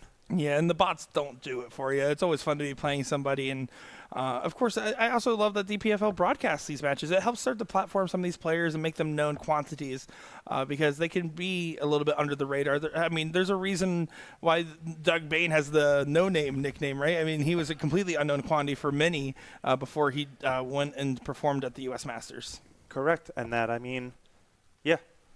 that came from Sean Green just asking him how to pronounce his name. And Doug looked and said, you know what? Nobody ever asks me, but it's actually Beam, not Boom, like everybody says. Do you know what the tragic second part of that story is? Is my first ever steel tip event I got to do in person with commentary was Will Stewart, and that was just after the U.S. Masters, like literally a week or two after, in Doug Bain comments, and I mispronounced his name, and he's like, well, the PDC got it right. And I was like, wow, Doug. But then got to know him quite a lot in at a New York regional this last November. Okay. I talked to him for quite a while. He actually gave me a review and feedback on my commentary on his strategy. Okay. And you know what? He gave me some props. I'll take it. I was like, yes, cool. I got some recognition from a player that definitely knows more than I do. Yeah, Dougie is good people. Oh, absolutely. And that's the running joke with him now. When anyone calls him Boom, is I will always look at him and be like, well, it's no Boom. No, boom. Jacqueline here out in front, trying to get herself to a finish and not able to do so on this visit. Will Garth be able to kind of take advantage of that slack visit there? We also have to note, as Sean Green aptly pointed out earlier, Garth is the only man left in Division 3. It's actually 3 ladies in the semifinals. That he is. And we are currently looking at a last leg decider between Meredith and Jen, with Jen sitting at 132, Meredith 270, currently throwing. So we got a tight race for the final on the other semifinal as well. Yeah, this is going to be down to the wire here. And an all-women's final in an open event is always a tantalizing affair. Absolutely. 232. Garth going to look for at least a straight ton here. Might look bowl on the second dart if he hit a fat 20, which did not occur. Yeah, that's not going to be the ideal visit by any means. So Jacqueline's going to continue to press her advantage here. And this is actually for a break a throw. And, of course, we talk about how important breaks a throw are. But when you're looking at different divisional averages and different levels, the level of impactfulness comes with how able you are to continue to get out in front with scoring, right? So when you're averaging in the mid-50s and stuff like that, breaks and holds aren't necessarily as prevalent or as consequential as they normally would be. But Jacqueline just needs a break if she wants to stay in this match. 100%. Needs 2 breaks and a hold to get this done. And I love that you brought that up, because that is 100% the fact. We were talking about that earlier when it came to start advantage, and it's kind of the lower levels you're better off. Cricket is such an advantage to start. Mm-hmm. And as the skill level rises, the start in cricket becomes less imperative, and the start in 01 becomes even more imperative, because a 12 darter and a 15 darter is so much harder to break than a 27 darter, than a 24 darter. Couldn't agree more there. I really, it's fascinating to see the differences between the games when it comes to stuff like that. Look at this here. We'll get a dart. Doesn't go her Just way. on the outside. Yeah, and she had 1-2-2 on the previous visit and clicked both of her darts right on the 18 wire there, and was a beautiful look to try to leave herself a shot at the bull. So Garth now looking at 64 for the match. Going to be looking at 16s here. He is not going to be looking at 16s Interesting. here. 44, so 12 for double 16. He's rechecking the mental math here. 18 for wedge. Was going to 12, hit the 36. 56, leaves himself double 4. Taking that moment to try to get the composure and just double check the math right. You can tell he didn't really have the fully formulated game plan. Yeah, he's not 100% sure. Thinking. Setting. Staring. Pondering. Questioning. Rethinking. Regripping. Throwing. And just inside. So now we'll get a look at 32 here for Jacqueline to get a leg on the board to save her run here. does go ahead and get that one there. Almost middle. And in the other semifinal, Jen Kochi takes the last leg decider for a 3-2 victory as she moves on to face the winner of this match in our Division III finals. And she shot, looks 57 match average there. Yep. Played a 61. 57 to a 61, which is not bad for a 55 and under division. No, you really can't be mad about either one of those performances there. And same thing right here. I mean, everyone I've noticed is normally you see some people still play above the average line a little bit. Some people are just tournament players, right? This time we're really seeing everyone playing right at that average limit there. For the It's most kind of part. impressive. It's not like there's a bust rule or anything in place. No, it's been pretty good with. I have not heard a lot of calls about whether it be sandbagging or this person shouldn't be in this division. There haven't been that many people complaining that I've heard, at least around the dart hall, which is definitely always a relief in anything that is handicapped because, I mean, as you know, also in the soft tip world, that does a lot more handicap stuff. That is usually highly contentious a lot of the times. That is usually a rally cry in the dart hall. Yeah, no, I absolutely love. And also, here's the thing. For the most part, I would say the majority of the hall is actually just true blue DPFL supporters. I will say, and I've voiced this already, I'm kind of disappointed that I don't have a little bit more of my local darting community here. Yep. That being said, of course, a Greater Orlando League Darter state team player did just win the previous final for Division II. But there's a handful of people I wish I would see them here. That being said, I think that DPFL does a good job of making every player just a known quantity from their streams, from their little broadcasts that they do. The community everyone seems to be at least mildly aware of one of another. So it's harder to even sneak into other levels if you wanted to. Absolutely. And the one nice thing about the dart community is they try to police themselves before things become an issue.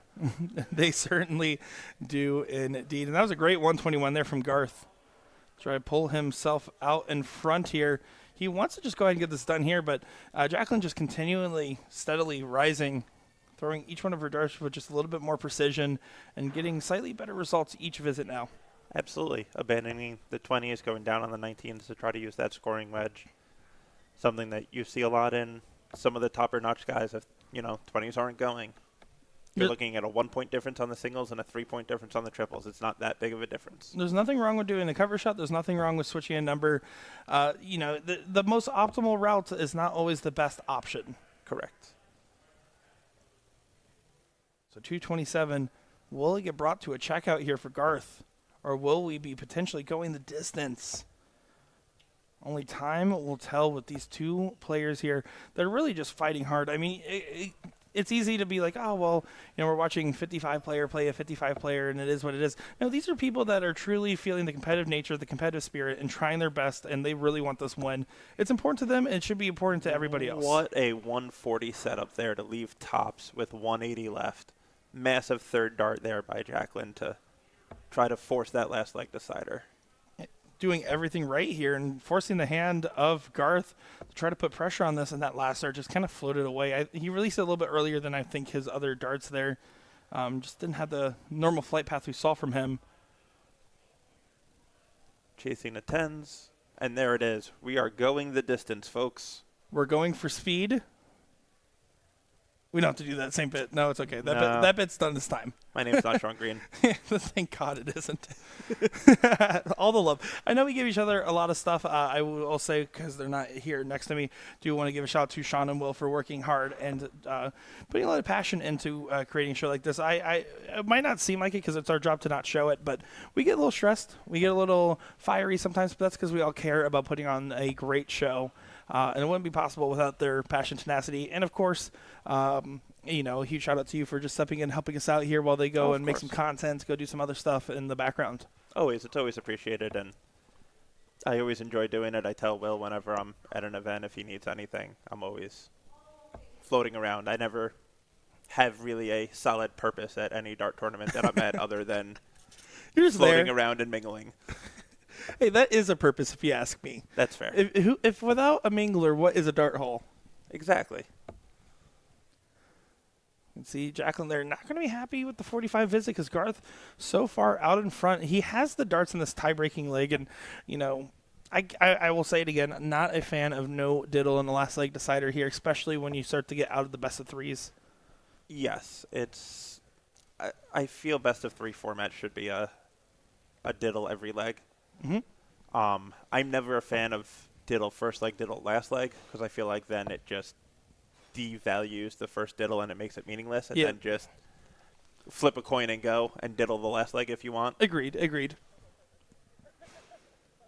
Looks like they're having a little bit of laugh with the Chakra. The Chakra's like, how much? Oh, 129? Oh, all right. That is why there is that wonderful plus sign and time sign on Dart Connect for you. You know, it's funny. I know that's the case, but whenever I'm up there, it's like my mind forgets how to use it. I'm like, oh, I'm afraid to press on the wrong button, so I'm just trying to all do it mentally. Let me tell you, with this much hair dye, there's not much good mental math going on in there. Jacqueline there continuing to check away. 129, her last visit, does find the treble 20 there. Not a bad visit. Now pressuring Garth in a leg where he was out in front at the beginning. Absolutely. Now Garth needs a ton just to stay pace. Which he does not get. So Jacqueline, from 2-0 down, will potentially have the first look at a checkout here. The momentum has completely shifted in her favor. Absolutely. And it started with those missed darts at double 4 for Garth. They kind of flipped everything. It really does. And it also helps that she just has continued to try to rise her scoring a little bit, right? I mean, she was nearing that 50 even average, now up to a 56.8, and potentially could rise even more if she checks out this 160. First one is good. Ooh, little high there. She's going to still attack the trip. Leaves herself a steady 60 after a ton. Great setup with Garth sitting on 161.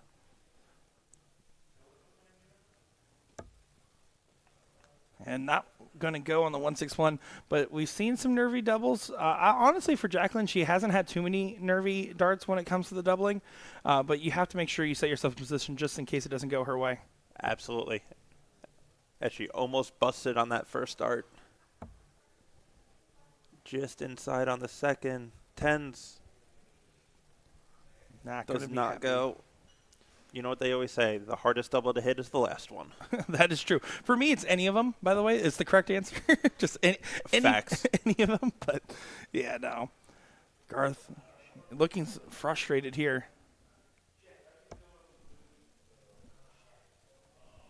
Chops it down, but not putting on as much pressure as you know he would have wanted to. Yeah, you really want to get yourself to near a one dart finish here. A little bit of a reset after that dart. As she should, and that reset seems to be paying off. Can she ride that barrel in? No. So now it's up to Garth. 87. Good opportunity for him here. Trip 17 for double 18. Absolutely. Trip 15 for double top. Not going to go, so he has to just set up now. Does leave himself at 50. Interesting third dart there. I don't know if that was a miscount and he thought he was sitting on 60 or... I think it was just a normal habit there for him. Just going to look to go right off that barrel and in. Drags it a little bit low, unfortunately. Leaves herself on 5.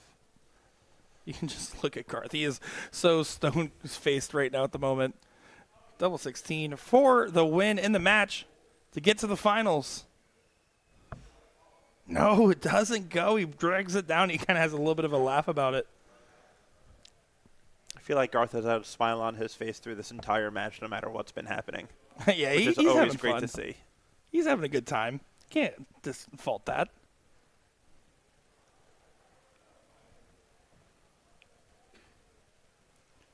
But here's his opportunity right here. As you see Jen Coach giving words of encouragement to Jacqueline in the background. Hoping to see her in the finals. He does bust on that last dart there. I think, I mean, he obviously wanted to go for the one, but it's a frustrating dart to have. And there it is. Sets up an all-female final. in the Division 3. I love to see that. And unfortunately for Garth, I got to respect. He was just having a good time. He was just playing darts, and that's what the game's about there. There was nothing bad in his mind going through other than, man, I kind of want to win, but honestly, I'm just having a good time. Absolutely. Play for the love of the game.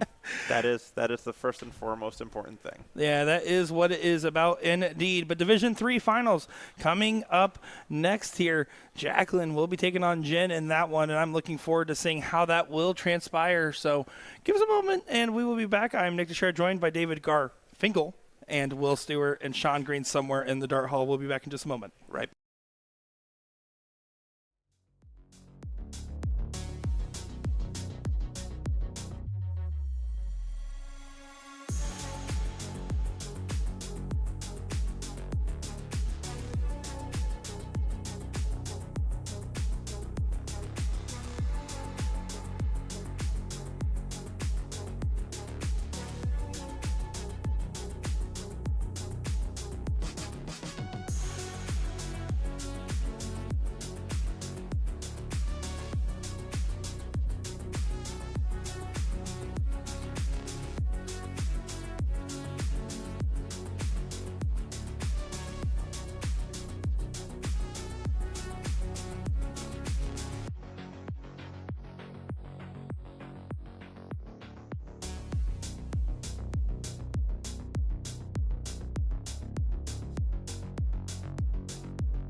Welcome back, ladies and gentlemen, to DPFL Live Event number 3 here in Kissimmee, Florida. This is the final of the Division 3 playoffs. And wouldn't you know it, we have a couple of ladies duking it out here in the final that was not a ladies event. This is the second time we've had a ladies opportunity to win a final in a open event. Well, Hi, I'm Sean Green, joined by David Garfinkel on the call. Dave, hi. hi, Sean. Well, you know why? Because it's ladies' night, and it feels just right. Yeah. So, it looks like we're going to get started here. Jacqueline Abergel is, I'm going to get Jacqueline correct, I'm sure, taking on Jen Kochi here in this final. Yep, Jen Kochi goes by Coach. Coach averaged 57 in the semifinal, 55 in the quarter, and then in the top 16, just for you, a 53.68. Naturally. Yep, just because you hate when I do the decimal points. In Jacqueline's case, a 63.5, followed by a 46, but still got the job done, and then a 53 in the semifinal. So what we're trying to tell you is that we got the gauntlet of opportunities. It's a first to 4. All right. And Jacqueline starts off ton. Not Yeah. a bad way to start off a final. No, it is not.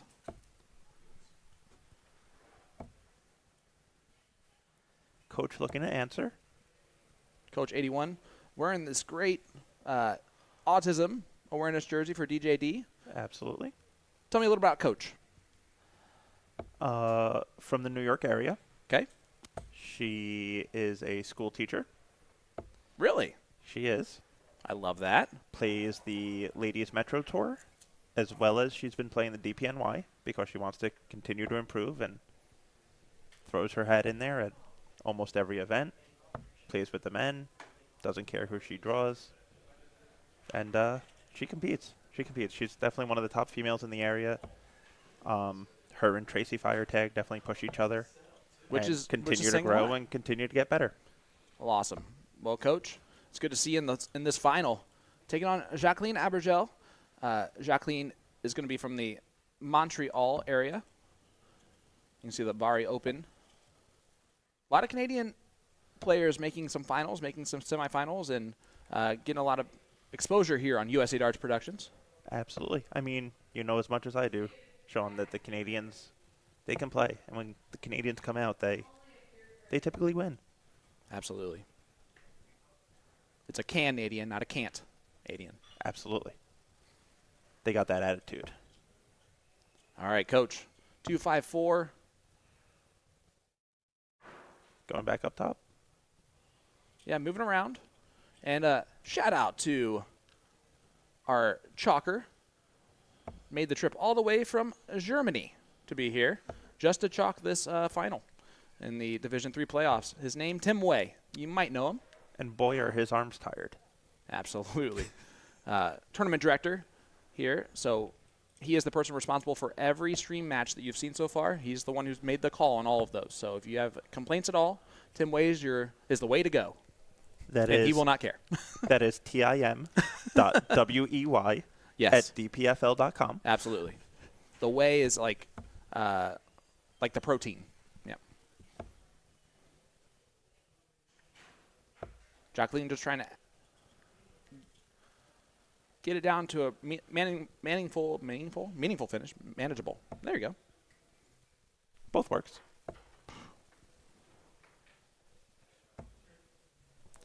I thought Coach was going to look down at the 19s with that last one at 115. Oh, no. And Jacqueline's from Toronto, so it might be Jacqueline this whole time. So that's possible. Abergel, stepping up here, 72 left. This is Coach, 114, still on, treble 18. She gets it. Tops for a big finish from Coach. Ooh.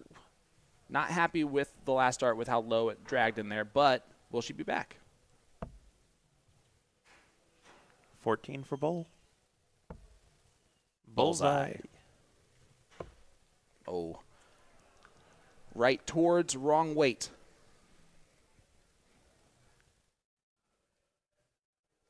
For a 1-0 lead. Coach looking at the 10s.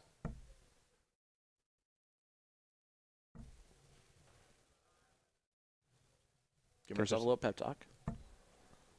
and would have loved to have attacked the double 10 a little bit harder there. Absolutely. And the double 15 goes. Abergel up 1-0 in this race to 4. Abergel actually, a couple weeks ago, really impressed me. She entered into the CDC match play Okay. as one of the few female participants in that. It's not cheap to enter into that. Nope. It's a $60 entry fee, I believe? yes, and she's like, hey, I know it's CDC event. I know there's a lot of CDC pros. I don't care. I'm gonna take that opportunity. She got beat, but at the same time, the impressive opportunity that she gave herself just by, who cares? I want the experience. 100%. And a lot of times you will always throw your best darts in those situations where you feel like you have no chance to win. Absolutely. You throw just a relaxed game. You're not pressing. You're just letting your darts go, and you're just enjoying the game.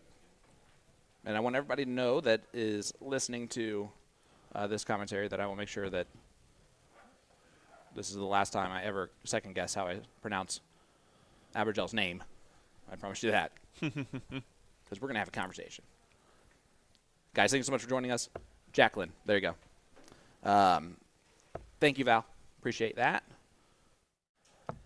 You were just fancying it up. That's Well, all. listen, and then I even went with Montreal just in case the Jacqueline was right. I just double downed. That's fair. Always. You know me, I like my double-double. Fake it until you make it. Coach, 41 scored, and 7 years ago. But it's building a nice lead so far. And everyone can understand exactly the annoyance in that first start 100%. because I can guarantee you, that has not happened all day long, maybe in the last couple months, maybe in the last year or so. And it's a live stream on stage here for the final of Division III. And, well, new experiences lead to some really weird things happening.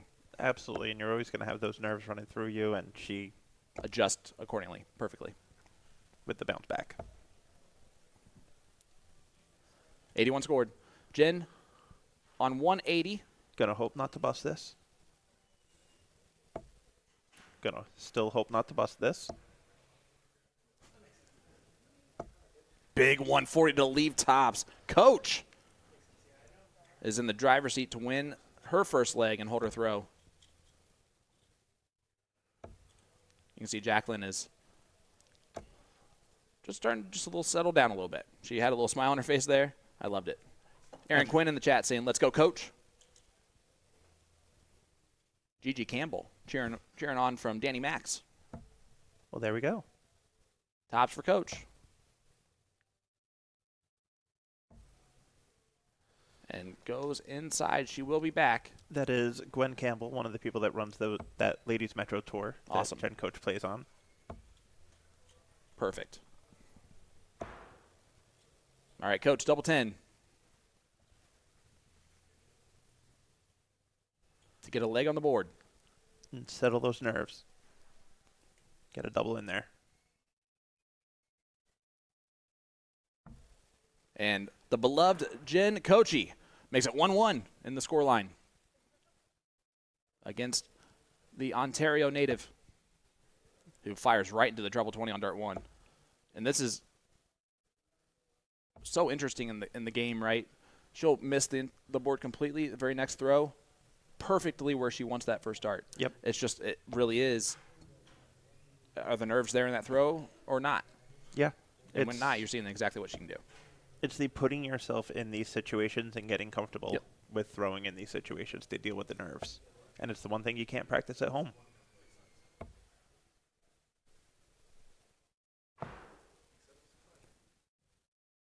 Only 9 from Jacqueline. So opportunity. I want to give a huge shout out to Coach for wearing the Autism Awareness jersey that she has on, and shout out to you for the design of that. Appreciate it. On my daughter's 7th birthday. She does have autism. Happy birthday, Soph. Love you. And any support any awareness that we can give to the fact that different doesn't mean bad.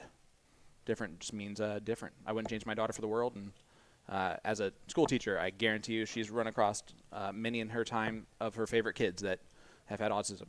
Oh, 100%. That was one of my first designs that Coach reached out and said that she needed. Love it.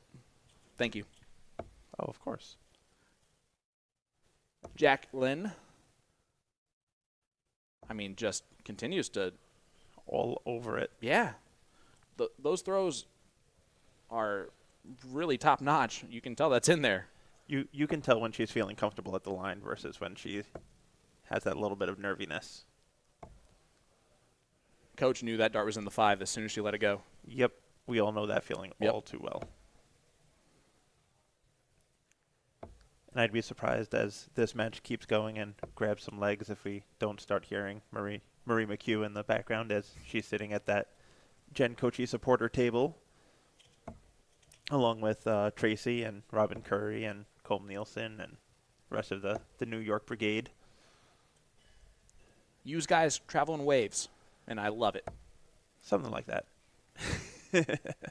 Stephen, thank you so much. Appreciate that. Yeah, Lewis Carter saying, let's go, Coach. All of NYC is watching. So her cheering section is the entire state of New York right now. Pretty much. And New Jersey? Some of New Jersey? You? Yeah. What about Dirty Jersey?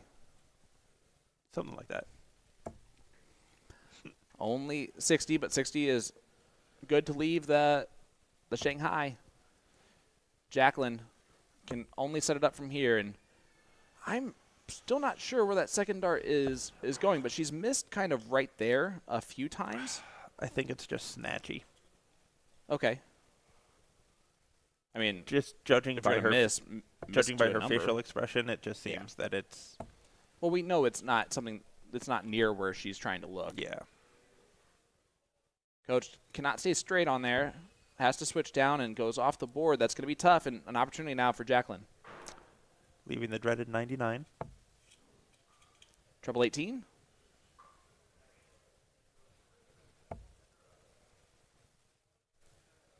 Back to 19s. If you're going to miss by 2. That one might have been at the bowl. Very possible. Get down to 78. Get yourself to a 2-dart finish. A single to a double. Is Coach a double-double type of player? I don't think so. Nah, old school. All the way. Single 20 does set up just in case. Jacqueline does not hit the 77, but this is the type of situation where this could go very clean. 58 left. Oh, no. Misses the big number. Well, they're both teed up on tops. Let's play a game of 40. Coach, double out. You get first opportunity against the throw.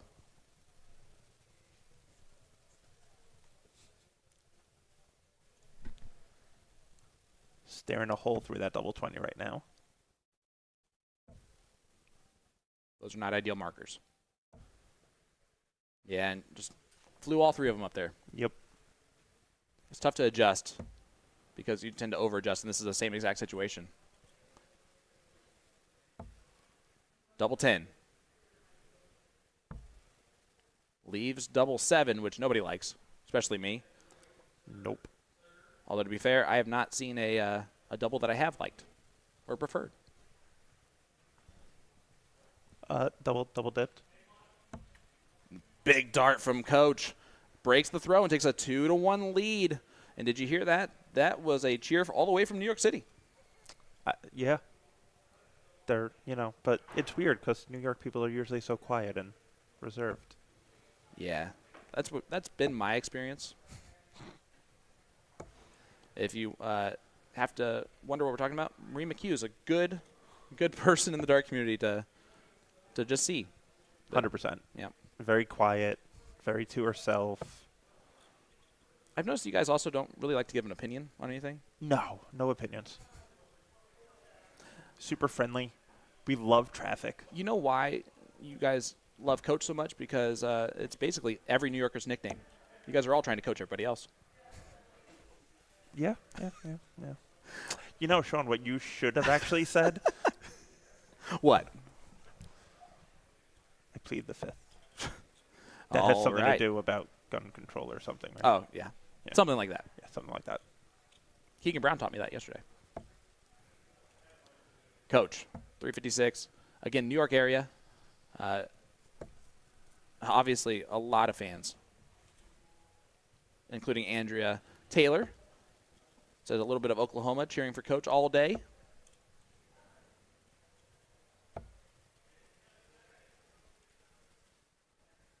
Final Division III playoffs. This was an open event, ladies and gentlemen. There were a mixture of men in this and women. It was just based on averages throughout the DPFL season. And we find 2 of our ladies in the final, and actually 3 of the 4 players in our semifinals were ladies as well. And we're not putting that out because it's surprising. We're putting it out because it's awesome. Yep. And at least 4 out of the 8 top 4. Yep. Top 8. Yeah, exactly.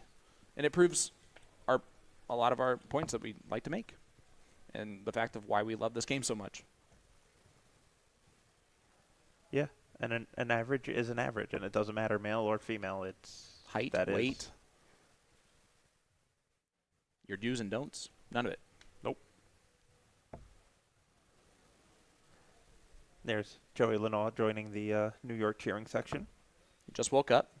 It's almost 4. No, he's playing in the singles, or at least was.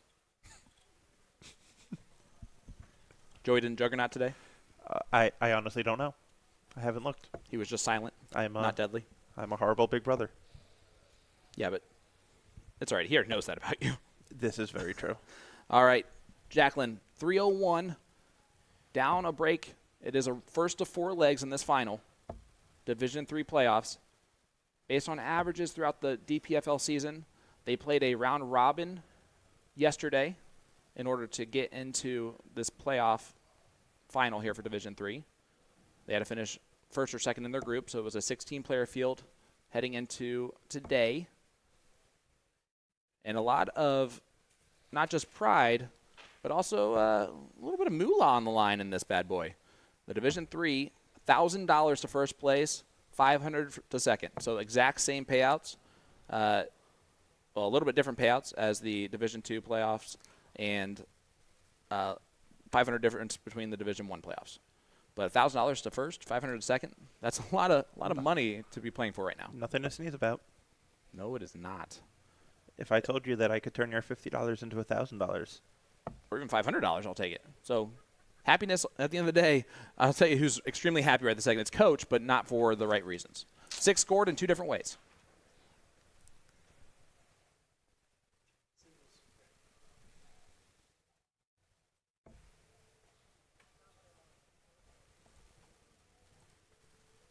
so Joey is still alive in the singles bracket. Made it through his first round match. Yep, and the singles is off and running. That is for sure. We might not. We might just shut down to come back live real quick, pretty much. No, we don't need to. Oh, I guess we don't need to. They're in the second round right now, and some of them are in round 3 in that 501 singles. And yes, Joey's still playing. And Danny Young continues his run for the weekend. Defeats Leonard Gates in that 501. Wow. I just want to hop on. Yeah, so we were going to initially plan on taking a quick break and refreshing after this, but I don't think we're going to be able to with just how quick it's going. Yeah.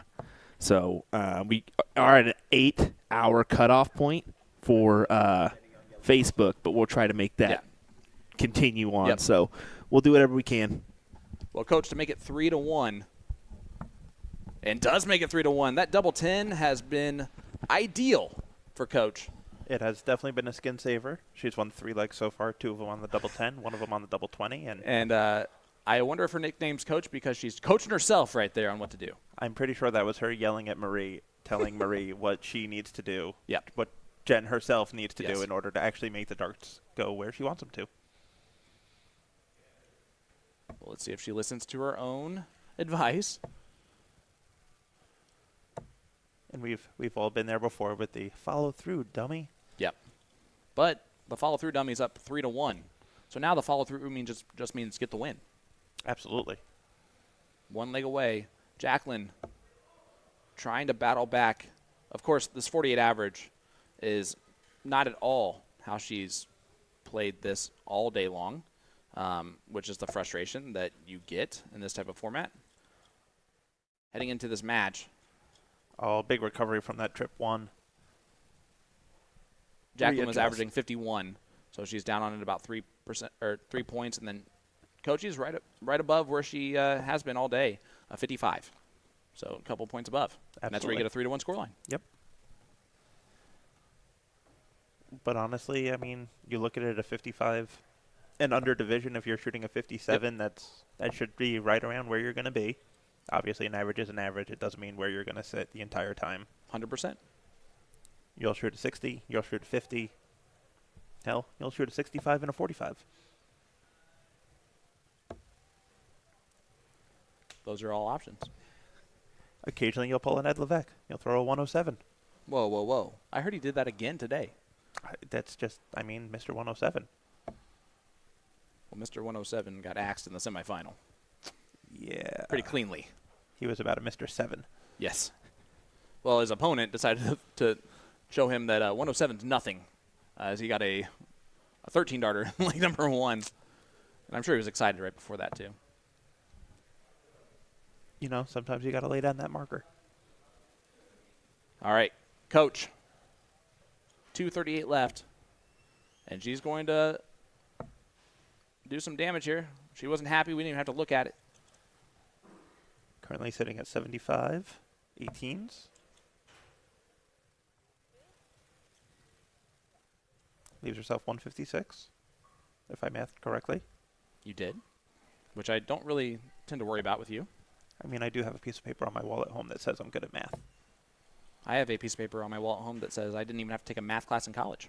And that is very true. As an English education major, I don't even have to know how to add up the points that the kids Well, that's good, tend to make. because the only thing I know with letters is when they represent numbers. Fair. What's a Z in numbers? Whatever you want it to be. I'm sure there's an actual answer. Only 60 from Jacqueline. So Jen Kochi, Coach, 96 for the title in Division 3. Even if you don't hit it here, Yep. you're looking to just set it up nicely, leave it handy. I love it when you coach. 16 for tops. And misses the big number, so does not set it up clean. Will need to hit a odd to leave an even. Needs a trip here. And unfortunately for Jacqueline, just, again, I think run out of gas here at the end. But for Coach and for all of New York, get this done. 17 for 32.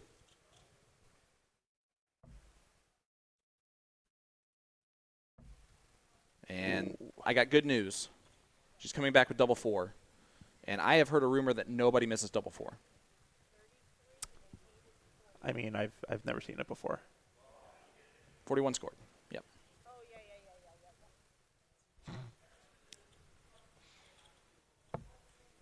I'm wondering what she thought she was leaving. No, I'm just kidding. But, of course, pressure. Even that's still a lot of pressure. 120 Absolutely. left.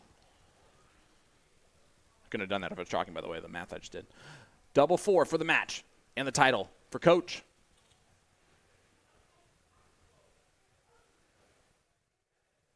Getting the mind right, attacking it. Double 2. Madhouse.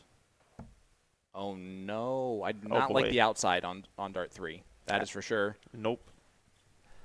And this almost leads you to question her choice of going 17 double 16 when she's been going at tops the entire match so far Well, with the 49. I'm not going to question anything if she hits this last dart.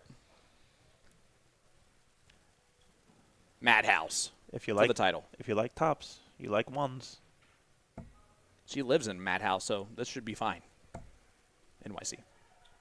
I was going to say anytime you're friends with Marie McHugh. She's friends with Madhouse, too.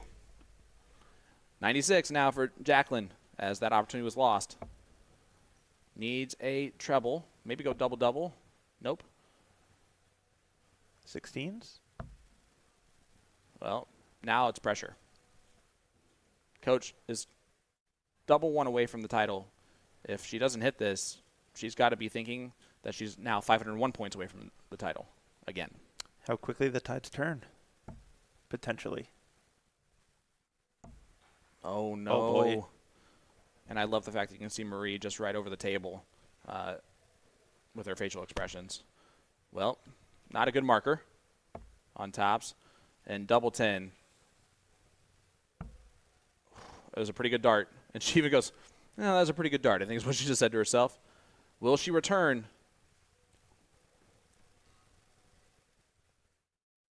Or will this be? 7th time's a charm? That was Garfield who said that. Anyone else to know? Just want to get in trouble by my New York friends. You don't care. If they don't know me at this point. Yeah. Oh my gosh, those are so good. So good. You should be able to kiss right off of that. Unable to do so. If she would have utilized the barrel there, probably would have worked out. However, drags it up.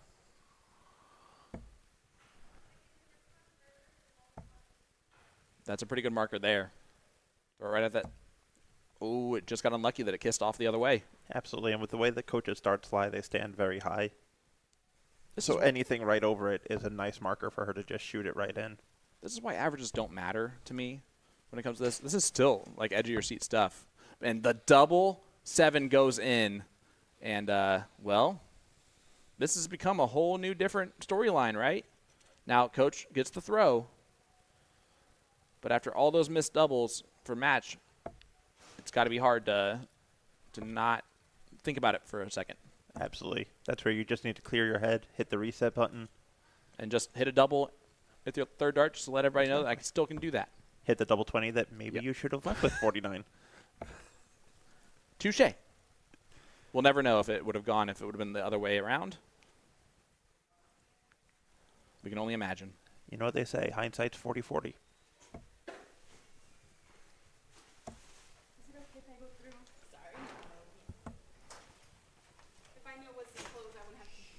You're good. All right.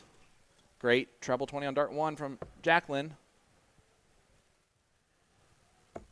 Yeah, what an adjustment after. Unbelievable. That's insane.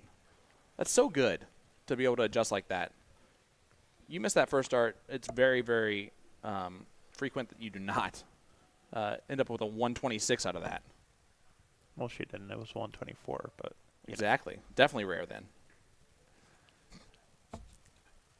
no, whenever you miss with a second dart and you're able to recompose yourself that well. And she's right back into that triple 20. Yeah, this is the tide's starting to turn here in favor of the Ontario native. Coach going to need to just recompose herself.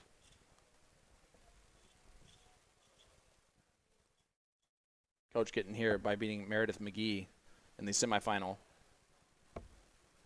Jacqueline took out the only male player in the semis.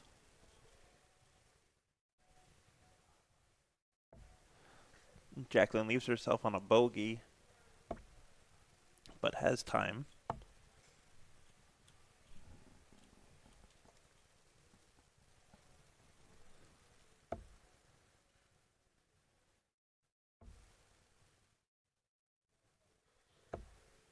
Would have loved a lot more than that. So opportunity here for Coach. She looks over at that scoreboard just to see where she stands. One treble here makes a big difference. Absolutely. And you want to at least stay straight here on that third dart. Does so. And when I think about that every time, like, just stay straight on this third dart. Mhm. I never do. No. Wow, look at this. Another one of those. Not the worst dart in the world. Yeah, and again, just consistency is all it is right now for Jacqueline. But Coach, 150 not going to go. Just trying to tee it up and just hope for the best. That's on the trip 1. I believe so. She didn't believe Tim. I wouldn't either. Absolutely not.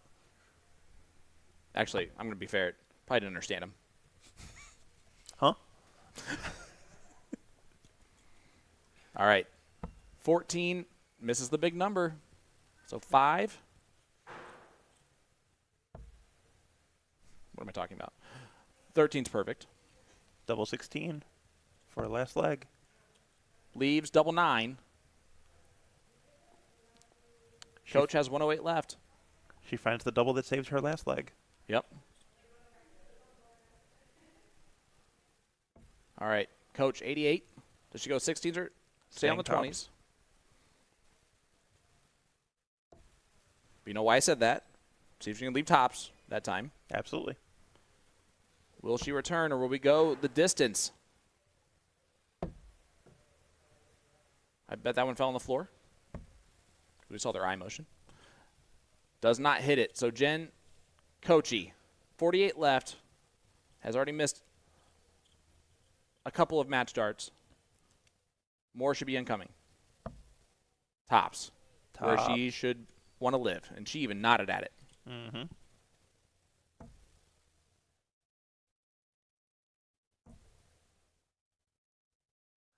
Unable to really take advantage of that. So are we going to a last leg decider? A split. 6 for double 6. And not going to do it. So, Coach, once again, more match starts incoming. How do you feel about the split in that situation? I like the idea of it. I don't like it on the 6, if that makes sense. Oh, I'm sure it was a 10-6 wedge. Fair. It's going to be double 10. She has lived in double 10 all day long. She's hit this numerous times in this match. Yep. Just needs to do it one more time. Third time's the charm. Does not get it.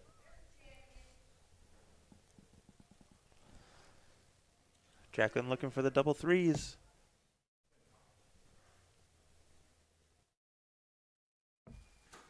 Little smile on the face. Gonna go right over that dart. Yeah, and unfortunate there. Double trouble. Happens to the best of us, especially when it's the final and it's for $500.